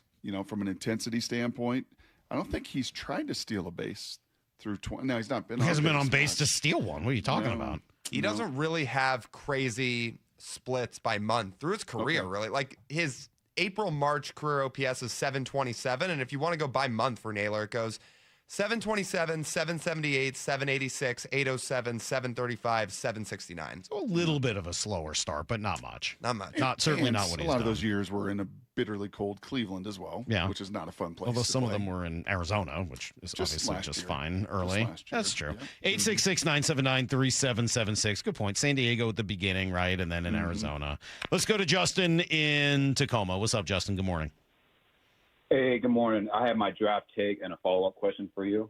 I think that Jadarian Price is our guy to draft.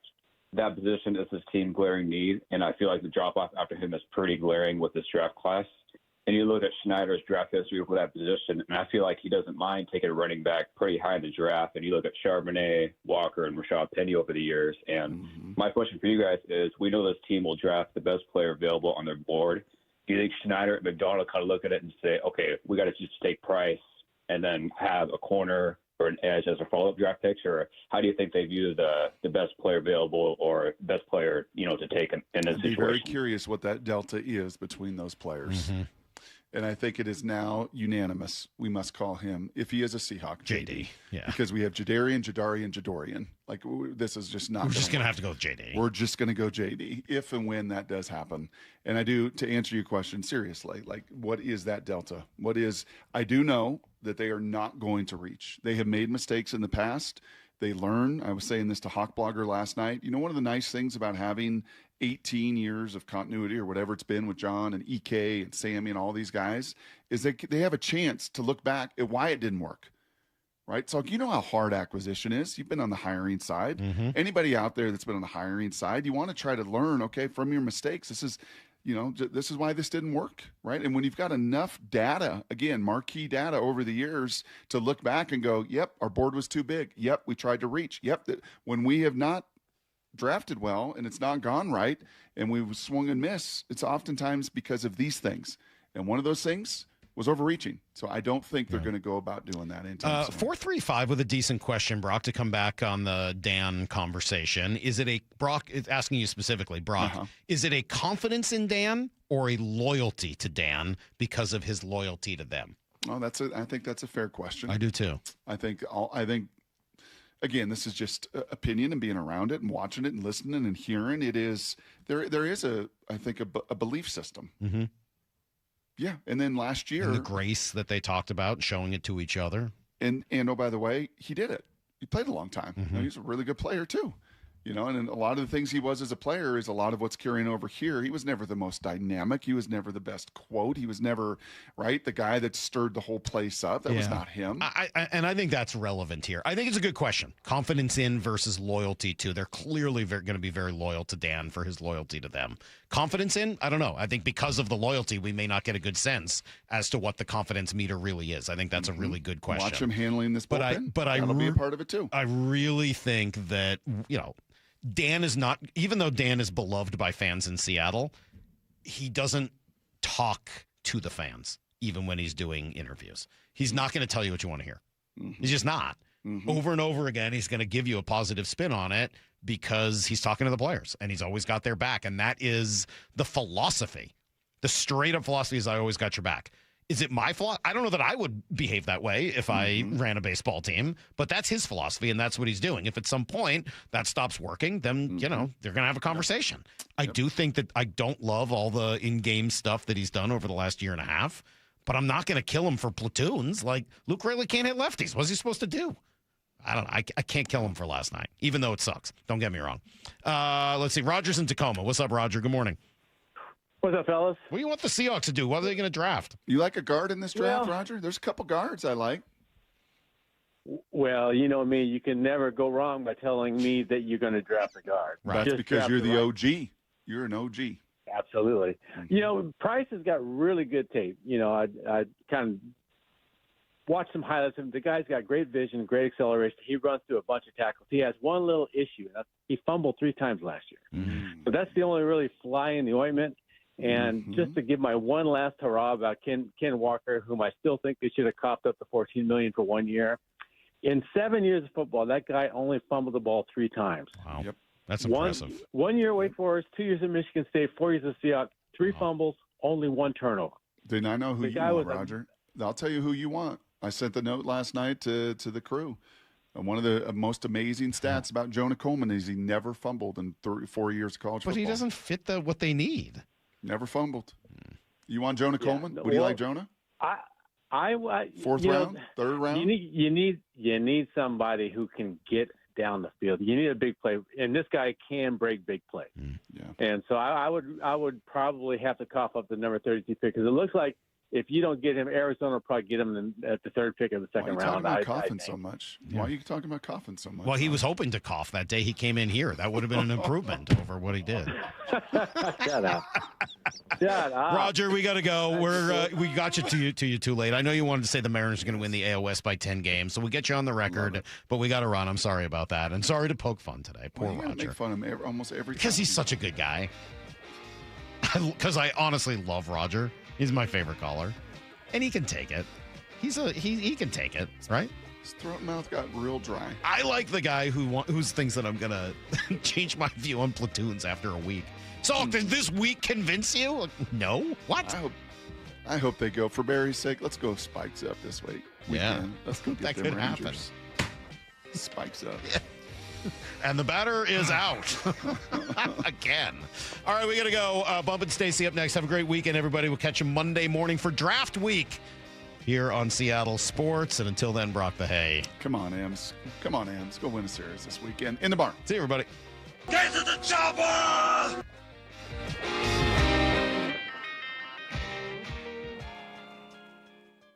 For 4 down territory. Michael Bumpus answers the top 4 football questions of the day. What concerns you when it comes to the 30-second pick? A lot of us talk about the 30-second pick like Price is just going to be there. Like, he's there, let's take him. I went on NFL.com. Nick Shook wrote an article about teams' needs. There are 2 teams that he thinks before the Seahawks need a running back. And if they go that route, then Price isn't going to be there. How are these guys going to pivot? Those 2 teams are the Jags and the Broncos. Catch every 4 down territory on the Seattle Sports app. Hello, Seattle. Bank of America, in partnership with Visa, invites you to a FIFA World Cup 26 watch party. Open an eligible Bank of America checking account in participating financial centers only for an opportunity to reserve 2 complimentary tickets while supplies last. Experience special musical guests, games, giveaways, food, and more, all at a legendary venue. Learn more at BofA.com/BofA Visa Watch Party. What would you like the power to do? Bank of America, proud to be the official bank of FIFA World Cup 26. Bank of America N.A. member FDIC. Terms apply. All rights reserved. It's a brave face we put on. We never want to be any trouble. But you know, getting older isn't all smiles and birthday parties. Sometimes it's facing the fact that we are aging. And you know what? That can be pretty hard. If you need a little support or just want to talk to someone, 988 is here for you. It's free and it's confidential. Call 988 anywhere, anytime.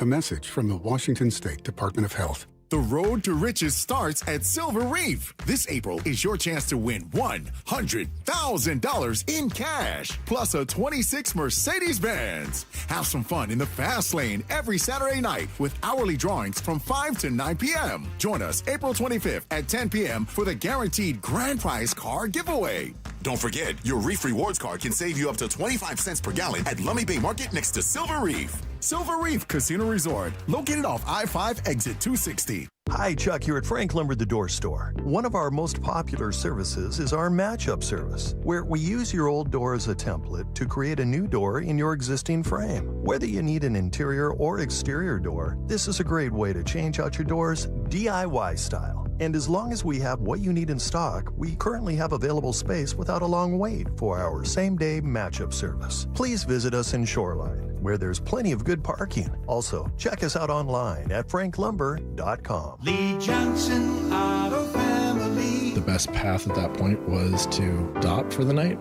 and you go home and take a breath. She came back in the morning and bought the car. She was way happier. The LJ way.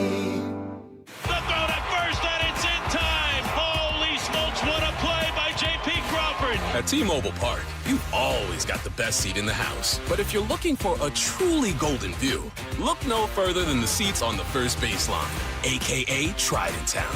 Post up behind the Mariners dugout, and you get a great view of Logan Gilbert, Brian Wu, and our entire rotation at work. Swing and a miss! Fastball upstairs, blew it by him, strike 3. Not to mention the best view of the best home run celebration in baseball. When the Treydan goes up, you know a party's going down. It is gone! Julio! Mariners baseball. Treydan's up. The Mariners are back in town today for a 6-game homestand. Don't miss tonight's King Dome Fanny Pack Hat Night at 6:40 versus the Rangers. Thanks to Global Credit Union and 3 straight Mariners value games against the A's. Monday through Wednesday with tickets starting under $12. Lock in your seats at mariners.com. We've all been there. Sleepless nights wondering if your business's security service is really protecting what matters. At Bay Alarm, we can put your security insecurities to bed. Our advanced technology and personalized support ensure you can rest easy knowing we're here for you. BayAlarm.com. When the dollar's convertibility into gold ended in 1971, gold was fixed at $35 an ounce. Fast forward to today, and the U.S. dollar has lost over 85% of its purchasing power. Meanwhile, gold has increased in value by over 12,000%. Central banks are buying gold at record levels. Major firms are holding significant positions in gold. And I choose to buy gold from Birch Gold Group. It's Dan Bongino, and it all starts with education. Birch Gold just announced their Learn and Earn Precious Metals event. This free online event rewards you for learning the basics of investing in precious metals. Sign up to get free silver on your next purchase if you qualify. And you can get even larger incentives as you go. The more you learn, the more you can earn. But act now. This special event only runs through April 30th. So text my name, Dan, to the number 989898 to join Birch Gold's Learn and Earn Precious Metals event by April 30th. Text Dan to 989898 today. Message and data rates may apply. When I'm catching up with friends or family, C-Star Restaurant and Raw Bar in Bellevue, it's where we go. A welcoming atmosphere, and I get to see my good friend, Chef John Howie. Hey, thanks, Brock. At C-Star, we're known for fresh local seafood, unmatched hospitality, and great value. Right now, enjoy a 3-course dinner in the lounge every night, starting at just $50. $50. You cannot beat that value these days.